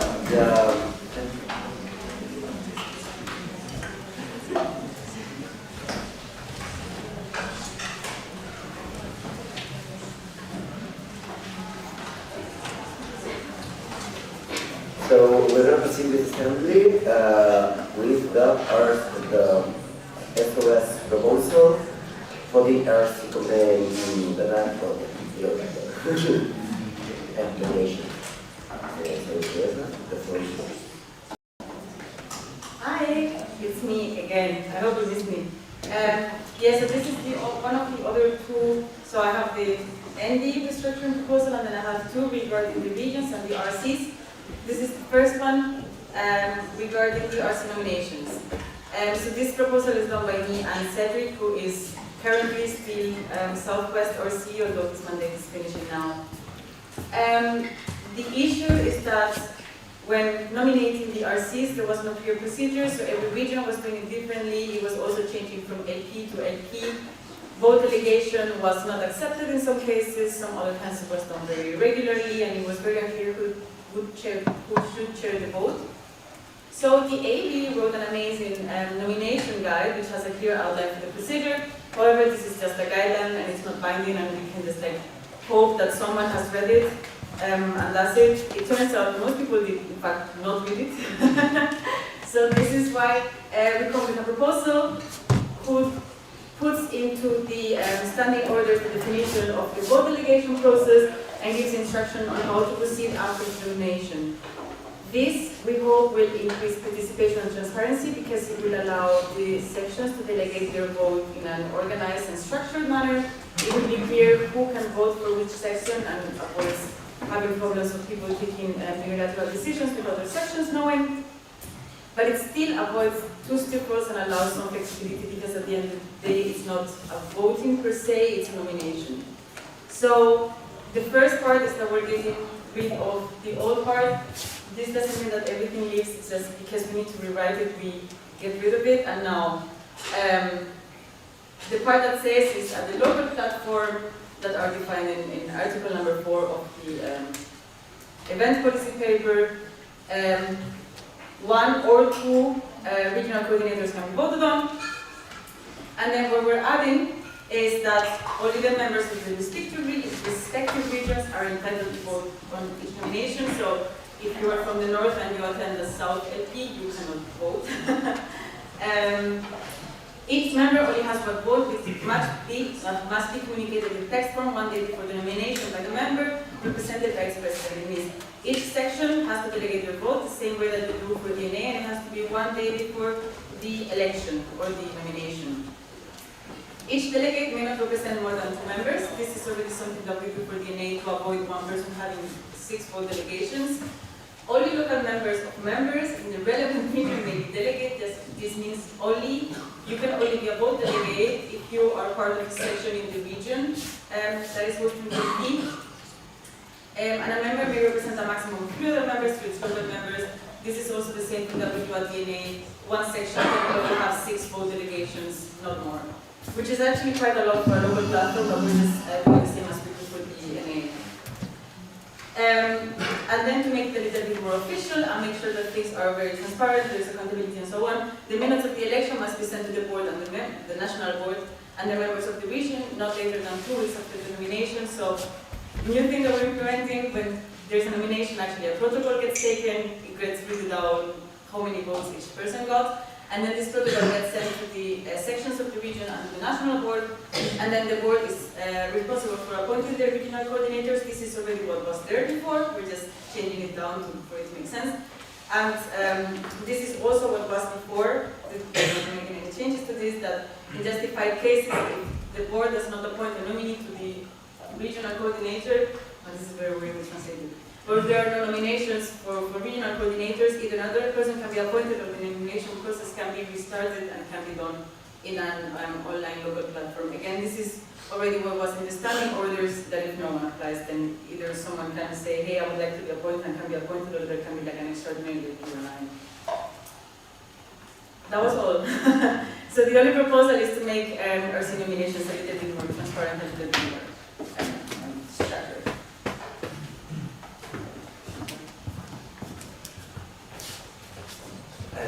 Okay, so you know how this works. Q&A.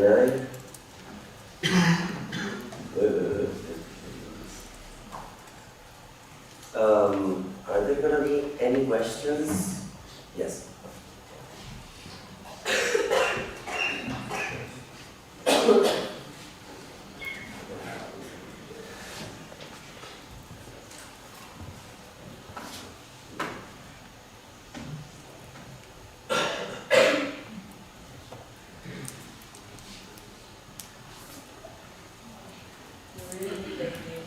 Yeah, the waiting is You're on the phone waiting. Okay. Problem? So yes, in Berlin.